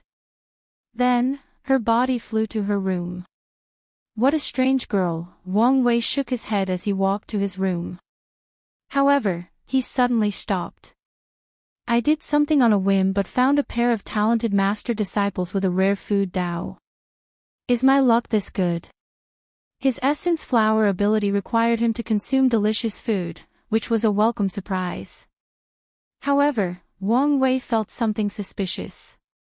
His luck was excellent, but many good things happened recently, meaning it was time for him to calm down. Could it be that fate realized it might be a while before I can taste the future wife's food and sent me a temporary replacement? Wang Wei thought but soon shook his head. It loved me, but not to this extent. He looked at Qinjilan, peacefully sleeping, and his eyes changed. She's related to Su Junyao. Wang Wei's lips twitched as he put the pieces together. He had a fated love connection with Su Junyao, meaning they must experience many events to build an emotional bond naturally. Qinjilan and her master are part of those events. Wang Wei exhaled deeply. It's horrifying if you think about it logically. For this event regarding his love life, fate involved 3 Empyreans and a Paragon, Blood Dragon, as the primary participants. The power of the participants is not even the most impressive aspect, the scale of fate's operation is. Wang Wei, Su Junyao, Chen Xilan's master, and Blood Dragon are only 4 individuals in an infinitely large world. Fate has absolute control over the mortals of this world and weaves its influence amongst all the cultivators, who are considered gods and demons. Moreover, the eternal ascension world is only one world amid the infinite worlds in the chaos universe. Wang Wei suddenly felt or realized how tiny he was. His fate manipulation is a joke compared to the river of fate or its guardian/manager, the adjudicator of fate. There is no need to beat myself down, he thought, inhaling and exhaling to calm down. This only means I have a long way to go to attain my freedom. Look, he has an invincible streak. 1913, that's nothing. It will only be impressive if he can keep it while battling the tower. The next day, Qinjilan woke up refreshed, having had the best sleep since her master's disappearance. She quickly went to apologize to Wang Wei for how she behaved yesterday, and the latter reassured her. After breakfast, Wang Wei warned the other women, who were already displaying hidden jealousy toward Qinjilan, before leaving to start his challenge. According to the rules, as long as a cultivator in this continent leaves their house, considered a sacred and protective place, they must experience a minimum of 5 battles and a maximum of 1,000 battles. Wang Wei challenged all the Empyreans, but there were only 210 of them. He was not surprised since most of them had already entered the pagoda. Regardless, he won his matches as quickly as possible, usually with one punch. After that, he challenged the Dao rulers, which was even easier and quicker. Although a few insurgents were among them, most were just regular Dao rulers. In fact, they exercised their right to give up this battle once they encountered Wang Wei, and he was okay with it since it still counted as his win. In 5 days, Wang Wei met the requirements and took everyone from his room to enter the pagoda. As soon as he stepped inside, a golden crown condensed above his head, alarming everyone in the lobby. Wang Wei sensed countless gazes focusing on him, but he remained calm. "Someone who's going to get a title," murmured an emperor on the corner. "Look, he has an invincible streak." "That's nothing. It will only be impressive if he can keep it while battling the tower. Look at this man's face. I think he might keep it." "Keep dreaming. Only a few people can remain undefeated as they climb the tower, and they all lose that streak anyway after fighting the Barbarian King," sneered another bystander. "Either way, I have a good feeling about this one, so I'll bet on him." "That's what you said, but the person you chose was defeated on the 3rd floor. I'm telling you, my intuition is telling me this person is the real deal." Wang Wei calmly observed and listened. An administrator from the pagoda came to lead him to a private room. "Join my Discord to have many discussions about the story and so on. Here is the link, Novel Cole Discord. GG/PrincessTPY Lazy Sage DAO. If you find any errors, ads pop up, ads redirect, broken links, non-standard content, etc., please let us know in report so we can fix it as soon as possible." Chapter 1227. The Barbarian King Wang Wei sat comfortably in a chair with a list in his hands, which contained the resources he could exchange in this battle pagoda. As someone with 5,000 victories, he's entitled to 5,000 battle points and an additional 5,000 points for a perfect winning streak. Most of the resources are not rare. However, the fact he could get his hands on them in this place, and possibly on a large scale, is proof of the Barbarian King's ability, Wang Wei commented. However, a few things are eye-raising. He saw Heaven Wills on the list as exchangeable resources. Could this place also give birth to Heaven Wills? He immediately denied this. If this were true, the top lineages would do everything they could to conquer this place. Maybe he has deep connections, including with the pavilions, Wang Wei summarized. His eyes shifted to what genuinely caught his attention on the list. What is the effect of the Battle Temple? He was curious since this was the priciest thing on the list, requiring battle points per hour to access. "I'm sorry, sir, but only people on the 4th floor are privy to this information," replied a well-mannered woman with blue hair, a white robe, and a reassuring smile. "That's fine. Anyway, let's get this over with." "It's good to be confident," the receptionist replied with a businesslike smile. "After reviewing footage of your battles, we've granted you the title, Domineering Fist. Cliché, and a little bit cringe, but that's fine since it's not that important in the grand scheme of things," Wang Wei thought. No reaction. Thought the receptionist. "Do you want to climb immediately or rest in the housing area?" "I have some people with me, so let's rest first." "As you wish." Someone led Wang Wei to a mansion on this floor. He let all these women stay there while he observed the house. He sensed something, so he closed his eyes. This house provides a small blessing to comprehending the Grand Tao source, he analyzed. I'm starting to get a bigger picture of the Barbarian King. The next day, Wang Wei started his first match on the 1st floor.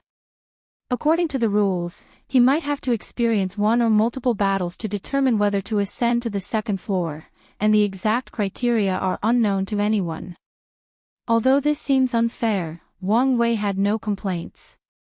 His first opponent was a strange Dao ancestor insurgent who held a shield in his left hand and a curved sword in his right with the title of the Elusive Guard.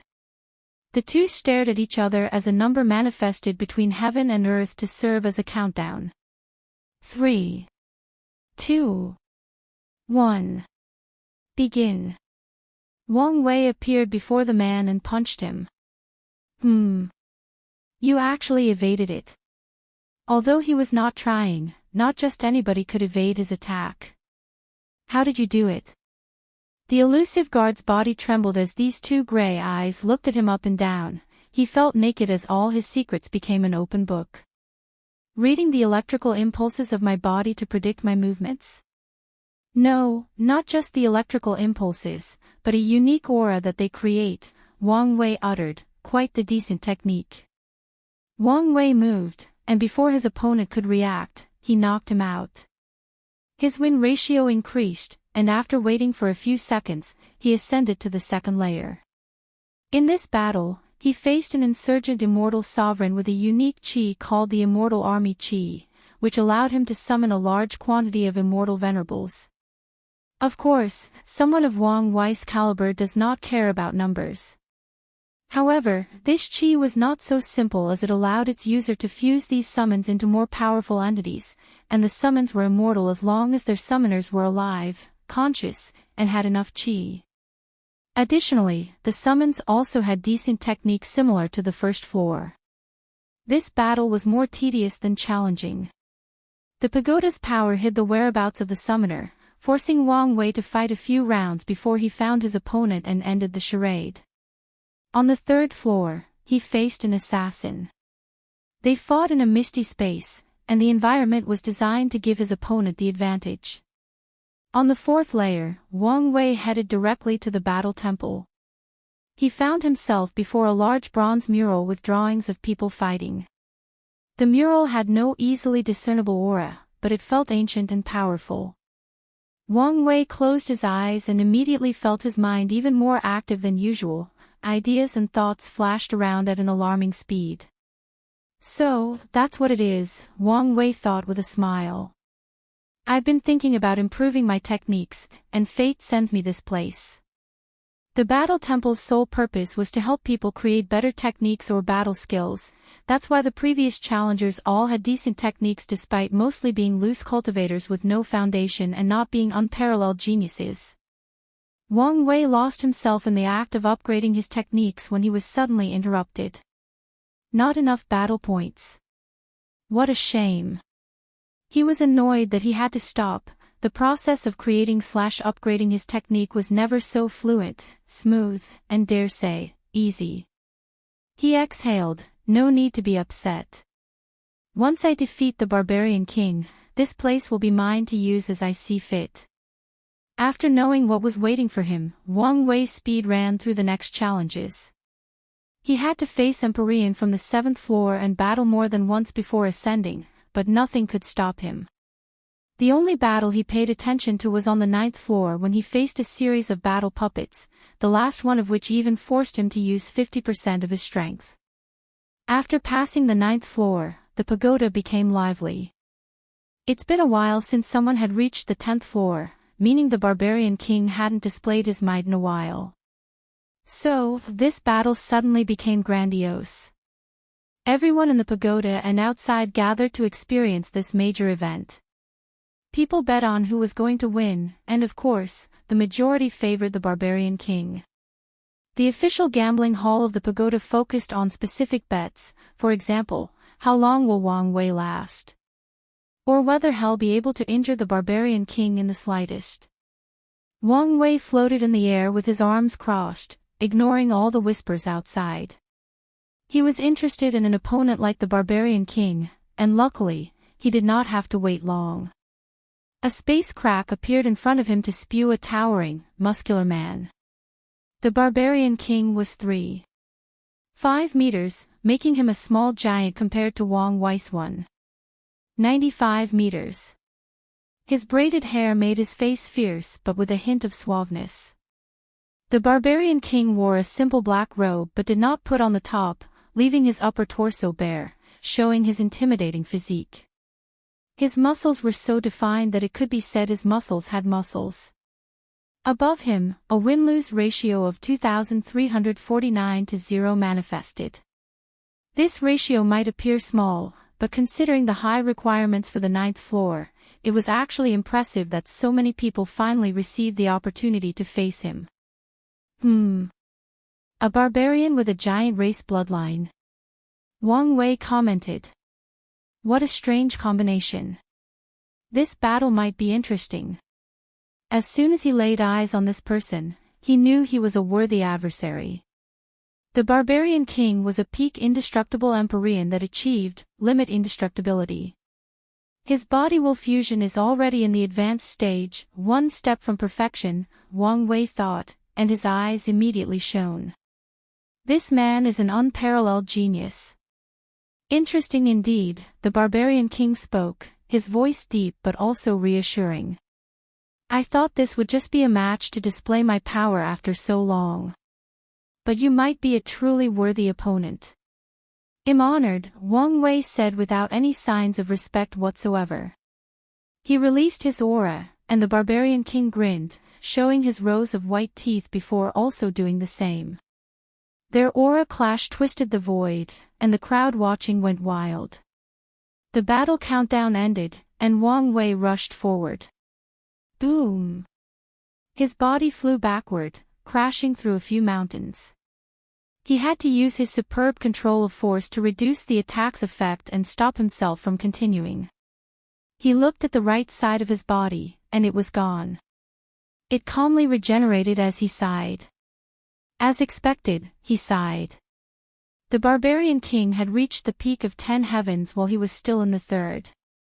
Additionally, this monster had the bloodline of the giant race while being a barbarian, meaning strength was his strong suit. The Barbarian King laughed as he appeared before Wang Wei. You have it. The madness of truly talented body refiners who wish to test the limit of their bodies against anything and anyone. It's been a while since I met another king. If you find any errors, ads pop up, ads redirect, broken links, non-standard content, etc., please let us know to report so we can fix it as soon as possible. Chapter 1228 A Battle of True Will. Wang Wei smiled at this comment. Few body refiners can reach their level without being masochists and mad. After his body regenerated, he clenched his fist. His body had high immunity to all Dao, including the power Dao.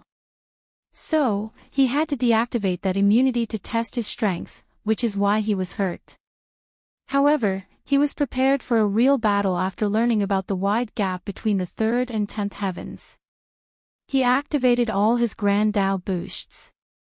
He raised his hand to summon a purple bolt of lightning before throwing them. The Barbarian King casually swapped the attack away, and Wang Wei appeared before him, plunging his hand into the latter's stomach. He used his 5 fingers as a spear, and normally, such an attack could pierce a universe, breaking it into 2 parts. However, it did not even scratch the Barbarian King's skin. The king responded by dropping his massive elbow on Wang Wei's cranium. The viewers expected to see a headless corpse with blood spilling, but the attack merely created a massive shockwave that destroyed the surroundings. As for Wang Wei, he was perfectly intact. The two stared at each other before clashing repeatedly. Wang Wei mostly used elemental attacks, while the Barbarian King was direct, using his fist and powerful body to annihilate anyone or anything in his path. After clashing for over a minute, the two stopped. They immediately knew that with their limit indestructibility, no attack would work on each other. There was only one way to determine the victor: willpower manifestation /Dao will /true will. Only this power that negates defense and regeneration can injure them and decide the fate of this battle. As such, red lightning manifested around these two eyes. I thought he would reject using a Dao will artifact, Wang Wei thought. His initial assessment of the Barbarian King was that he was similar to those headstrong swordsmen of the extreme path but for body refining. Such a person should only use willpower manifestation and reject the power of true will despite it being objectively better. He's powerful, has a scheming mind, and is not headstrong or pedantic. He's truly a talent. He was genuinely excited about acquiring such a talent. In the lower dimension, he had to mold the people around him into talents, while the other talents were either his enemy or too prideful to serve under him.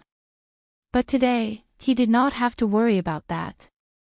The Barbarian King went on the offensive with a palm attack.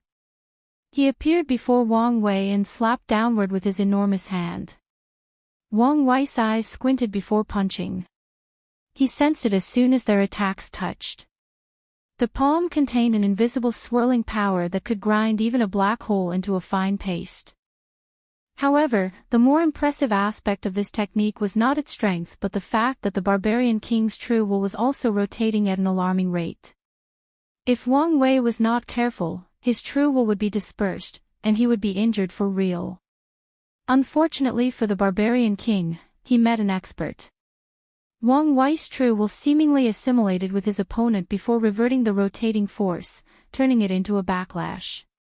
The Barbarian King's huge body moved with terrifying speed a few kilometers away, and he glanced at a tiny red part of his palm. He was injured. "I haven't bled since I fought that old man," he commented, his voice trying to contain his excitement. Then, he grinned, "It seems I still underestimate you." What a quick reaction, Wang Wei thought. That attack should have pulverized the Barbarian King's entire arm, just like what had happened to him. More importantly, his body is unnatural. After these short clashes, Wang Wei realized the Barbarian King's body was not due to a special physique or bloodline but more so the result of a body-refining technique. Unfortunately, the opponent's information was protected by this pagoda, so Wang Wei needed more time to gather and analyze more data. "You should take this seriously," Wang Wei replied. "Otherwise, you'll suffer, and I won't accept any excuses for your defeat. I would never do such a sacrilegious thing and tarnish the sacred art of combat," the Barbarian King responded seriously. "Sacred?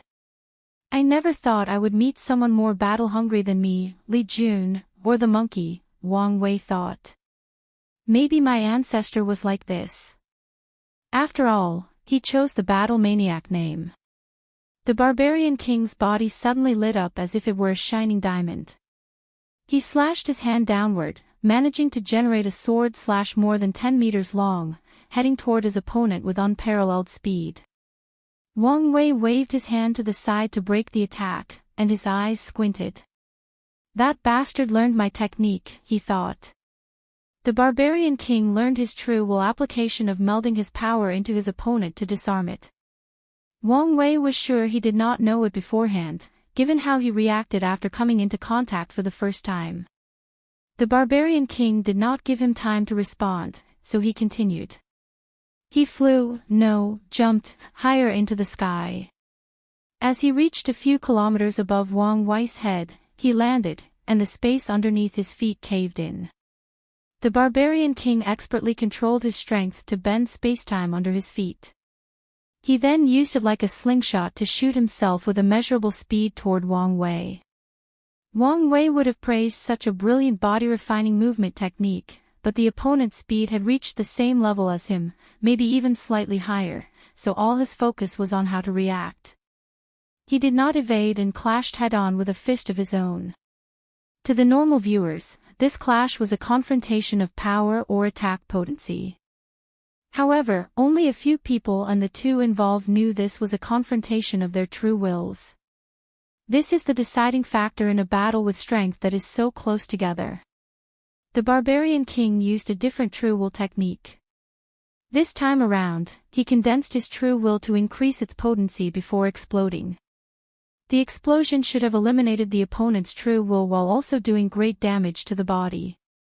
Unfortunately for him, Wang Wei retaliated with the same condensing approach but executed more brilliantly. The clash of true will is invisible, undetectable, and indescribable to normal individuals. However, if it were to be expressed in a way for mortals to understand, then it could be summarized as such. The Barbarian King's condensation was as if he took the tallest mountain possible and crushed/condensed it into a ball the size of an egg before removing the pressure and allowing it to explode. However, Wang Wei's was as if he took the largest star possible and condensed it into a tiny dot. The result was the Barbarian King's right arm exploding in a pool of blood. However, this injury was nothing. On top of his cultivation talent, the man also had a terrifyingly high battle IQ. He accepted his loss in the confrontation, and before his arm was entirely blown up, he removed a significant part of the right side of his body to prevent Wang Wei's true will from remaining inside his body. The Barbarian King also realized that for an opponent of this caliber, the less than a nanosecond his body needs to regenerate is plenty of time. So, the moment his arm was blowing up and he was protecting himself, he was also making a third move, growing 3 more limbs from his back. So, when Wang Wei was about to follow up with a second attack, the Barbarian King's 4 arms slapped each other, releasing a potent force that pushed the space between him and his opponent, thus separating them by a few hundred light years. The Barbarian King expected the opponent to be more aggressive and come after him, but Wang Wei stopped and waited for him. The king frowned. What is this? Pity? Mockery? His voice did not hide his annoyance. Not at all, Wang Wei replied. I just know this is still not your true pinnacle state, and I want to see and fight you at your best.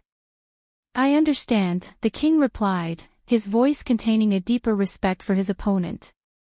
I prepared this technique for the old man, but I guess you'll be the first one to see it. This was not the first time the Barbarian King faced an opponent that was exponentially better than him at utilizing their true will. After that defeat, he trained his true will non-stop but felt it was not enough. So, he developed a method that was unique to him to give him an advantage. Muscle will, an unknown will awakened from the Barbarian King's body to fuse with his true will. The answer to his problem was that he would win with numbers and raw power since he could not fight with skill against these experts. What's going on? Wang Wei asked himself, extremely baffled. The body could not have another will, especially after starting the body will fusion. Any will awakening from the body would just be part of someone's will manifestation. Unless he has 2 souls, which could make it possible, but it doesn't seem to be the case, Wang Wei thought as he observed every detail of this technique, trying to figure out its in and out. His gray eyes lit up, and he saw something. This bastard. No wonder his body is so abnormal. Who knew he could think of such a thing? If you find any errors, ads pop up, ads redirect, broken links, non-standard content, etc., please let us know to report so we can fix it as soon as possible. Chapter 1229 A monster in the flesh. As the Barbarian King used his technique, Wang Wei was able to notice the changes in his body, allowing him to know why he was such an anomaly and solve a mystery that puzzled him. From what Wang Wei knew, the giant race had been extinct for a long time. They existed in a time that could be described as ancient history even by this world's standards. The current giant race is the product of evolved creation lifeforms and has nothing to do with its ancestors. So, how did the Barbarian King acquire his bloodline? He could have found a relic or inheritance of the ancient giant race and acquired the bloodline. However, the chances of anything related to them still surviving in the modern era were slim. The only other explanation is that one of the Barbarian King's distant ancestors had some affairs with the giant race, and the Barbarian King accidentally won the bloodline lottery, awakening that giant bloodline countless yuan epochs later. Such an act already made the Barbarian King special. The Barbarian race was known for its powerful physiques and talent for body refining, and now, he also had the talent from the giant race, who could grow taller and bigger than the innate demon gods and the fiend gods. However, what truly impressed Wang Wei was what he did with that bloodline. The Barbarian King's body refining technique involved using his bloodline to condense a giant clone. He would cultivate that clone to be as big or strong as possible before fusing them into himself. This technique was like an origin cultivator had cultivated hundreds of Dharma bodies to fuse with. Wang Wei could tell that the Barbarian King's skin, muscles, flesh, bones, organs, and blood were fused with hundreds of giant clones, turning his physique into the monstrous entity that it is currently. One giant already takes so many resources to cultivate, but he fused with hundreds of them, Wang Wei lamented. The Barbarian race must have dedicated so much effort to train this bastard, but why was he living in this desolate place? As soon as he asked his questions, Wang Wei had an answer, so he could only shake his head. The Barbarian King awakened the will of all the giant clones he had previously absorbed, fusing them into one before combining them into his true will. The lightning around his eyes was no longer red but purple. "Now, I'm at my best," the Barbarian King declared. "Indeed. In that case, let's get this show started." Wang Wei used his Fate Escape technique to appear before his opponent and punched him in the stomach. The Barbarian King responded by blocking with his left elbow. This attack was an initial test, so Wang Wei used the previous condensing technique. As expected, the Barbarian King learned from the previous battle and drastically improved, but he was still not in the same league as Wang Wei. However, he did not need to. His muscle will made up for the parts he was lacking, allowing him to make up for the gap. Invincible aura, a golden shade enveloped the Barbarian King's body, and his overall atmosphere changed. Anyone looking at him would know he was a man of indomitable spirit. Yes, he had an invincible battle streak, but that was not why he was invincible. He was invincible because of his nature to never give up no matter the situation. He was invincible because he believed that no one could stop his path forward. The Barbarian King's power increased since this technique could grant a Grand Dao boost. He went from a strength of 99% of Grand Dao source to 9,999%, climbing closer to the strength of the Paragon realm. His right hand then went directly to Wang Wei's head, but the latter responded appropriately. Determinism aura, a dark gray hue emanated from his body and enveloped the world, turning into a dark shade. The golden light around the Barbarian King's body faltered as a terrifying feeling of fatalism. The Barbarian King's mind was suddenly full of the idea that a higher power determined everything in his life, and all his accomplishments, including his battle victories, were not the result of his actions or capabilities but determined by fate. These thoughts almost destroyed his belief system. Luckily, he was a man with incredible willpower, so he soon overcame these thoughts and feelings. Unfortunately for him, the effect of his aura was rendered useless, allowing Wang Wei to evade his punch while counterattacking with another punch to the chest. The Barbarian King took a dozen steps back with a hole in his stomach. Wang Wei had finally used the true trump card of his true will technique, versatility and change. So, in this attack, his true will started with a condensing method to lure his enemy into a sense of complacency before turning into a twisting attack, which caught the Barbarian King off guard. However, the talented body refiner also made the correct choice in this situation.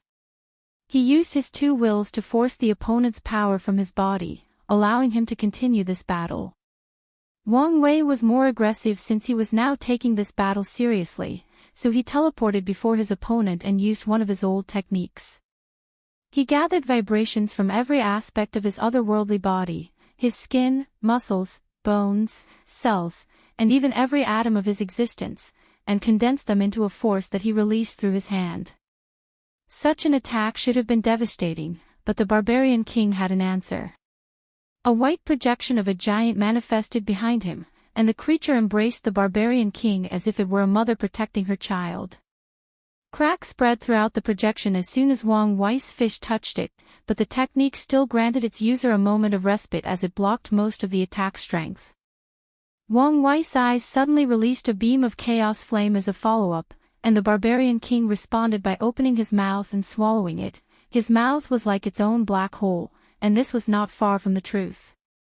After fusing so many giants, the Barbarian King's body had mutated. His stomach was like a condensed version of a giant stomach, meaning it contained its own dimension to make up for the size.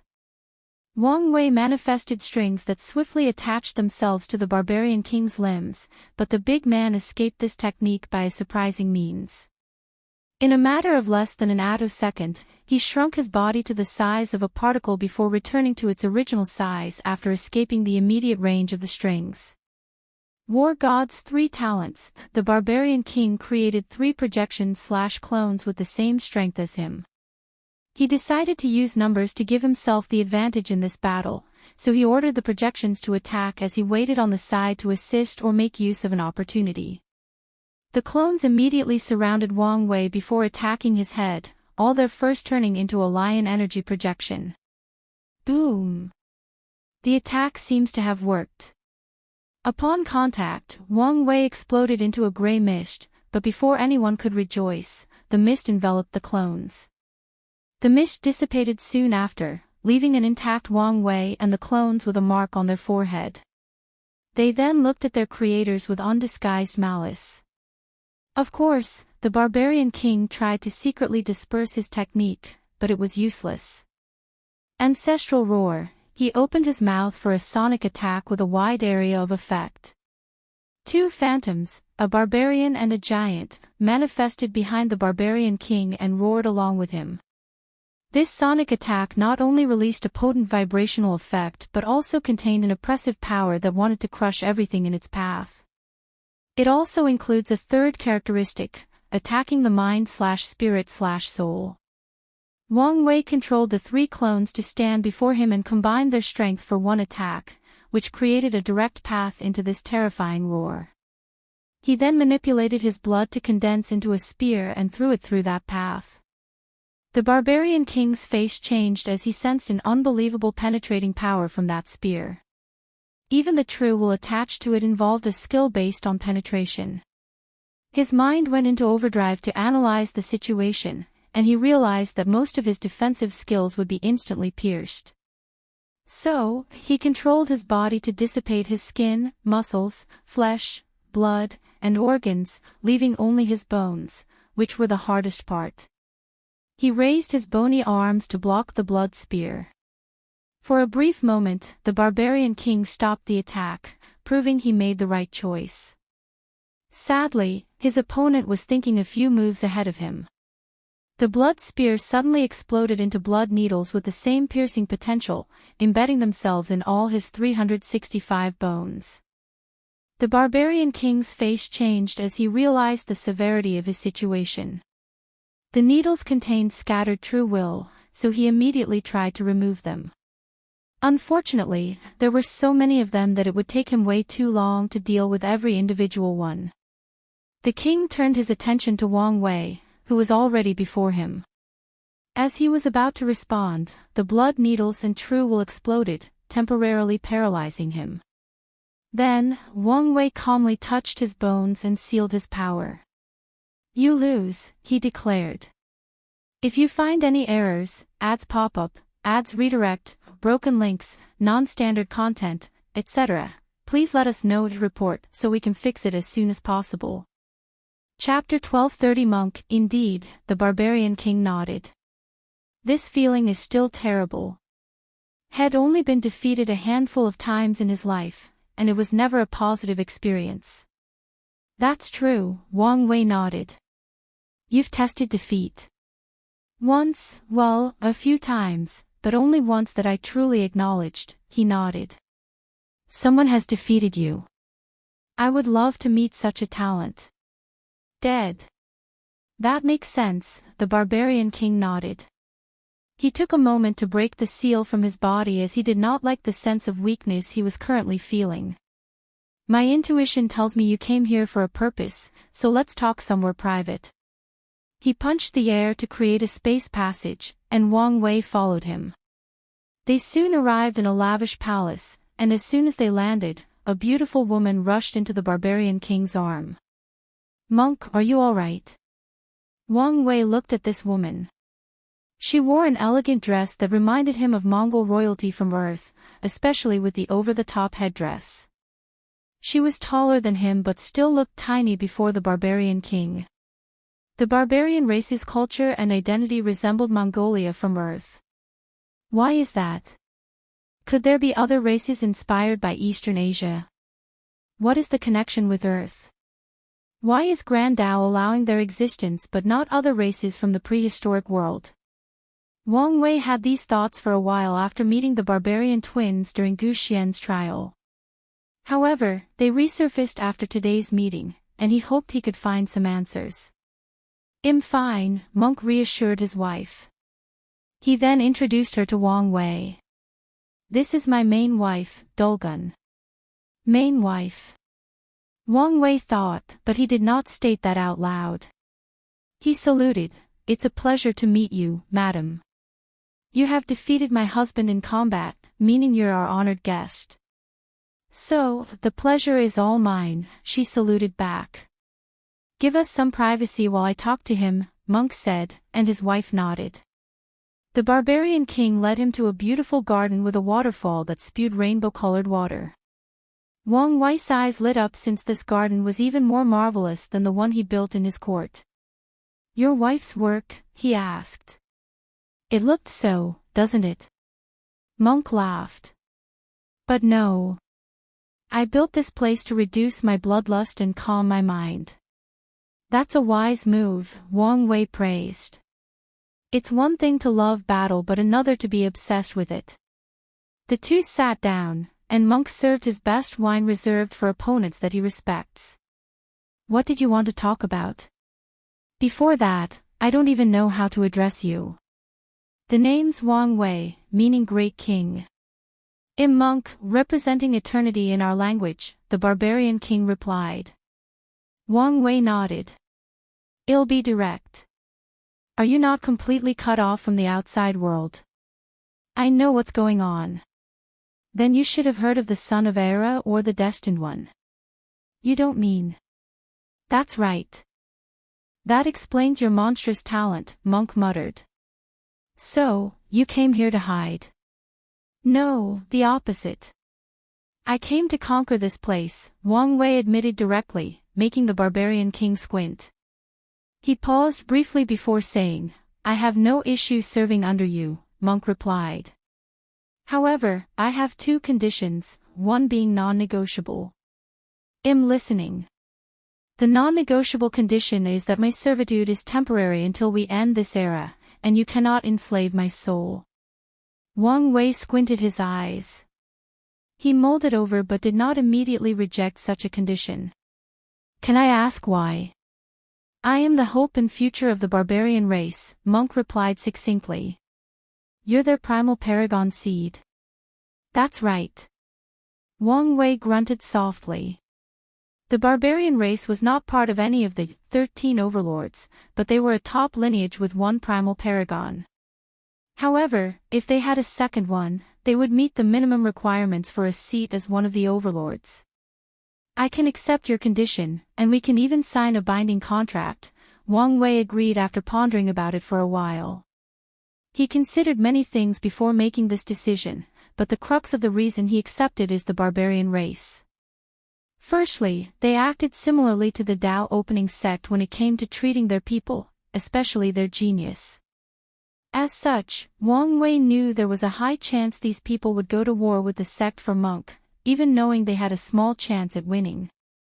In general, the barbarian race is a low-key and pretty isolated faction, probably due to their different culture and customs. As such, they are neutral in most situations or events, but their only enemy is the Pre-March Origin Temple, one of the 13 overlords, composed of the innate demon gods.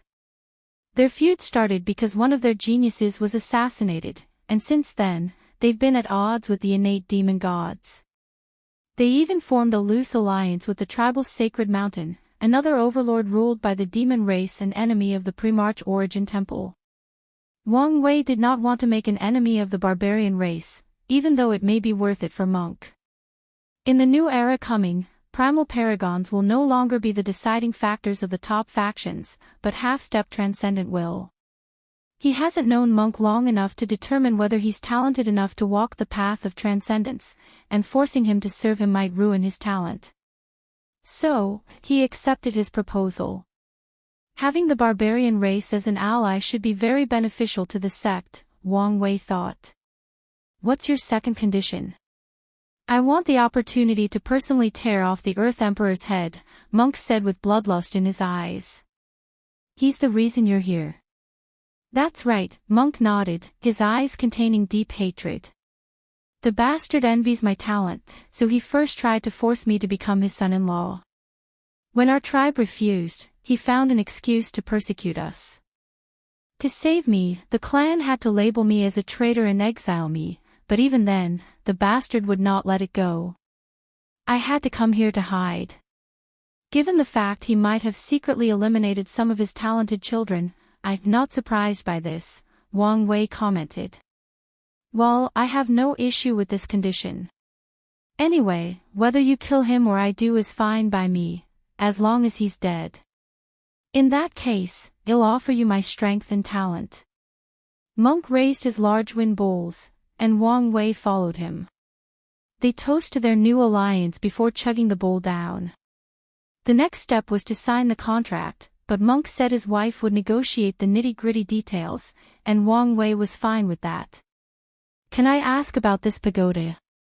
You can use it, but you can't have it. Wang Wei's lips twitched. I didn't want it, I simply wanted to know its details. I see. Well, this is what I received from my blessing ceremony. You received a supreme chaos treasure from your ceremony. That's right. No wonder your race has so much faith in you, Wang Wei sighed. The barbarian race was not a monolith, meaning they were divided into tribes and different bloodline lines. One thing they had in common was their spiritual practice, which involved worshipping spirits. As such, each barbarian tribe had a different spirit temple, the most famous ones being the War God Temple, the Wolf Spirit Temple, and the Life Tree Temple. Every barbarian child between the ages of 0 and 10 must experience a blessing ceremony in one of the temples, which usually increases their luck and talents or allows them to receive gifts from the temple. Monk smiled proudly. Stories of his ceremony are still talked about to this day in the clan. Many people even argued that he was responsible for the War God Temple's current domination over the other two. Enough with the chit-chat, Wang Wei said. Tell me your opinion on my attempt to conquer this place. Your biggest obstacle should be the Hidden Master and the Ruthless King, Monk responded. Why is that? The Ruthless King will not surrender to anyone, no matter what. His pride is too high, so he won't ever serve under someone else. On top of that, he technically has the biggest force in this place since the martial outlaw gang is one of his hidden powers. Wang Wei nodded. What about the Hidden Master? Him. He will only intervene when the Lawless zone faces an external threat, and he might interpret your actions as such. So, what makes him so dangerous? He's a paragon that survived the cleansing, Monk said. Are you serious? I don't need to lie about such a thing. How did he survive? Is he that powerful? Wang Wei asked. I think it has more to do with his hiding abilities, Monk explained. From what I know, he always hid once the parasites came to this place together to clean up the hidden paragons and only fought them individually. Wang Wei frowned. What about the sons? There are no records of them entering this place. That's odd. Indeed, Monk nodded. If you find any errors, ads pop up, ads redirect, broken links, non-standard content, etc., please let us know to report so we can fix it as soon as possible.